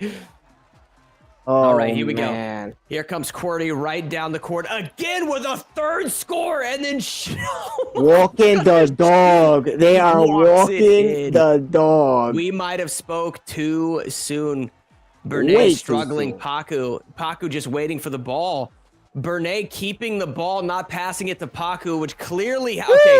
Here's what I'm saying if I'm Paku. I'm saying, brother, you need to pass it to me, because every time Paku has the ball, his dribble skills are exceptional. He knows when to hit his crossovers. Everyone's struggling on the court right now. Paku with a solid shot. He's got a 1v1. This is Bernay's option. This is his moment. He passes it back to Paku. That would have been a perfect opportunity for him to actually get a shot on the goal. So when he didn't need to pass it, he decided to. Wow. That ball flew into the atmosphere. This is Paku. See, I love the team play, though, out of Paku, man. You can tell that even though he's super comfortable with it. Here's Paku again. He's a dog. He's a dog. Paku just got certified as a dog right now on this court. Let's see what the score is. Oh, my goodness. No way. Wow. Did he just get that score? Did France just go up 6-4? This game is crazy. Is that game over? That's game. I believe Ghost ended up taking it. Shout out to the Paku, who scored almost all of those goals. Solid dribble skills. Put some respect on his name. He's that tier 4 player over on the Ghost right now, showing up and showing out in FIFA, guys. Who let the dog out? Who let the dog out? Yeah, what game did we... was it Skullgirls that Paku performed so well in? I think it was, wasn't it? Was it Skullgirls? Yes, and then he was the big band. He was the big band. Paku He Mariah carried himself to victory again. Yes, dude, Paku plays well, not just in Skullgirls, but now he just played exceptionally well in a game of FIFA. 2 completely different genres of video games. That's what makes him an in-gamer. Maybe we see him move up the tier list a little bit on the side of the Ghost. Personally, I think in his head, that's all he wants for Christmas. You know what I'm thinking, though, man? I'm looking at the Ghost, and who I want to see step it up, man, is Lucci. I haven't actually, it's not necessarily that he's been playing bad, but I haven't noticed his name throughout the night much at all, whereas everybody else has either had sort of their bad moments or their good moments and what have you. Lucci's sort of been evading us as casters, man. Let's try to pay attention to him moving into the last hour and 15 minutes of tonight. And do you take that as part of like what you were saying, like someone who's trying to probably fit into that leadership role? Maybe he wasn't too focused on the game. Because there's certain games where I feel like maybe Lucci could have gone in and did a dominant performance. Maybe he's letting his team show out and trying to fill into certain spots. That may be the case. I think that may be the case. I think more often than not, just sort of blending into the background sometimes can be a result of just, I would say, like not necessarily lackluster like gameplay, but less, I would say, sort of significance in terms of being a part of the outcome of a match, whether it be a loss or whether a win, just not necessarily having his moments to shine. So maybe we see a little bit more, though, of Lucci sort of moving out, throughout the night here. Yeah, and I'm just hoping that we don't have to speak about Lucci in any negative light, because like we said, we're getting into games. We're getting deep into the game at this point. We have an hour and 14 minutes left. 16 seconds left on that setup. Anything could possibly happen. Listen, you got on me the other day for being too nice. I'm getting on you for being too nice. We just got word from the floor that Lucci is doing the tutorial for Valorant. Where's that dog, Tony? Where's the savage that I saw the other night? What it is, bro. Lucci is doing the tutorial. Oh my god. And look, guys, I'm trying to be nice. I was trying to be nice. The production team and my fellow cast member don't want to be nice. Okay. They want you to clip this for Lucci so they can never forget it. He needs some milk. I don't think we might be playing. I don't think we're gonna play Valorant. I think maybe. No. I think that the setup time is over. Oh, if the Reapers were ready for that and they set the game up, then we'll see here. We're keeping an eye on that wins column, guys. If they couldn't wait. That's 14. That's 14. They were just at 13. I think it's because the Ghost potentially maybe had set up and Lucci wasn't ready in time. Or maybe the Reapers were ready. No. Maybe okay, so Reapers had set up, they were ready in time, but Lucci had not completed the tutorial, so he wasn't ready in time, which means the Ghost would then had to forfeit the game. Forfeit the game. And like I said, we could have possibly seen it play out, but the Reapers being as toxically good as they are, they were like, no, we're not giving them the benefit of the doubt. Let's take that game away from them. Let's run this wheel. They're going to try to finish this wheel on them. We might see the first completion of the wheel tonight. We still have an hour and 12 minutes left. What I will say though is I've heard so much hype about the Reapers. They're 7-0. They've never lost a game.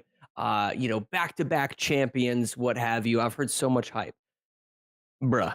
They have 0 timeouts left with an hour and 12 minutes. They had 0 timeouts with about an hour and a half left in the game. That's a huge mistake. So there's something to capitalize on there.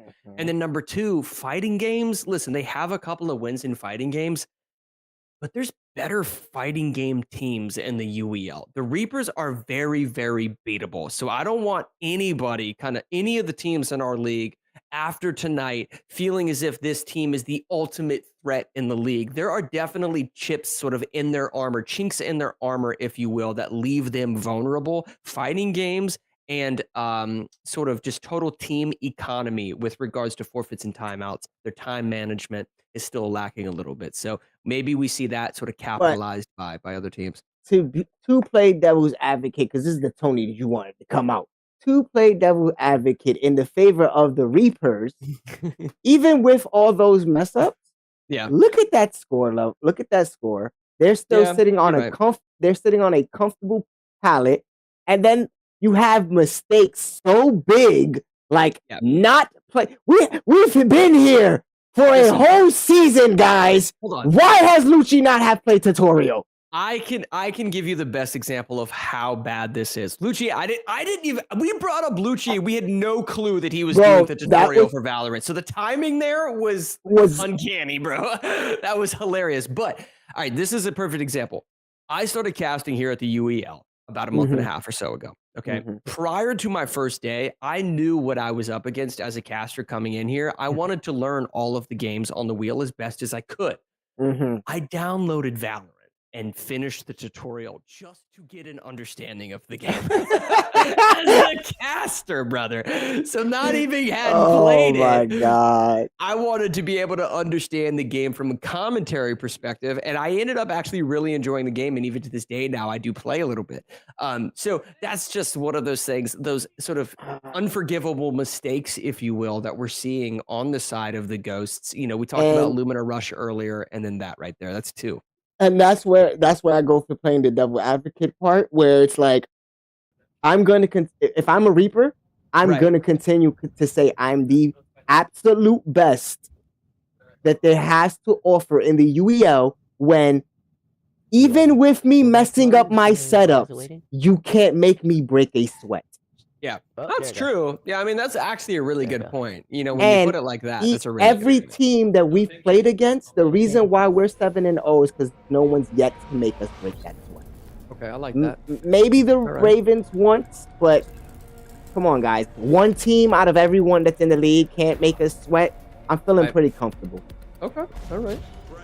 Well, right here. Ooh, okay, interesting. Okay, never mind. Yeah, I thought we were going to get an Ash to come out, but nonetheless, we got a little bit of Fusey, mate. Hey. Oi.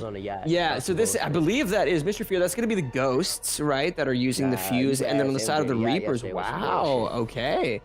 I like the team composition over there. Definitely some mobility, though, with the Horizon gameplay. If you guys are unfamiliar with Horizon, which I believe is a NASA scientist, she has a, what is it called? She has a grav lift that allows her to gain vertical advantage, like very, very quickly. The grav lift itself can sort of shoot you up about, like, I would say like 3 to 5 stories. So basically this giant building that you see them right next to here, Mr. Fear, Horizon can get on top of that in no time. So you're going to see a lot of that sort of moving forward.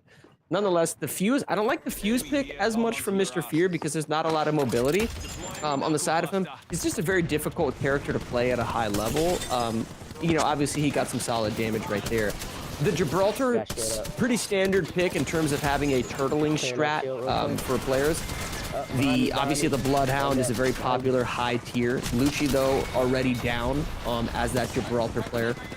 They should have played inside right there. So take advantage of the corridors, the buildings, the doors, and what have you. Don't just run out in the middle of the map. And here's the Horizon play. That's the grav lift that I had just mentioned to get vertical advantage as easy as possible. Using that R301, trying to sort of take advantage of this vertical gameplay here, guys. Going to look to be head glitching consistently after Midnight's teammates call out where they are. They're going to basically just collapse on top of And them. those call-outs are just amazing coming from the side of the Reapers. Yeah. You can already tell. And that's what's going to... I also have fear moving forward into our next game, which is going to be Rainbow Six Siege, where it plays heavy on that team compensation. Wow, they are super comfortable right now. Yeah. Wow, picking up a double kill is Midnight, and then he pops Oh the my Horizon God, grav lift, hits a shield in the middle of the grav lift. You can tell he plays Apex Legends, my friend. He is either a diamond player or a master player, guaranteed, capable of maintaining just his presence at top middle is going to be so difficult to overcome, Tony.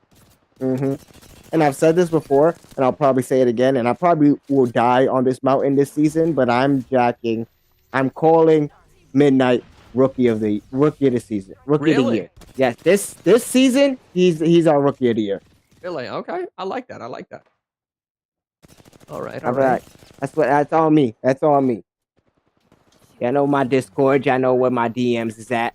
That one is on me. I've seen this man sweep. I've seen this man carry, and I've seen him dominate and help hold his team together. Not only dominate as a shooter, but we've seen him dominate in aspects that he wasn't supposed to dominate. He came in #1 draft pick, also came in and not only secured why he was a #1 draft pick. I've never seen him come off the lineup. Okay, well, we got a little bit of gameplay here from QWERTY. Just getting some ease. There's no reason to take that zip line. And to be honest with you, I would sort of expect that coming out of the Fuse pick. Fuse definitely has his advantage on a close quarters map like this because of his knuckle clusters. The knuckle clusters of Fuse, you can shoot into doorways to prevent enemy players from actually pushing you if you need to heal. But in terms of mobility and being able to just rotate effectively and what have you, one of the least effective players. So the fact that he was coming up on a zip line there sort of acts as a parallel to just choosing that character in general. I'd have to get a confirmation as to who is playing Fuse, but definitely not a good pick when you're going up against the likes of Wraith, Horizon, and sort of Gibraltar maintaining this top middle position. This is a comfortable win from the Reapers right here, guaranteed. All they're doing, man, is they're just exploiting the verticality of controlling this top middle. They're sort of leveraging it, if you will, against their opponents and just shutting down any ability to close the distance and try to make up for the 10-3 kill advantage they have in this game of Team Deathmatch. Yeah, and I love the way they're moving, the way they're controlling it. It's like they're shooting from an area, and then the moment that they see that someone is peeking or seeing where they're shooting from, they're just moving slightly enough to throw them off balance.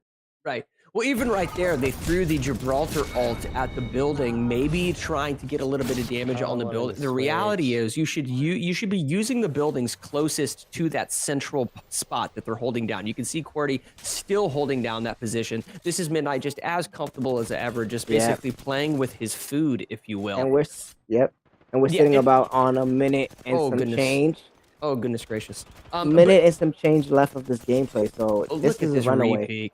Yeah, look at the repeat. Swaps to the Peacekeeper, just gets almost a snipe, if you will, with that Peacekeeper. Is he gonna get him? Great movement. Oh, he got Good caught. try, though. Good try, though. Yeah, good try. Nonetheless, he does get shot. And then look at this. QWERTY is still, he's going to throw an ult just to throw the ult. Just to toy with it. Right?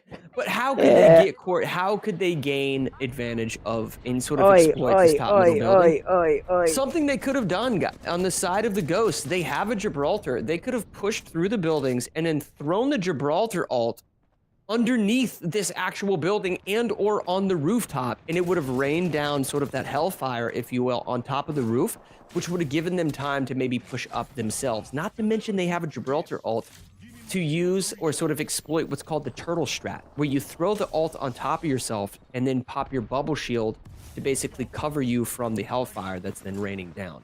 So they could have used the Gibraltar in order to gain the position that you're seeing QWERTY play in right now. Yeah, but this He is doesn't this even care is at this point. they don't care. They're less than a minute. There's a minute. I'm pretty sure left. There is nothing left for the Ghost to do. Yeah, it's 7-19 if I'm not mistaken. 7-24, 3-1. Oh, this is Yeah, that's gonna do it. That's a wrap. So solid game for the Reapers, and now there they are. They're at 15. So guys, they're 2 games. We have an hour and 2 minutes left in tonight's matchup. They're 2 games away from basically securing this win with that magic number of 17. So if I'm on the sides of the Ghosts, right, all I'm thinking about right now is you need about 5. Yeah, you need about 5 wins to every one of the Reapers, even if you just want to tie them up, right? If you want to tie them or potentially take the lead, you need 5 to get to 11 and then another 5 to get to 16 and to get a 1-game advantage by the time the clock actually hits 0. It's going to be tough to do, man. Oh, never mind. So if they lost, okay, so if you gain 5 wins and then they win one, it'd be 16, and then you get another 5, it'd be tied up 16-16.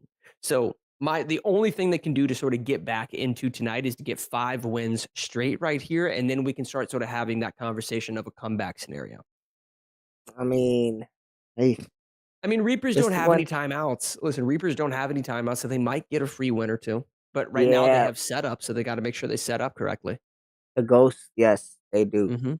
But the thing that like I said earlier, the thing that scares me about this one, whether they did have timeouts or not, is that the way the Reapers have played as a team when it comes to these team shooters, right, is a masterclass. Yeah, it is. I mean, you're right, man. The composition, the strategy, right? We saw QWERTY right there on the top middle the entire time, exploiting that peeker's advantage with an R301, which is essentially the laser beam gun of that game. There's almost no recoil. He had what I believe is the 2x sight on it. So, I mean, he's able to land those shots, get chip damage. Originally, at the start of the map, they were all sort of playing around QWERTY on the top middle, securing little kills here and there. And then as they got more comfortable, they just started going out on the hunt, essentially, and just going after their opponents. The moment they saw them caught in a spawn point, they would basically just push them and secure more kills. Had that been a little bit closer, though, it wouldn't have made much of a difference because they would have continued to control top middle.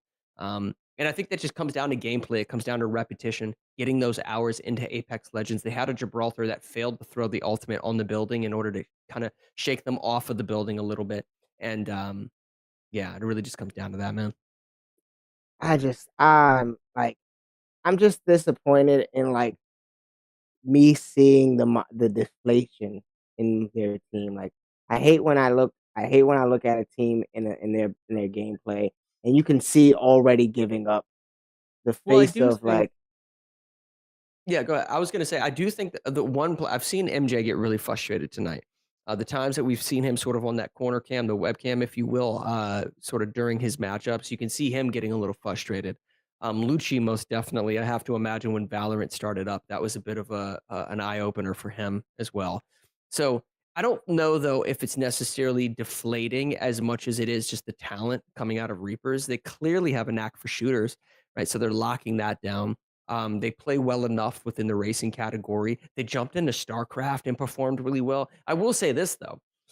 Listen, you go against the bots. I think the bots wipe strategy against Reapers, to be honest with you. Even though I know they have strategy players on their team, they're not playing at the same rate that the bots are, brother. So there's a lot of categories that I know teams within this league that'll take wins over them.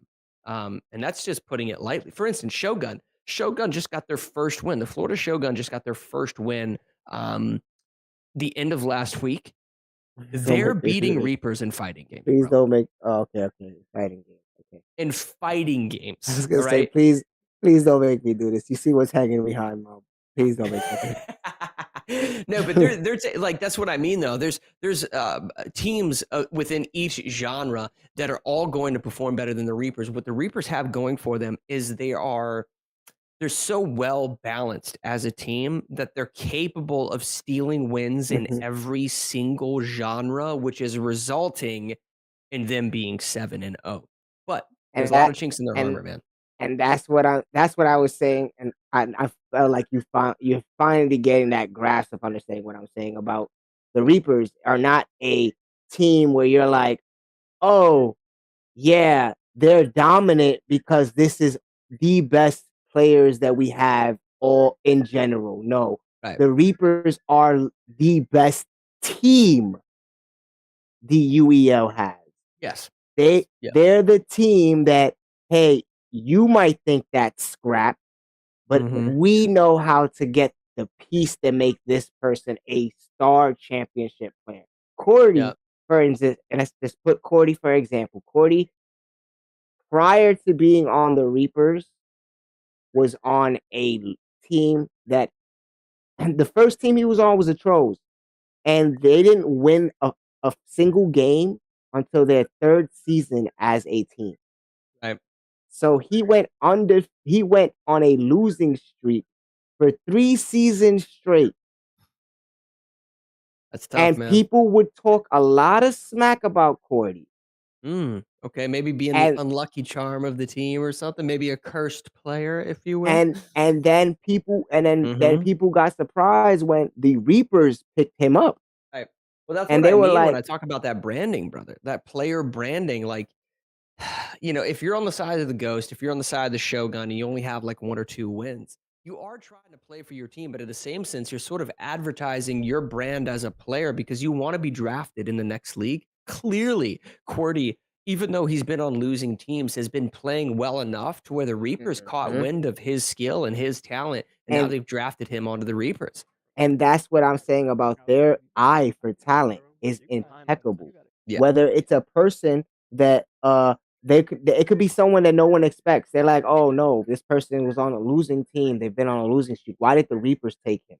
But the Reapers see something in that player, and on top of it, they already know their skills as a team can bring a highlight out of it. Cordy was a very quiet player. He's still timid to this moment, but you see, if you watch the Reapers YouTube, if you watch any of their streams, you can see that every time they're hey Cordy, yell, scream, get out there. They're bringing that out of him.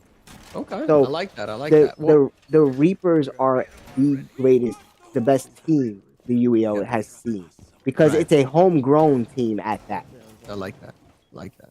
Well, we're going to see a little bit of that on display right now with Rainbow Six Siege. I mention it all the time, but great strategy, solid strategy outplays gunplay within Rainbow Six Siege every day of the week. So typically speaking, whatever team sort of synergizes with each other the most tend to take the win when it comes to Rainbow Six Siege. It does seem like the Reapers already have some strategy within this. Cat took a little bit. You're watching Cat right now on your stream. I don't know how experienced he is at Rainbow Six. He took a little while to start getting his setups, but that just might be because he's made the conscious decision to just lay his cap can traps, which are those laser traps he was putting on the door with that drill bit. He's laying those close to the objective, just sort of relying on the fact that, his opponents might not see him as they're closing in, and he put multiple on the same door so that the damage actually stacks, and instead of just hurting his opponent, he can actually knock and or kill his opponent with the triggering of one single trap. That's why he's stacking them, guys. The way you broke that down, that seems like someone who knows how to play. Yeah, he definitely knows how to play, but I would say Capcan in general is a crutch character because it's easy to get kills without even having to shoot at somebody. So it tends to be a character that a lot of people play just to simply add to the team synergy or add to the team composition. It's sort of how we mentioned Jekyll earlier playing the defender on the finals and then anchoring the objective. You just want to make sure that you're contributing to your team in some significant way. Playing Capcan and laying down these lethal traps is a great and easy way to do that. Opponents found the bomb. All right, so they basically are just droning out, gaining intel, if you will. This is Lucci. Oh, it does look like a kill has already occurred. That looks like the SMG that might have been. I think that was actually Cat that took out the Jackal player that might have been sneaking down middle stairs. So that would be garage stairs that Cat probably just got that kill off. Now this is Lucci playing the Habana. He should have put on the Habana play, you should put one at foot level and then one at hip level so that you can actually crouch walk into the objective. He's made the mistake of making a kill pull. Yep, that's another kill probably coming out of the Legion player, whoever that is. But big mistake that shows a lack of sort of game awareness on the end of Lucci. He can be peeked. Oh, he just shot his teammate. And wow, just like we talked about. Cat picks up a double kill because he put down multiple cap can traps on the same door. No way. You see Lucci's face? Lucci's like, he's even on no way. I don't know, man. Don't listen.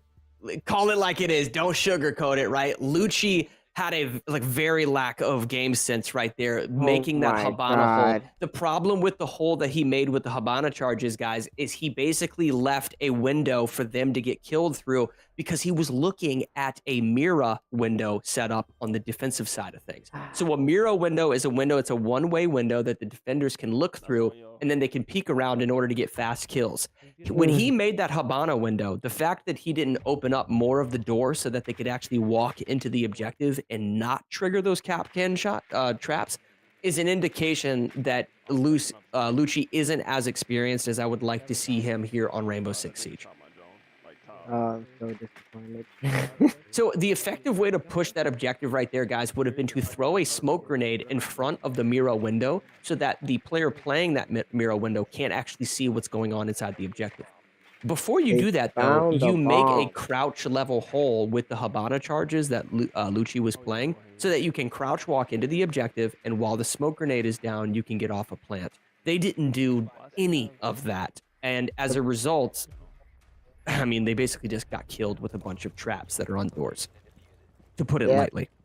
They found a bomb already, so... All right, now this is going to be... Yeah, and this is on the side of the Reaper, so you're already seeing a little... I can tell by the way... Oh my goodness gracious. I can tell the way Midnight is playing his drone that he plays Rainbow Six Siege. That is hilarious. The way he's auto-leaning into each one of these shots, peeking the spawn peak. Oh, yeah. Now he knows he's not peeking, so he's going to start rushing the objective. So great gameplay out of Midnight. Clearly a very high-level player. Rookie of the year. Yep. Yep. Now he's either going to break this window and go for a peek down janitor hallway, or, yeah, he's probably going to drone in his teammates here. Yep. And he's just going in because he's not threatened from the objective. Instantly takes out the camera. You're right. Instantly takes out the camera because he has a high game sense on Rainbow Six. Now they're going to open up that hard breach wall. He's playing the ace player, which has those hard breaches. Oh, but they get taken out. I think they get taken out with an impact grenade, potentially, is how that got taken out. Now they have the objective open. This is pretty quick. Oh, look at that. Yeah. He threw the last ace charge at the floor so that he doesn't have to vault over that lip of the actual wall itself, and now he gets to just walk into the objective without having his mobility hindered. This man is a genius. All right, that's 4-4, though. Someone went down. Mm-hmm. Someone did go down. We'll get more information on that, too. It looks like the Ying player was killed. Wow, and now there is an Echo. Echo getting a kill. Wow. Interesting gameplay coming out top square. The Echo player actually got a kill, which basically allowed everything to sort of collapse on the side of the Reapers. Great defensive gameplay and cheeky kill coming out of the Echo player, which I believe is Paku right now on your screen. That is. Yep. Oh, another kill coming out of Paku. Yeah, I love it. He's actually playing the angle of the bomb right now, sort of head peeking the side, and I believe hugging the left side like he's doing right here is actually how he was able to take out Midnight on the side of the Reapers. Wow. And there goes take that. So it's tied 1-1. Yeah, tied 1-1. I'm genuinely very surprised by that. I think that really came down to Paku.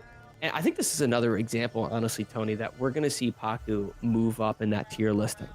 If I'm the GM, I'm making that executive decision right now. Paku. Oh, what just happened there? What I thought happened? What are we getting? I thought that was a 1-1. I believe the Yeah. Reapers won the first round. Yep. Ghost won the second. We got the third round going now. What's Yeah. going on? Oh, Maybe we're a getting a forfeit. tech. We're getting a tech. Tech Oh, time tech out, time. guys. Okay. All right. So, Cat's game crashed. Oh, maybe he's rage quitting, dude. I'm kidding. I'm kidding. Oh. Yeah, and that has nothing to do with those SurfThing computers, guys. More often than not, that's actually the Ubisoft launcher and or the Steam launcher that sometimes will actually cause those games to crash. Yeah. It's difficult for developers on the PC end of things to like optimize these games because basically when you're making a game for a specific console, the dev kit that you get allows you to make that same game work on everybody's console. If there's 20 million Xbox or PlayStation users, you only have to make the game one way because it's going to operate the exact same on all of those consoles. From the dev side of things, to balance the game on a multitude and different range of hardware, because so many different PCs have different specs from the actual Intel chip they're using, the graphics card, how much memory they have, the GPU, and so forth. It creates a situation where it's hard to optimize. So oftentimes our PC games will sometimes crash, but make no mistake about it, it has nothing to do with these SurfThings PCs. Nothing to do with this SurfThing thing, but we got an update for you guys. It is 1-1. Reapers have one, Ghosts have one. Cat's computer crashed, so we had to do a technical timeout. But coming from AV in the sky, it's looking like we're going to get the last round as a 1v1. Oh. Now, who you sending in? Agree? Who you sending in? All right, I'm sending in Midnight and Paku. Okay, we didn't see a lot of gameplay from the rest of them, but I am sending in Midnight on the side of Ghost. I'm sending in Paku. I'm not going to lie, man. I actually think both of those kills from Paku were him just kind of doing his job. I think he's playing Echo because he wants to anchor the actual objective. I don't believe he's the best shooter on that team. I'm probably sending in Bernay or MJ, to be honest with you. I think both. Maybe I think MJ, if I'm remembering correctly, I think isn't as experienced as I would like him to be on R6. So potentially Bernay. Hold on, guys. We've had an ouchie. Oopsie. Sorry. Oh my gosh. It is not a 1v1. It is still it's still 5v5. It is the final round. Is what is being told to us. 1-2-1. 1-2-1. I get it now. So it is 1-1. Ghosts have one, Reapers have one. They're getting that computer set up, and then we're gonna get our final round in. Our final round in. Well, I mean, it is one of those situations where we do sort of have teams that will challenge each other. We saw a little bit of that. It was last week, and I'm trying to remember who was playing. It was with Pop. It was with Shogun and somebody. And yes, and they were going to play Halo, I think. Yeah, and there was a challenge for a 1v1 on Halo as opposed to making it 2v2. And they were going to actually do it. And sort of in the midst of the action, the GM for the Shoguns walked into the arena because he heard what was going on and basically said, no, you're not 1v1 each other. This is going to be a 2v2. We're not taking that risk. We're trying to get this win, blah, blah, blah. Just trying to keep it as professional as possible. But there are times where teams will sort of respect the 1v1 and or just sort of play into it, especially if they think they can get a win over their opponent because they're being a little too cocky. We've seen that happen on the arena floor. So we thought that was going on. I don't know if chat. Y'all can tell me how y'all feel about this later on. We could talk about it in the Discord or whatnot. But how we feeling about adding the little ISO rule? Every team has one ISO. What's that ISO rule? You feel me? I sees it. I sees it. That would be interesting. The ability to sort of challenge a player like that, that would be kind of fun. You know, Strix brought up an idea. I don't know how much they want us mentioning this, but Strix brought up an idea earlier, I would think last week, where teams could potentially gamble their amount of wins. So if they needed to make a comeback, they could say, like right now, the Ghosts are sitting at 6 wins, and they need to double down on their wins. So they could gamble all 6 of their wins for a chance to bring it to 12. I thought that was a really interesting concept. But I don't know how much they're going to want, you know. we might end up getting a whole gambling thing going on, hit the casinos up. Well, it's one of those things that like teams don't have to accept gamble, right? But if they think that they can steal some wins, maybe, you know. I was gonna say, because sometimes people want to gamble a lot, but don't realize the house usually always wins. Yeah, yeah. And by house we mean AV. Yeah. 100%. Nonetheless, we're trying to get this last round set up for you guys. Cat's game crashed on the side of the Reapers. We're gonna get that finished up here, And we we're got it. jumping back into it. Nonetheless, so this is just gonna be one quick round. I don't think they We're defending. yeah. So it's gonna be 0-0, but in reality, this is the last round. So whoever takes this, guys, is going to be the winner. You're watching Paku right now, playing the Echo again on defense. Oh, okay, so I like this. Interestingly enough, look at this. So they have a Frost Echo. and a Capcan, which are both characters whose abilities can basically eliminate their opponents with them not even having to aim or shoot at them, right? So Frost traps will basically immobilize an opponent. They can get out of the Frost traps now as a result of the most recent updates, but it leaves them basically with 1 health, and they leave a trail of blood behind them. They also can only walk.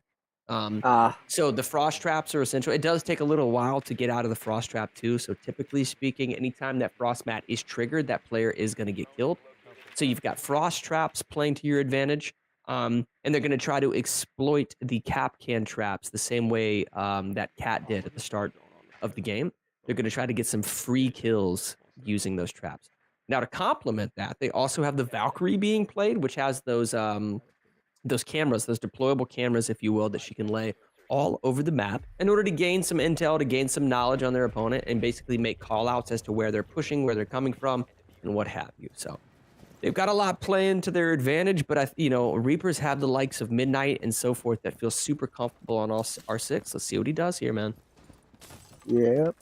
I'm going to be honest, I don't like this specific push from Midnight.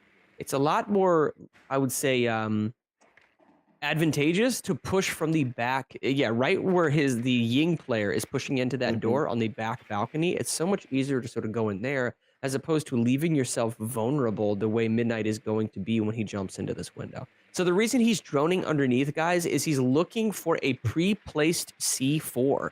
So the defenders can actually place a C4 on the wooden structure of the flooring, and as they walk over it, using those Valkyrie cameras, they can spot them and then just basically pull the detonator pin on that C4 and blow them up.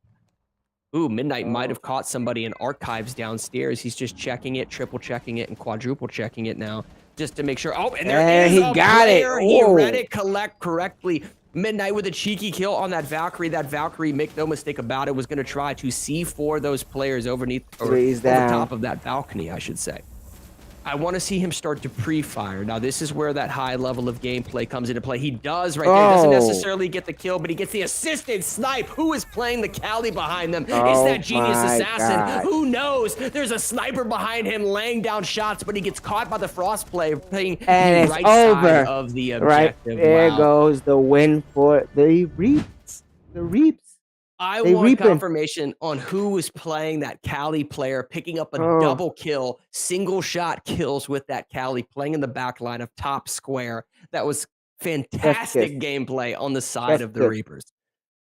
Chef's kiss. And now we're going to get into some Final Stand Ragnarok, which is it's pretty fun. I enjoy it. It's pretty fun. It's a new game added to the wheel. I personally think that this might be a 17. This is when we get that magic number. Yeah, you're right. So they're sitting at 16 wins, guys. If they're able to get a 17th win right here, it's going to lock in an 8-0 season right now for the Reapers if they're able to win this next game. It'll bring them to that magic number of 17. If you weren't here earlier, the reason we say that, there's 33 games on the UEL wheel. If you get 17, that means the most your opponent can get is 16 wins. So you lock in that victory. Ghosts right now essentially have to get 10 straight wins in 46 minutes. They have no timeouts left. Their back is against the wall. They've got to get 10 straight wins to tie this up and to send it into overtime. It comes down to this, man. I just don't listen, Tony. I just don't know if they're going to be able to do it. Listen, because I in fact, I'd be willing to make the prediction that the Reapers just basically solidify their victory right here. The reason being, guys, Final Stand Ragnarok is a PvE experience. This Yep. isn't player versus player PvP. Basically, what's going to happen, this is going to operate similar to Call of Duty Zombies, where you're trying to take out as many zombies as you can in order to maintain a specific score or to gain score. Both of these teams are going to be looking to take out ads and NPCs while maintaining a kill combo in order to boost their individual scores. The team that has the top score in total by the end of the allocated time is going to be crowned winner. There's a lot more strategy than what you're probably going to assume there is or see on the stage. There's spawn recognition. There's the way that the players are kiting the specific NPCs and the ads, sort of training them like you would in a game of zombies, as well as just taking advantage of buffs that drop. Getting clearing ads in an effective, timely manner in order to get to boss fights, and then getting the bonus points for killing those boss fights, as well as having an understanding of your positioning on the map. We'll talk about that as we get into the gameplay, but your positioning is really important in order to maintain your kill combo. So we'll see what happens. I just think the Reapers are such a well-rounded team that a game like Final Stand Ragnarok, which is a PvE experience, does not scare them, and something tells me they're pretty good at it. Yep, it's so something tells me the exact same thing, because with the record that they're sitting on, with the numbers that they're sitting on, understandably, I don't think they're scared of it. Just like I don't think they were scared of the last game they played when Rez had a beautiful triple kill. Oh, so the Rez was actually the sniper that was playing the Callie character and picked up a triple kill with a sniper rifle and what was relatively close quarters, guys. It's a lot hard. That's why I sort of freaked out when that happened, because it's a lot more difficult than it may seem to pick up a Callie kill right there. So solid gameplay. so- We've seen him perform on StarCraft now. We've seen him perform on Rainbow Six Siege. And was there a fighter that he played really well in? What were we seeing out of Rez? I thought there was a fighting game that he excelled in. I don't remember. Nonetheless, he's showing that he is capable of being in that tier 2 position right behind Cat right there, guys. And possibly showing more with this Final Stand Ragnarok, I feel like I might see a little bit of that StarCraft gameplay come out of him when this Ragnarok style.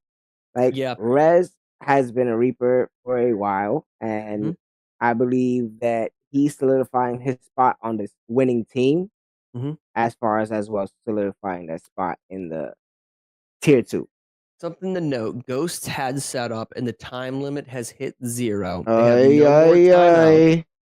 We'll let you guys know in a second if Ghost was able to finish the setup. If not, they would be forced to forfeit this game and then give Reapers that extra victory that's going to bring them to that magic number of 17. This is the last win the Reapers need in order to secure the W tonight. Let's see if Ghosts were capable of getting that setup done.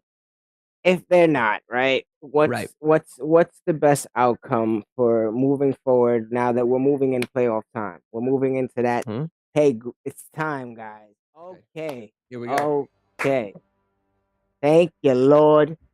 Because I didn't want to see you guys go out like that. No. Okay, Roller Champions. That's interesting. I think the Reapers are going to play really well. I've seen Ghost struggle on Roller Champions. I think there's a couple of them that know how to play.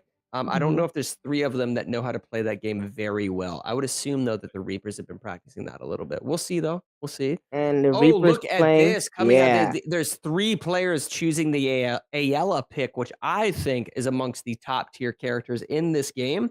That is a archer character that applies a burning effect, not just on the NPCs that she hits with the actual arrow, but there's a little bit of an AoE burst. There's sort of burst damage that occurs, which applies fire damage to any of the enemies that are in the area. So I believe, though, interestingly enough, I think that's actually the Ghosts that are playing the Ayala character. So we'll see a little bit of that. Now, this particular map in general, not being the maze, if you will, is a lot more fun to watch and to observe. So you guys are in for a treat here. Recognizing and memorizing the spawn points is going to be super, just super healthy in terms of maintaining like a solid score economy throughout the rest of this. but then also sort of your positioning on the map. At one point, there will be an influx of ads on your screen where it looks like there's 100 ads on your screen at any given time. When that occurs, you have to be careful not to train the NPCs in the direction of your teammates, because you can become overwhelmed very quickly and then actually get downed without intentionally wanting to go down, guys. There is a mechanic in the game that sometimes in between waves, the players will actually down themselves and allow their teammates to pick them up in order to boost their score by the end of the game. But that's not necessarily what you want to see during these ad waves that you're seeing on your screen here. You started saying ads, and I so lost for a second. It was actually advertisements. Yeah. And I was gonna be like, hey guys, if you got advertisement, just make sure you go and hit subscribe on our little Twitch channel over there, so you can avoid all those ads. You feel me? Yeah. Ads definitely being more of an MMO term for any of my World of Warcraft buffs, if you will. Still waiting for that to launch on console, by the way. Oh yeah, it's happening, brother. It's happening with Game Pass. It's just a matter of time. I've wanted World of Warcraft on console ever since those wavy commercials with the celebrities. Yes, brother. Absolutely. And I feel like the crazy I'm thing dating, is it's happening, dude. And I feel like I'm dating myself again, because I feel like a lot of our youngins will not know about those World of Warcraft commercials. No, not the Night Elf Mohawk from yeah, dude, from Mr. T, bro. What's up? What? No, the scariest one was Chuck Norris's. Yeah, that's true. That's true. That's hilarious. Nonetheless, you're seeing a lot of the. So this is what I love about this Ayala character. You can see the actual kill combo on the left side of your screen now at a 27 kill combo, 30 kill, 36, moving into the 40s. As long as he's able to continuously get kills before that progression meter reaches 0, he will be sort of distributed his points, if you will. But that's going to be the goal going on throughout this. Now, this is Bernay. He's already sitting at 93 kills, which is pretty solid. The reason I love this Ayala character is because you can secure kills from a distance, basically across the map. You can use the trajectory of those arrows. And if you know specific spawn points, you can get to those spawn points quickly. You can aid your teammates by helping them out at a distance and so much more. That's particularly why I like that character. Not to mention the dot effect of those flames. That DOT, that dot damage over time, just helps in terms of DPS and just damage output. Yeah, this is. I want to know who's playing who. Mm-hmm. So, wait, what we're looking at right now actually is Bernay. So you possibly were right with that skill. We might have called it wrong, and this might have been a game in the waiver of the Ghost. Well, I mentioned at the start that the Ghosts are playing the 3 ALs. So we'll have to see. A good indicator as to how well each team is performing is the kill count, guys, in the top right-hand corner of your screen. So Bernay's sitting with 93. That's okay. He just broke into 100. This is those huge waves that I was talking about, guys. These players have to be very careful not to kite or sort of train these ads or these NPCs into the direction of their teammates, because they can get overwhelmed very quickly. They won't be so spread out here in a second. Eventually, these waves are going to become very dense in terms of total units on the screen at any given time. And this is Cat playing AI. I like the way Cat, he's playing against them very well. Like, having them follow him and maneuver around them, he's doing it pretty dang well. Yeah, and something to note, he's sitting at 120 kills, which is around the same pace as Bernay. Bernay, I have to assume, is around that 130 to 140 mark as well right here. So they're both doing exactly what they need to do. It's just a matter of, this is going to come down to like a fraction of a difference if they are performing at the same level, guys. Like I said, it's going to come down to who has the most points by the end. Now, if it is too close, here's a sort of a cheeky mechanic that you might see somebody like at the skill point of Cat, or maybe a Rez or something on the side of the Reapers. There's only a certain amount of time before the game master on the arena floor will call times up, and the players have to take their hands off of their controller. However, when that occurs, if they lay down some type of AoE effect, an area of effect, just like you saw right there, guys. If they lay down an AoE effect when the time clock hits 0, the points that will then be distributed to their account are after the player takes his hand off the controller, which still counts. As long as the player isn't intentionally killing those ads when the time is over, the points still count towards their team. So that's just one of those little cheeky, mechanics that we've seen players take advantage of that aren't necessarily in the rule book. So it may come down to that. Lucci's sitting comfortable now with almost 300 kills, by the way. We haven't even mentioned that, brother. So this may actually be a win on the side of the Ghosts, man. Yeah, it's looking like they have, as of right now, every player we've seen has at least been in the hundreds. Yeah. So he's looked very comfortable, especially with that play, the way he played it, the way he did that play where I thought he was dead. I thought he was done up. Yeah, well, this particular character, too, he not only can he throw the axe, like you just saw right there, but when he swings the axe behind him, he has 360 degrees of a hitbox. So he can turn his camera and maintain his position, kind of looking to where the ads are coming from, sort of scope out his teammates in order to aid his teammates and so much more, while also hitting ads behind him at his 6 o'clock. So he's doing a great job of it right here. Man, this is actually great play from Lucci. I'm finally getting to see what we want to see, something where Lucci can shine. Yep. We're definitely seeing a little bit of his sort of spotlighted moment of the evening, guys. And he's picking up an ad right there. Now, the difference, this is also, okay, so this is actually Rez. Rez, I believe, is sitting into the high. Yep, he just broke into the 400 kills. So Reapers have a player on their team that's also breaking into the 400. So they've got to be careful. They got to be careful. They can't just assume they're getting this win because they have a player really performing super well. Rez showing why. Tony was talking about how much he excels within the strategy game genre, this being one of our strategy games. Guys, look at the kill count on the left side of your screen. Holy moly, I have never seen that before. Oh my God. 329 kills. When this kill combo is over, the amount of points that he is going to... This game's over.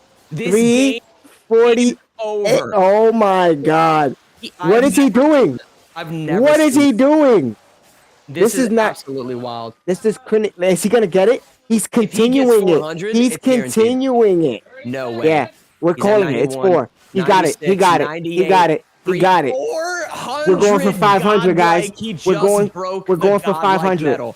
We're going for 500. This we're going for 500. Absolute insanity. It's all about positioning, brother. Listen, these ads are to most players would be overwhelming, but he has the buffs. Look how fast his feet are moving on your screen. He has buffs that allow him to Oh my God, is this Bernays sitting on a 642? What the fuck? Kills? This is insane. That's one of the reasons, though, I love this Ayala character, because Ayala can secure kills from a range. She can not only basically get kills from the inner parts of this field, but that character can send arrows off into the distance and pick up kills into the tree line as well. 906 I kills. have never in my years seen 900 kills on this game. Bernay might have just clutched that for his entire team and kept them in this thing. That is wild. Oh my God. I want to see the other scores. I need to see I need to see Rez. I need to see what Rez's score looking like. I need to see what the other Ghost. I want to know if he Mariah carried this himself or Rez. Oh my God, you were so close. Sitting at 847. Oh, here's the thing, though. He can sit at 847. But it's the fact that he's not at a 600 kill combo. Bernay, the 600 kill combo is giving him such a score boost. I don't think you overcome that. I hope his team put in some work. I hope we're looking at other scores at like 2 or 3 because it's a team effort. But right now, there were certain players who definitely showed. Yep. Yeah, we'll get we're tallying up the scores right now, guys. They've pulled up the scoreboard. We're gonna get a confirmation for you for anyone watching over on Twitch, whether you're on Twitch, TikTok, Instagram, Twitter, YouTube, wherever you're watching from. We're adding up these scores. There's a game master right now going around to each of the players' screens, getting that score tallied up for you. Oh, and Lucci sitting at 620. Yeah, this is a ghost one. Yeah, the fact that also, I mean, it's not just Bernay, but Lucci also has 600 kills. I mean, they definitely, man, it's kind of wild. This is a game that I don't think that any of them are necessarily like just jumping in Even though it is a very, very fun game, absolutely love Final Stand Ragnarok. I don't know if this is a game that they're jumping into just casually playing for a sense of enjoyment. I think they've been practicing this, brother. I think they've been practicing this because this is a game that a lot of teams sort of struggle with. Y'all can't touch this. Yeah, this is Paku with the biggest score in the lobby of 15,000. Bernay, Paku got a bigger score than Bernay. I'd have to see the kill count that Paku had because he had 5,000 more score. Paku had, oh my God, look at the kill count of Paku. It's over 1,000. And there, wow. Kill streak of what? 900? Paku had a kill streak of 900 and over 1,000 kills. Oh my God. That's and the then craziest thing I've they're seen sitting on this on game. double digits. That game wasn't even close. That honestly, and to put this into perspective, guys, if you've been watching throughout the night, Reapers have had some banger matchups throughout the entirety of this night where they have dominated the Ghost. That game right there was one of the most dominant performances that I haven't just seen tonight. I've seen in the last month and a half of casting here at UEL. That was a completely dominant performance coming out of the Ghost. Wow. Is this probably a game that I can say the Ghost is probably... They got that locked down, bro. I've They never seen a 900 kill combo. Or 6. Mind you, we didn't even get to see it. Yeah, we thought 400 was top tier. We thought, We whoa, thought 6 was 400. top tier. No, sir. Paku holding. You know what? Whoa. Though, Paku?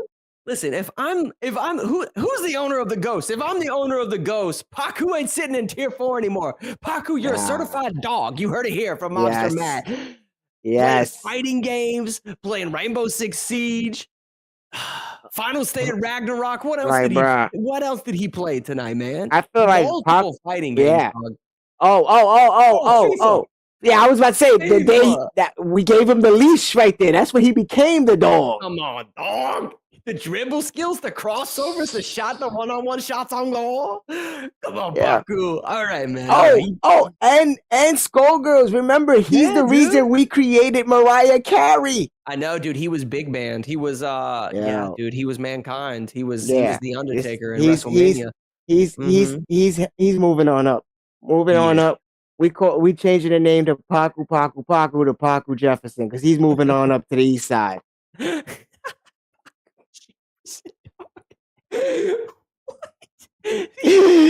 had to reach so far from that. It was the only one that I could go with. He's reaching. Oh my God. You've been watching too much Nick at Night, bro. Hey. You know? But we're getting into that. Anytime I think of Nick and Night, I think of Golden Girls. That's funny. I think of Full House. That's true. Gosh, but man. We're gonna get into that roller champion. Roller champions. I would be surprised if Reapers aren't good at this game, because this is going to be a 3-on-3, guys. It's pretty straightforward. As long as you understand the mechanics of the game, it really comes down to sort of mastering the physics of it, because this is a roller derby basketball game. So they're going to be racing around a roller rink, trying to get basically 360 degrees around this rink for a full lap. After they do that, a point will then become eligible for them to shoot through a basket and score. If your opponent takes the ball from you during or throughout the process of trying to get a full circle around the rink, that point will then be denied. Okay, so because it is, I mentioned roller derby because they're on, like it says, roller champions. They're on roller skates.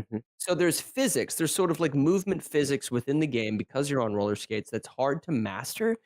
But I think as long as you understand the mechanics of the game, the shoulder checking, the uppercuts, having to gain height on the side of the glass walls in order to come down those walls with a sense of speed and maintain your momentum to race down the track itself. If you understand sort of the mechanics, I think usually that is enough to get you a win.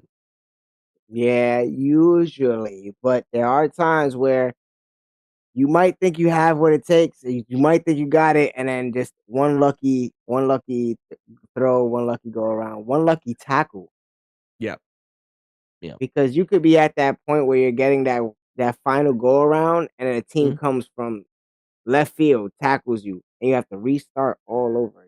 Yeah, there's a lot, and there is a lot of strategy involved. That's one of the reasons why I think the Reapers are going to excel within this game. So picture this, guys. It's a 3v3, so 3 players on your team.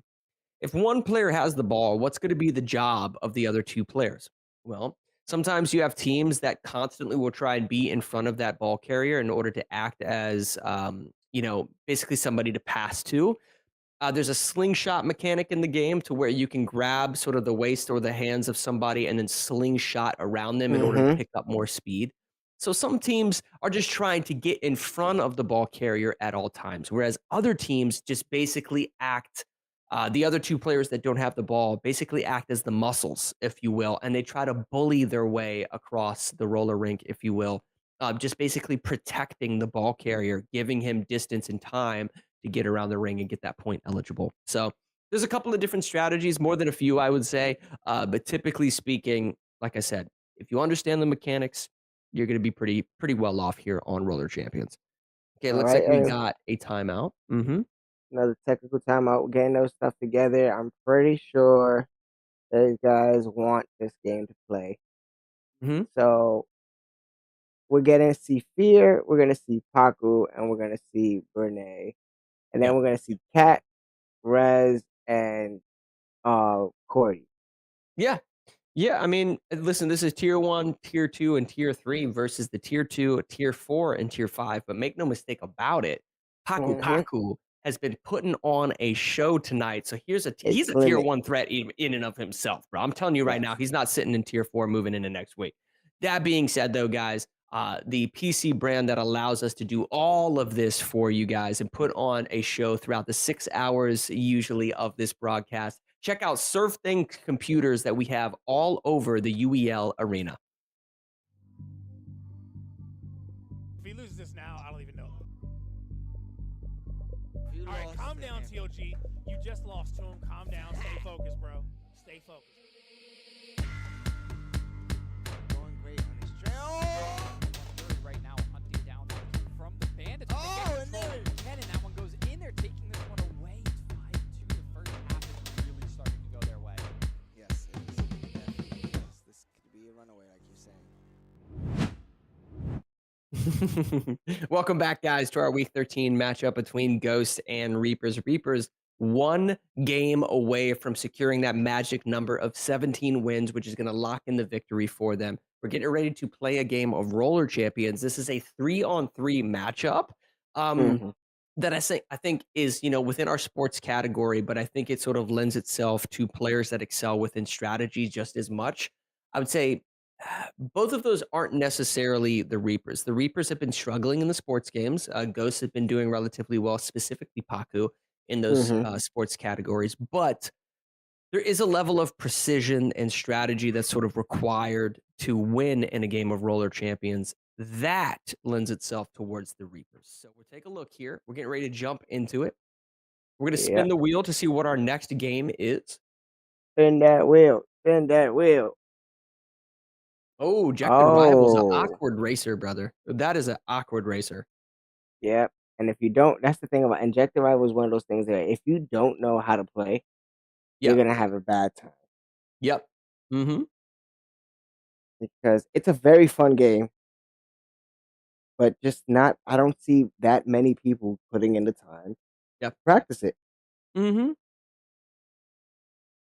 we'll see, man. They're getting ready to jump onto the ring right now, and you can see this is basically that that roller rink that you see right here. It's a little bit, so basically sharp turns with a long sort of strip, if you will, down the track, and then another very, very sharp turn. You might have some technical problems, maybe a forfeit, maybe some drama getting ready to unfold. Maybe a setup miscommunication. Maybe a setup problem. I don't know. Let's get confirmation as to who had setup. It's going to be an absolute tragedy if Ghost had setup and they're forced to forfeit the 17th win to the Reapers. Don't give it to them. Make them work for it, Ghosts.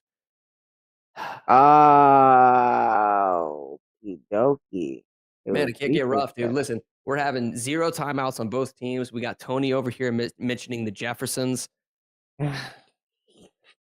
You know what I mean? It's been a rough night, man. Next thing you know, Did you know? I think the Jeffersons, by the way, are a spinoff from All in the Family. I think was the original show, and the Jeffersons were a spinoff from that. I'm the one that Listen, gets in trouble. listen, and I'm the one that gets in trouble. I'm in my 30s, but the All in the Family, I think, was in the 70s. But a good sitcom is a good sitcom. Yeah. All right, a That's good what I'm sitcom is a saying. good sitcom. We're all watching Golden Girls, okay? It's a great show. Here it is, guys. The UEL, where gamers go pro and casters debate about what were great shows. But this is the UEL, and I think that was a setup mistake on the Reapers. Who knows? But we were getting into some roller champions. Somebody's forfeiting something. That's what I'm saying. Somebody definitely made a mistake. We're gonna get it may be a tech timeout. Listen, we had Rainbow Six sort of crash within that Ubisoft launcher earlier tonight. So again, this is another Ubisoft game. If you guys don't know, Roller Champions is developed by Ubisoft, and shout outs to them, man. You know, I don't think they get enough respect for the like multitude of different genres that they've made recent games for. You've got Roller Champions within sports. You've got Rainbow Six Siege, which is a tactical shooter, kind of a strategy shooter. You have their newest game is a arena shooter called X Defiant. You also have Skull and Bones, which is a pirate naval game, which is nuts. Their racer, which is the best racer I have played in the last decade, is called The Crew Motorfest. Oh, yes, The Crew. Yeah, dude, I love the Crew franchise. So if you guys are looking to get into a new racer game, be sure to check that out. But listen, man, they have so many like new genre, like new games recently. Roller Champion. Yep, Assassin's Creed, solid RPGs across the board. They even just licensed Star Wars Outlaws, which is an open world Star Wars RPG. Listen, I know there was a lot of drama recently with Ubisoft, but they're making a ton of really good games. Yeah. So be sure to check them out. Roller Champions being one of them, guys. It's a super fun sports game. Battle passes, fun cosmetics, ranked playlist with different tier divisions and so forth. It's a ton of fun. It is a ton of fun. It definitely is. But what is not fun is finding out which one of y'all is forfeiting. Do we have a tech timeout? I want to see some roller champs. I want to see some derbies. Or are we seeing the first, basically giveaway? Now, we've seen a couple giveaway, but at this point, if you guys give this up. It's tough, man, because it's the 17th win. Like, when your back's against the wall, you want that team to have to work for that 17th win. It's such sort of like a magical number. Every single night we have a matchup here at the Ultimate In Gamers League. If you're able to hit 17, it really becomes like, I feel like a lot of the teams, man, when they hit the 17, the pressure's off. They got the win. They basically get to wipe their hands clean. But at the same breath, I think a lot of the players also kind of want to drop a 20 bomb, right? Like it's really off. Then you're 3 games away from a 20 bomb. We got like 30 minutes or so left. Let's go ahead and send this thing. But then also, like we talked about earlier, if you're on a losing team, you're also yeah, if you're on a losing team that doesn't have necessarily the best records, if you think you might not make it to the playoffs and so forth, a lot of these players are playing for their brand specifically. Like a lot of these players are their brand in and of itself, and they're trying to gain a sense of prowess, moving into the next season of the Ultimate In Gamers League to potentially be drafted onto, potentially another team. So they still got to play, they still got to perform. This is a sort of Sonic the Hedgehog themed map right here, which is really fun. You can see how creative the level design gets within Roller Champions. So hold on to your seats, guys. We're watching Mr. Fear. You'll probably, okay. Mr. Fear knows how to play Roller Champions. Gets a slingshot off of his opponent in order to gain some speed. He's identified where the ball is, and he's going for a check to steal the ball. I like this. He did an uppercut. Yeah, he did an uppercut right there on the grass in order to get to the peak of height on that glass frame and then surf down it with the maximum amount of momentum as possible. But he does get checked, sort of gets stuffed in the locker, if you will, right there. And then he falls down on the track. Okay. Now it looks like, interesting strategy sort of from the Reapers. They sort of stalled the ball a little bit, but Mr. Fear gets a check off, knocks the ball out of his hands. I will say this, though, Rez sort of struggling to advance the ball here. All right, so they don't have to just race 360 degrees around this roller rink, guys. They have to get through these laser gates that you're seeing on your screen. They have to advance through at least 4 of these laser gates in order to create that eligible point. That's what they're trying to do right now. This is a little bit more closely contested than I predicted it would be, Tony. This is kind of wild, brother. And it's surprising, but then that's where it also shows you the unpredictability in here at the UEL, where you can't just guess that this person isn't playing this game. Yeah. Yep, absolutely. Just because I don't play 2K don't mean I don't play Roller Champs. Okay, so QWERTY, weirdly enough, QWERTY actually looks the most uncomfortable. I want to get a little bit more. We're watching some gameplay. He's doing the right thing by advancing down the track, trying to get a pass from his opponent. Goes for the okay, so QWERTY is, I would think, the least comfortable, and that's on the side of the Reaper. So this might be a win for Ghost right here, brother. I mean, it's closely contested. There's about 2 players on each team that are sort of fine. Solid pass, but he gets the pass off, but his teammate was just sort of sitting there just in the middle of the ring. Oh, we may have had another technical issue. It looks like AV went onto the arena floor and turned off someone's I'm just kidding. I'm just kidding. It does look like someone was sort of crashed right there, brother. I don't know if it was a crash this time around, or if this time around they might. Oh, yep.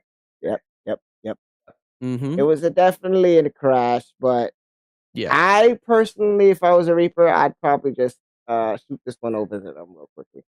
Yeah, I mean, this might be just a quick forfeit from the Reapers, but in the same breath, they also want to delay as much time because they pretty much have a sure thing win. It's just it's a scenario where if you can drain a little bit of time, you pretty much have secured it as well. So, yo, Cat, stop turning your computer off. Yeah. Maybe a little bit of that. Yeah, he definitely punched the power button. He's punching the power button like AV in the studio on that stream deck trying to get these overlays up. 100%. I know. He said, why? We're still sitting on that 7-16. I don't personally, I'm not too comfortable with saying that they're going to get that 17 with this one. And I don't. Yeah, Ejected Rivals right after. I feel like could be anyone's game because I don't in the very obscure, weird games that the wheel has thrown at us. I feel like the Ghosts have taken that. Yeah, that's true. There's the only one I would say that it's similar to sort of being like an off vibe sort of game within a genre. We played Wreckfest earlier, and Reapers were able to sort of steal that away.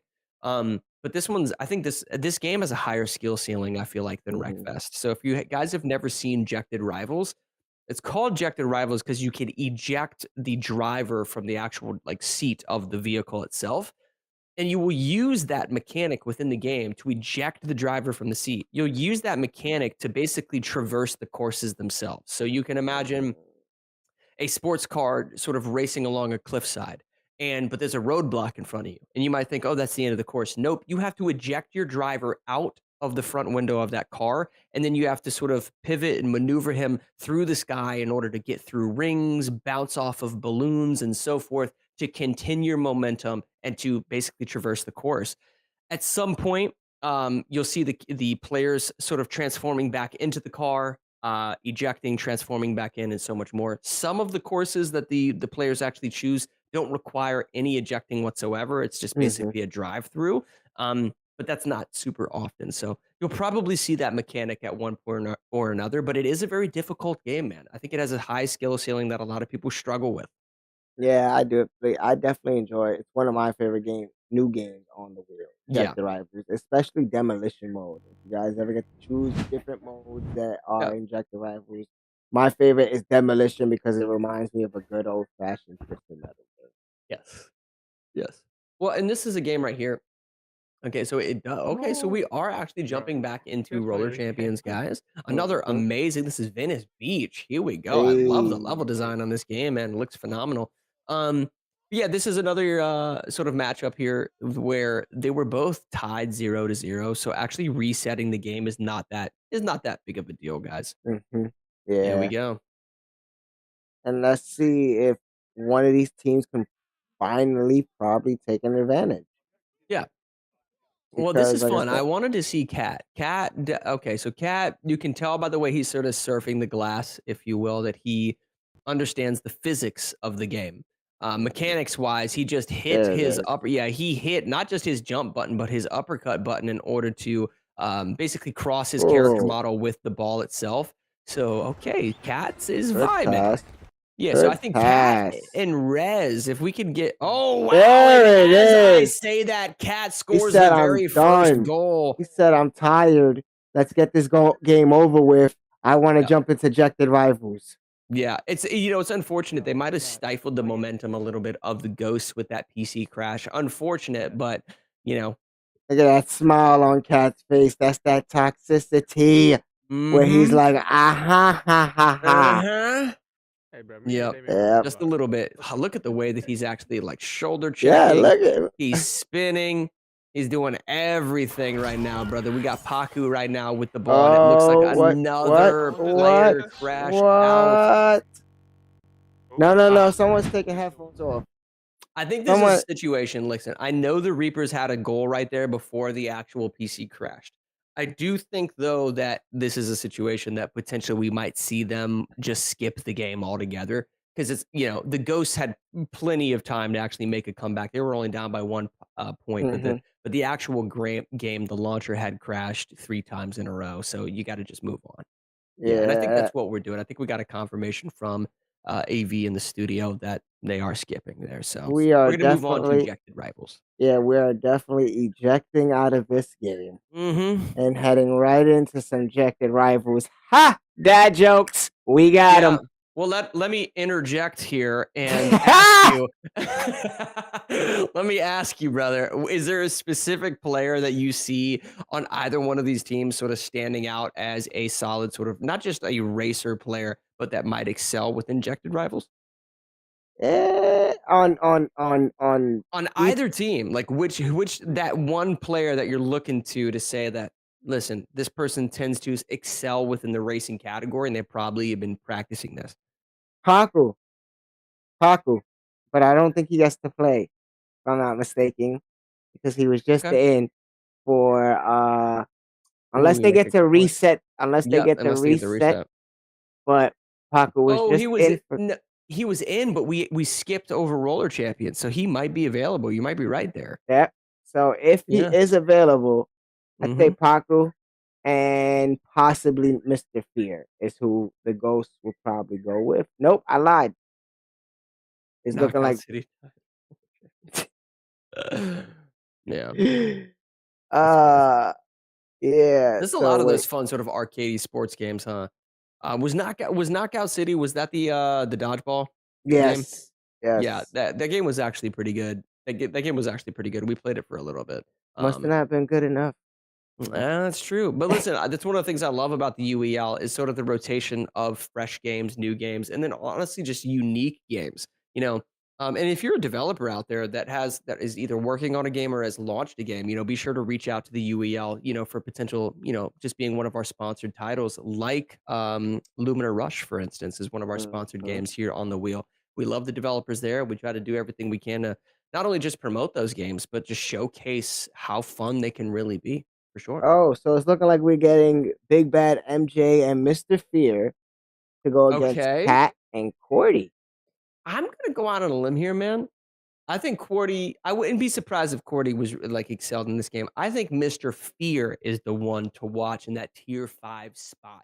Those tier 5 players tend to be really good at those sort of like awkward titles. Yeah, those awkward titles like you talked about. Checkmate Showdown, which can play favorite. Like I said earlier, this could be a favorite game for Ghost. If they use that fighting aspect. Yeah, I know. Okay, so there, Mr. Fear. Oh, man, he must have heard me hyping him. Oh, no, this is Mr. Fear right here. Okay.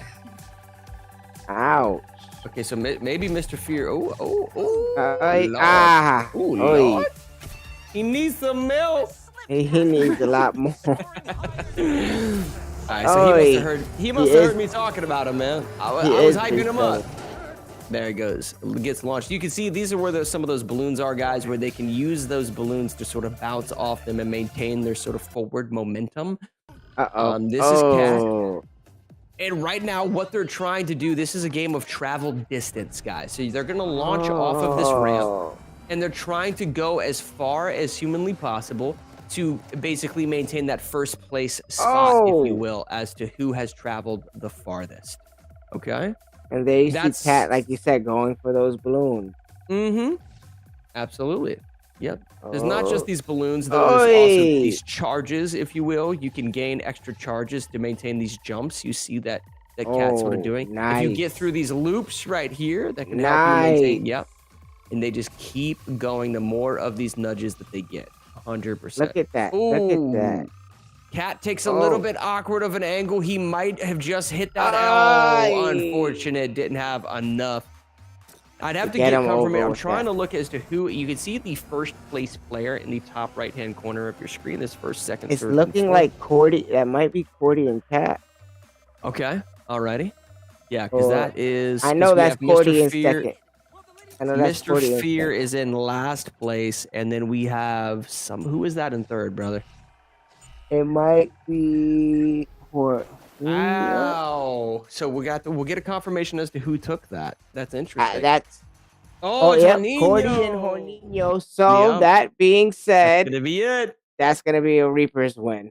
Yep. So it's the 17th victory tonight for the Reapers, which solidifies their W. The most wins that the Ghost could get is 16 at this point. So it's a guaranteed 8-0 record for the Reapers. They take home another one. And right now, the Ghosts are really just trying to finish strong.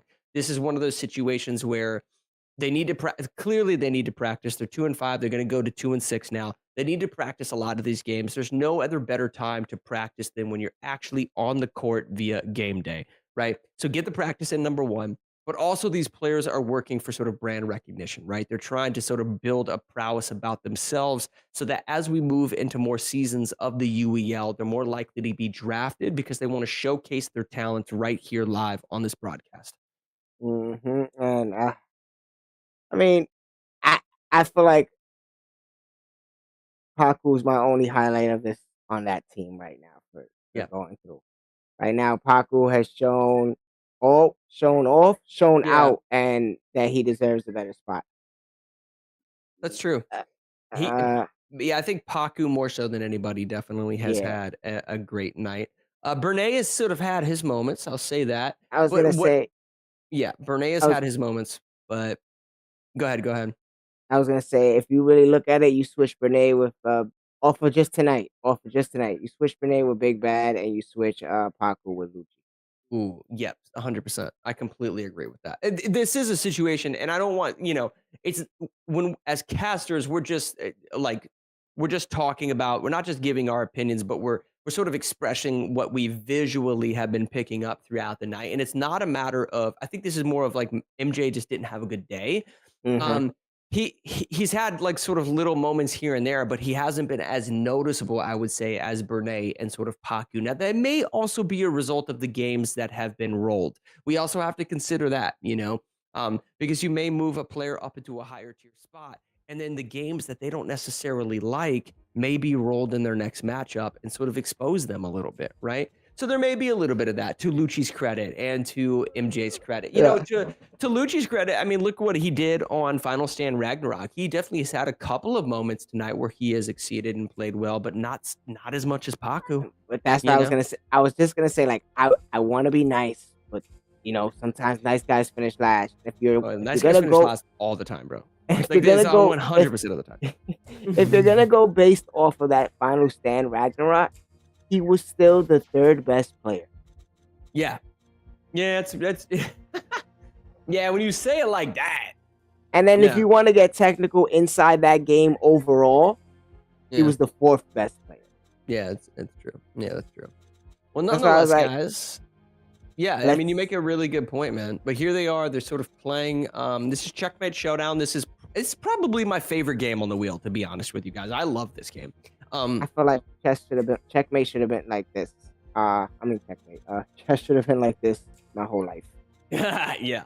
And what you guys are watching is just a natural game of chess with all of the normal typical pieces, guys. But as not counting the pawns, if any of the backboard pieces, meaning the king, queen, the rook, the bishop, or the knight, if any of those pieces go to take another one of their opponent's pieces, the game will transition from a chess game into a 2D stage fighter. The player that is on offense that attacked the individual piece will be given the advantage of having an ultimate ability. Other than that, they have a full combo kit, they have abilities at their disposal, but only the defending piece doesn't have an ultimate ability. That's the only thing to note here. A really, really fun game to play. It is within our strategy category, even though it is sort of a fighting game. Strategy, reason being there, guys, is this is at the end of the day, this is a game of chess, and you can actually outplay your opponent completely in chess and not be as good in fighting and win this game.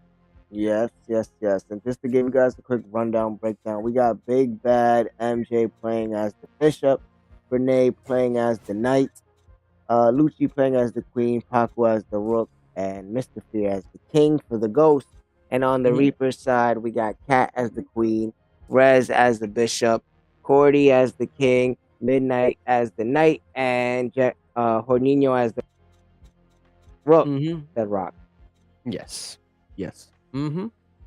So we'll get a good sense of how sort of experienced each of these teams are the moment that they go to take one of those high value pieces, if you will. Interestingly enough, though, if you look at just the queen players, we have Lucci, which I know I've watched him play Checkmate Showdown. Lucci is a very, very strong queen player. I'm sorry. I was actually, weirdly enough, I was actually looking at Paku, but I have to have seen Lucci then play on queen. But the fact that he is on queen being the most valuable piece, with the exception of obviously the king on the board, typically speaking, your king and your queen, tend to be very, very skilled players. I have to imagine then that Lucci is more than capable of handling himself. So maybe we see him sort of step out and maybe, get his sort of spotlight moment, if you will. Let's see what they're going for, because it seems like yep, I saw it. They saw Cat come in. I saw Cat come in, so I was like, there's a reason why it looks like they're going to put that queen to work. Yo, but if you didn't notice, Paku, when he advanced into the back line of the Reapers, you saw him smile and sort of lean back in his chair. And there was a little moment there in the top left-hand corner camera where he was sort of baiting them into attacking him. If I remember correctly, Paku is more than capable of handling himself as this rook. This is basically, if you're familiar with Tekken, the rook piece on this board is like Tiger from Tekken. It is a grappler that outputs heavy, heavy damage basically on any connect of a grapple. But there's also really, really strong combo strings that you'll see sort of connected with a drop kick that can bounce their opponent off the side of the screen and act as a juggle combo. So be on the lookout for that here. Yeah, okay, here we go. And we're in. Paku jumps immediately over top. Trying to get the stomp in. Ooh. This is Cat. So this is my first time seeing Cat play Checkmate Showdown. Seems to be pretty experienced. Nice dive in into combo. Whiffs, but then he gets full punished. Oh, it is a good thing he combo broke right there. Brother, it's a good thing he combo broke right there because that drop kick city was getting ready to come out. It definitely was. Oh, the ultimate connect. That is a 20-hit combo. That might be the best combo I have ever seen on Checkmate Showdown, guys. That was optimized damage with full ultimate ability on the queen piece. Wow. Okay, Cat came to play. He definitely knows Checkmate Showdown, fashion. And I picked the perfect piece for him to play out. Yeah, Paku got sat down and taught a lesson right there. He said, who are you baiting? Who are you trying to bait in the back line of this board, brother? Oh my God. Yeah, that is he going for that? He's going for that king? Is he going for that king? Well. Brother. He got to get their king out of there. This is okay. So it's the play of the ghost right now. Either the king, are they? He's going for it. He's going for it. Mr. Fear is sitting down. Okay, Mr. Fear is a tier 5 player, guys, on the king piece. What a moment for him, this is a tier 5 player against the tier 1 player of the Reapers. This is a situation where the GMs of these teams are watching this particular matchup right here, and they want to see how good Mr. Fear really is. Can he hold his own against Cat, the owner and tier 1 player of the Reapers, the #1 team in the league? Okay. Oh, snap. Oh, my goodness gracious. Oh, boy. Oh, someone called checkmate. Grab. Oh, okay. Someone called. All right. Pressing buttons. Call checking. Someone call checkmate. Oh, I love the Someone answer call here. it. Goes for it. Okay, but he actually just landed his ultimate, and they still have a lot of pawns on the board, guys. So optimal damage, because however many pawns are on the board, continue the combo. I said call check. Call it. Oh check. Goodness. Okay. Oh, he dropped the combo. Checkmate. Showdown. No. Cat, don't get me look dumb. No, don't make me look dumb, Cat. For a second time, he has to. Game over. Look at him get it. Yeah. Hey, you know what? I'm getting ready. Yeah. We doing the Cat out here. I barely see Cat with so much emotion, and I know Fear felt that one. Yeah, he felt that one. Fear does not like these loud. He's not a loud. He's not a in your face. He wants it to be straight gameplay and nothing else. And once he's in that, he's a momentum player. Yeah, and there's no momentum coming. And Cat just said, "Yeah, I'm done up. You're over." Cat showed exactly why he's a tier 1 player, guys. There was 2 fights in that game of Checkmate Showdown. One on Paku destroying the rook, and then he immediately advanced in front of the king, forced the one-on-one with the king, took the piece, got checkmate.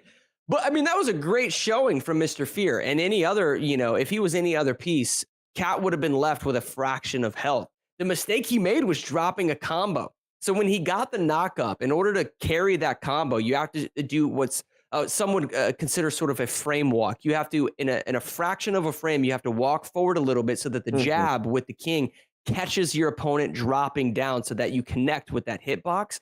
He dropped it twice because he didn't slightly walk forward. That's the only reason he dropped it.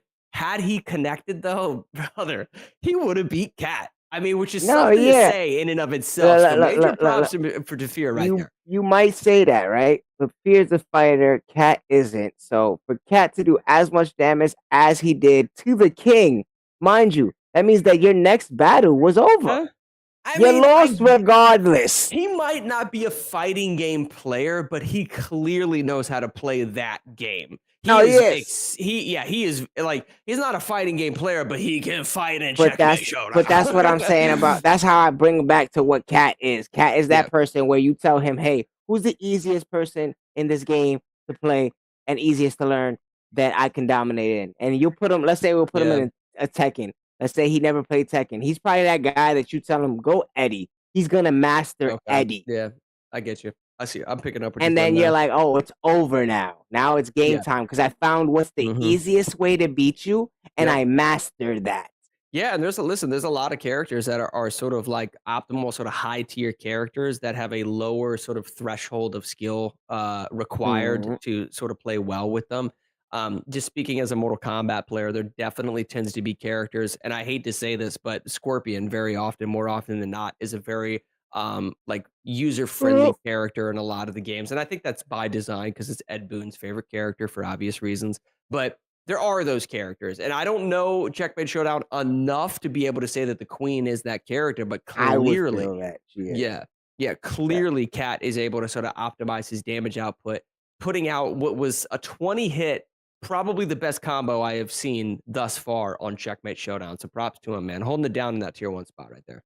Yep, holding it down. Now we're gonna get us some die. But these are some of the games we were actually calling. I know. It's interesting. Like if Ghost would have, if they've been practicing all of their fighting games, they could have made this a lot closer than it seems. But Reapers have just been super well rounded. They're starting to get towards the area of dropping a 20 bomb. I think Die by the Blade, honestly, man, because it's not like it's not a combo centric frame data oriented game. I think it's very much about timing, reading your opponent's counterplay, sort of that karate style of defensive maneuvering and what have you. I think this game potentially could be another Reapers win. We may see them drop a 20 bomb tonight, bro. Yeah, because right after this, if they can dominate and get all 5 players out with a decent time, right? We're gonna be Right. seeing some Lethal League plays, and I feel like that's another one that might lend its favor to the Reapers. Yeah, you might be So onto we're getting something there, brother. Yoshi and Yoshi, Paku versus Midnight. I've seen Paku play. I know Paku knows how to play Die by the Blade. Now, if you guys are not familiar with this game, imagine 2 samurais meeting each other in the dojo. The first connection of this blade is going to kill. I believe that is Reapers actually in that first spot. They have to be careful because that combo string might have been unblockable. That is why Paku is backing up right now. And he gets the execution, picked his window of opportunity. Both of these players have 1 life, guys. 1 life. One Paku life doing to the give. smart thing, backing up. He's got to be careful of that combo string. There we go.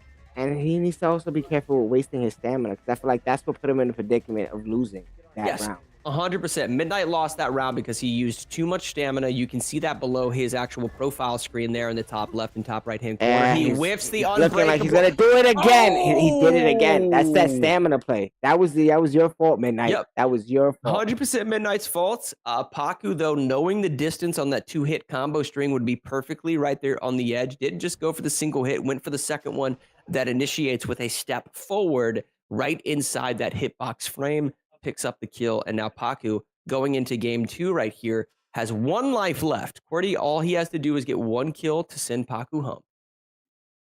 Let's see what happens. Yep, let's see what happens. We look like we're gonna get ourselves Tony the Monk. Mm-hmm. There's only about 5 minutes left, so there should be enough time for 1 remaining game after this. So we could see the Reapers, if they're able to pull this off, reach that 20 bomb. But Ghost trying to finish strong. Paku in the lead right now, trying to get that 8th win tonight. At least get that 8th win, and like you said, maybe even get that 9th. We're trying to probably keep them at 18. Yeah. And it's important, man. It's important to finish strong. You can tell Paku definitely still has a smile on his face. They're having fun, Shout out to the banner, by the way, right behind Paku that you guys see there in the arena. That's the Be a Friend project. Be sure to show up, guys, for Tuesday, December 3rd. The Michigan Paladins are putting on a fundraiser to sort of spread awareness and positivity amongst the youth in order to combat bullying. So if you show up for that, guys, we're going to have a ton of fun playing a bunch of different games and what have you. If you can't make it for that fundraiser, you can also go to mi-paladins.com if you want to donate towards the Be a Friend project. Again, to basically combat bullying and spread some positivity amongst the youth. And what better way than playing some video games with some pros? Yeah, absolutely. I love the fact that the Paladins are putting that together. Nonetheless, right here, Paku trying to hold it down against Qwerty, have maybe some technical difficulties, if you will, but there we go. All right, they're in. They're going to select their fighters and go straight into it, guys. Oh, that was actually the longest button check of UEL history. Mm-hmm. Yeah, just about. All right, Qwerty, let's see what you got, brother. Okay, now he's going into the button Are we getting another button check? You don't do Yep. this to me, guys. Yep, Paku We just takes had the hands off the controller. For those of you watching, by the way, just so you know, if you accidentally attack your opponent during the actual button check and manage to hit your opponent, you'll be disqualified and be registered as a dead player, dead character on screen. And also, to play the other side of that, if you do not call button check before doing button check, you will lose that round. Yep, 100%. So Qwerty makes quick work of Paku, basically doing two sort of shifting overhead strikes that are these long sort of steps forward. He used that to basically act as footsies to engage whether or not his opponent is going to attack. And then if he thinks his opponent is going to attack, he's going to follow up with a second strike. The window of time, the frame sort of window of time between the first and second strike of the character that Qwerty is playing is so large that he actually has time to wait and read his opponent before initiating the second input of his combo. Ooh, that's nice. Let's see if Lucy can do anything with this butterfly. No! Oh, well, guess Wow. guess. All right, All Lucci right. feeling. All right, Lucci's definitely vibing. I it is. definitely like sort of that staff blade. You use a lot of stamina. He has no stamina left, so that would have been a really good time to sort of push forward. But they use a lot of stamina. It's not going to matter. Already making another round on Lucci. I think Here we what he's go, gonna do 1-for-1. here is he's gonna let Lucci sort of use his stamina, pinch forward, make him sort of throw his strikes, if you will. Okay. Deplete his stamina. Stay. Oh, I good like low it. sweep. Yeah, Lucci decides to go for the low sweep, which is amongst the I would say the quicker strikes of that specific sort of staff blade that was being used there, guys. Oh, and that Die by the Blade just might be our final guess. Yeah. Yep. We got about a minute and a half left, guys. This might be our final game of the night. How can they do this? Will they end this off 19-7 or 8-19 is the question of the day. Drop it in the chat, guys. Let people know who you think will be the last two players in this Die by the Blade. How you think it's gonna end? Man, I want to see Cat. Oh, wow. Cat getting angry there in the bottom right-hand corner in that player one spot, putting Lucci down with the aggression. Yeesh. And now we get to see a redemption arc out of Mr. Fear as he goes one-on-one with the man who took him out.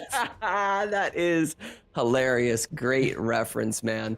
Yeah, if you guys weren't here for our Checkmate Showdown match, Mr. Fear was playing the king, Cat was playing the queen, advanced into the back line, if you will, of the ghosts, and created a checkmate scenario. Cat ended up getting the better of him in that matchup. Cat is going to be on the left side of your screen. Mr. Fear looking for some sweet revenge right now on the right side, but it's not looking like it. Cat vibing right now. There he goes. Feeling very confident. Okay, Mr. Fear. Checking him real quick. Oh, okay. All right. With the bounce back. Okay, Fear. All right, here goes. Both of them have one life left. Let's see who goes in. Oh, and there it is. Cat He eliminates said, Mr. I am Fear. your kryptonite. Oh, who is this? Is this MJ? Oh, yeah, MJ got the silky on. He said, nah, I'm time to get deadly. Okay. He said, it's time to get deadly. MJ's gooned up right now? He said, let me put the silky on and start catching some bodies. All no right. face, no case, you heard? No face, no case. Looking like the cover art to a Plies album right now. He's pulling up in the arena. Is MJ ready to put in some work against Cat? Let's see if he can pull this off. Yeah. Hey, we've seen Lucci, we've seen Paco, we've seen Fear. We got our final two for the Ghost. All right. Remember, Cat is on the left side of your screen. MJ, trying to find his window of opportunity. He just needs to take one life away from Cat. Cat looking to eliminate 3 people, and he does. Feeling as comfortable as possible. And now I believe this is the last player. Yep. Yeah, this is the last player on the side of the Ghost, guys. And if I'm not mistaken, I think there's no more time. Yep, there is no more time, so this is going to be the last game of the night, guys. Oh, man. This was interesting. Interesting for real. Alrighty. All right, so Cat on the left side of your screen looking to take 2 lives. Bernay trying. Oh, he's just standing still. I like the strategy from Bernay. Just basically. Look at you can see Cat. He's like, bro, I'm not moved. Come on. Planting his feet? Yeah. Okay, all right. I like that. He said, I ain't moving, bro. Oh, he's got to be careful. He went for that long lunge. And they're both playing the staff, so yeah. it's just who gets it first. I think Bernay's strategy. Ooh, nice shift back. Nice. Ooh, okay, so Bernay definitely knows how to play, and Cat recognizing the fact that he knows how to play, and it doesn't matter. And Bernay gets one of all his lives Bernay taken away. needs to do is, well, now they're 1-1, but all Bernay needed to do was, and it's over. That is it. Cat with the smug look on his face and said, Wow. "Boy, MVP for a reason, defending champ for a reason. Please go home." Guys. Yeah, Please that go is home. Cat in that tier 1 spot, knocking out 4 players. Even though I think they might have traded right there, it still knocked Bernay out. The Reapers take home that win. Guys, that is Reapers racking up 19 wins against the Ghost. Man, the Ghost only got 7 tonight, brother. They're going to move on to being 2-6. Reapers going up 8-0. What a night, man. What a night. A night. Yeah, I had a great time. I know you guys had a great time. Mm-hmm. Do you have any let's say predictions for the future of these two teams? I think the Ghost I definitely think need to sort of work on, shooters they definitely were lacking in. I think they have certain players that you could tell within Roller Champions and so forth, they had some players that knew how to play the game. It's a shame that we didn't get to see more of that particular game itself. They need to work on the shooters mostly. If they want to be sort of, I think a lot of teams have one genre that they sort of lean on like a crutch, if you will. That genre could be fighters for them, but they need to work on that in and of itself. Now, around that, sports games, they played relatively well. Paku kind of doing his thing and what have you. All of them, though, need to start practicing the things that are leading to like unforgivable mistakes, right? You've got to be willing to play Luminar Rush. You have to have at least played the tutorial for a specific game that is on the UEL wheel and so much more. So if they sort of polish some of those things off and at least put in the time, put in the reps, I think they can do well. Reapers, on the other end of things, listen, I think they played really well in all the categories with the exception of fighters. So they are a pretty scary team. If they're able to sort of clean up their act with regards to the timeouts and their timeout economy, that does create a situation where they're hard to beat. Like you said, they're the most well-rounded team, but they can be beat. They can have games stolen from them in every single genre on this wheel, guys. Yes. I believe it. I agree with you. This was a great game. It was a start to be a fight, and then it kind of went into a run away. But that's what happens here at the UEL. Anything can happen. This is that UEL where gamers go pro. Thank you to the Ghosts. Thank you to the Reapers. Thank you to everyone in the stream watching and enjoying the night. Thank you to SurfThings for the beautiful PC. Thank you to Sly for the beautiful boost of brain energy. Oh wait, I think the prompt is telling me it's time to go, guys. All right, I've been Dad Hat Tony. This has been our time. We're the UEL. He's Mobster Matt. We go pro gamers here. Deuces.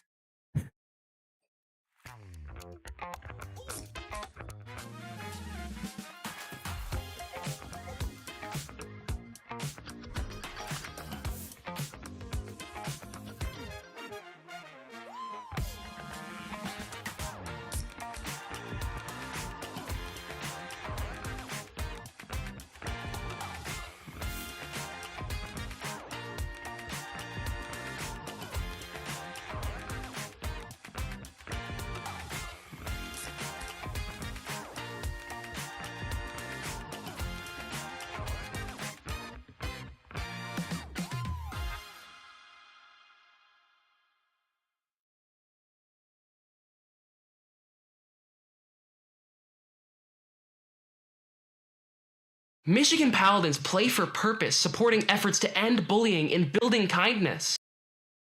Get ready to join the Michigan Paladins on December 3rd for an exciting online gaming fundraiser that's all about making a difference. We are rallying together to support the Be a Friend project, an incredible nonprofit that empowers kids to help other kids and promotes kindness to stop bullying.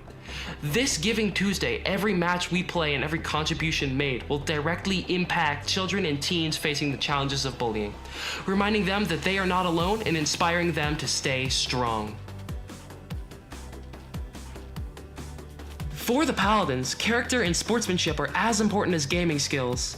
It's not just about how we play, but how we treat each other while playing. And we choose kindness. We believe that fostering a culture of respect and positivity elevates not just our gameplay, but the entire gaming experience. By uplifting one another and leading by example, we aim to create a community where everyone feels valued and inspired to be their best, both in and out of the game. The Paladin players focus on long-term impact through respect rather than just short-term victory. It's important for our team to promote camaraderie, which extends to players on the opposing team. We strive to build connections that transcend competition, showing that true champions uplift everyone around them. By prioritizing mutual respect and empathy, we set the standard for what it means to compete with integrity and leave a lasting legacy on the gaming world. The Michigan Paladins, like the other UEL teams, have players that excel in different gaming genres. We embrace player diversity and recognize skill differences.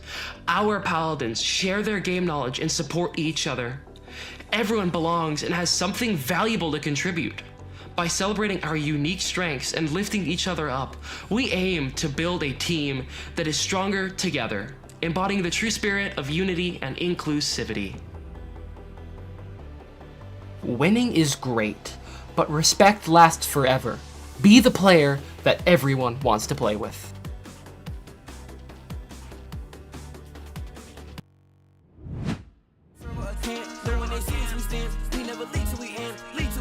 Once we log in games, we lit the squadron.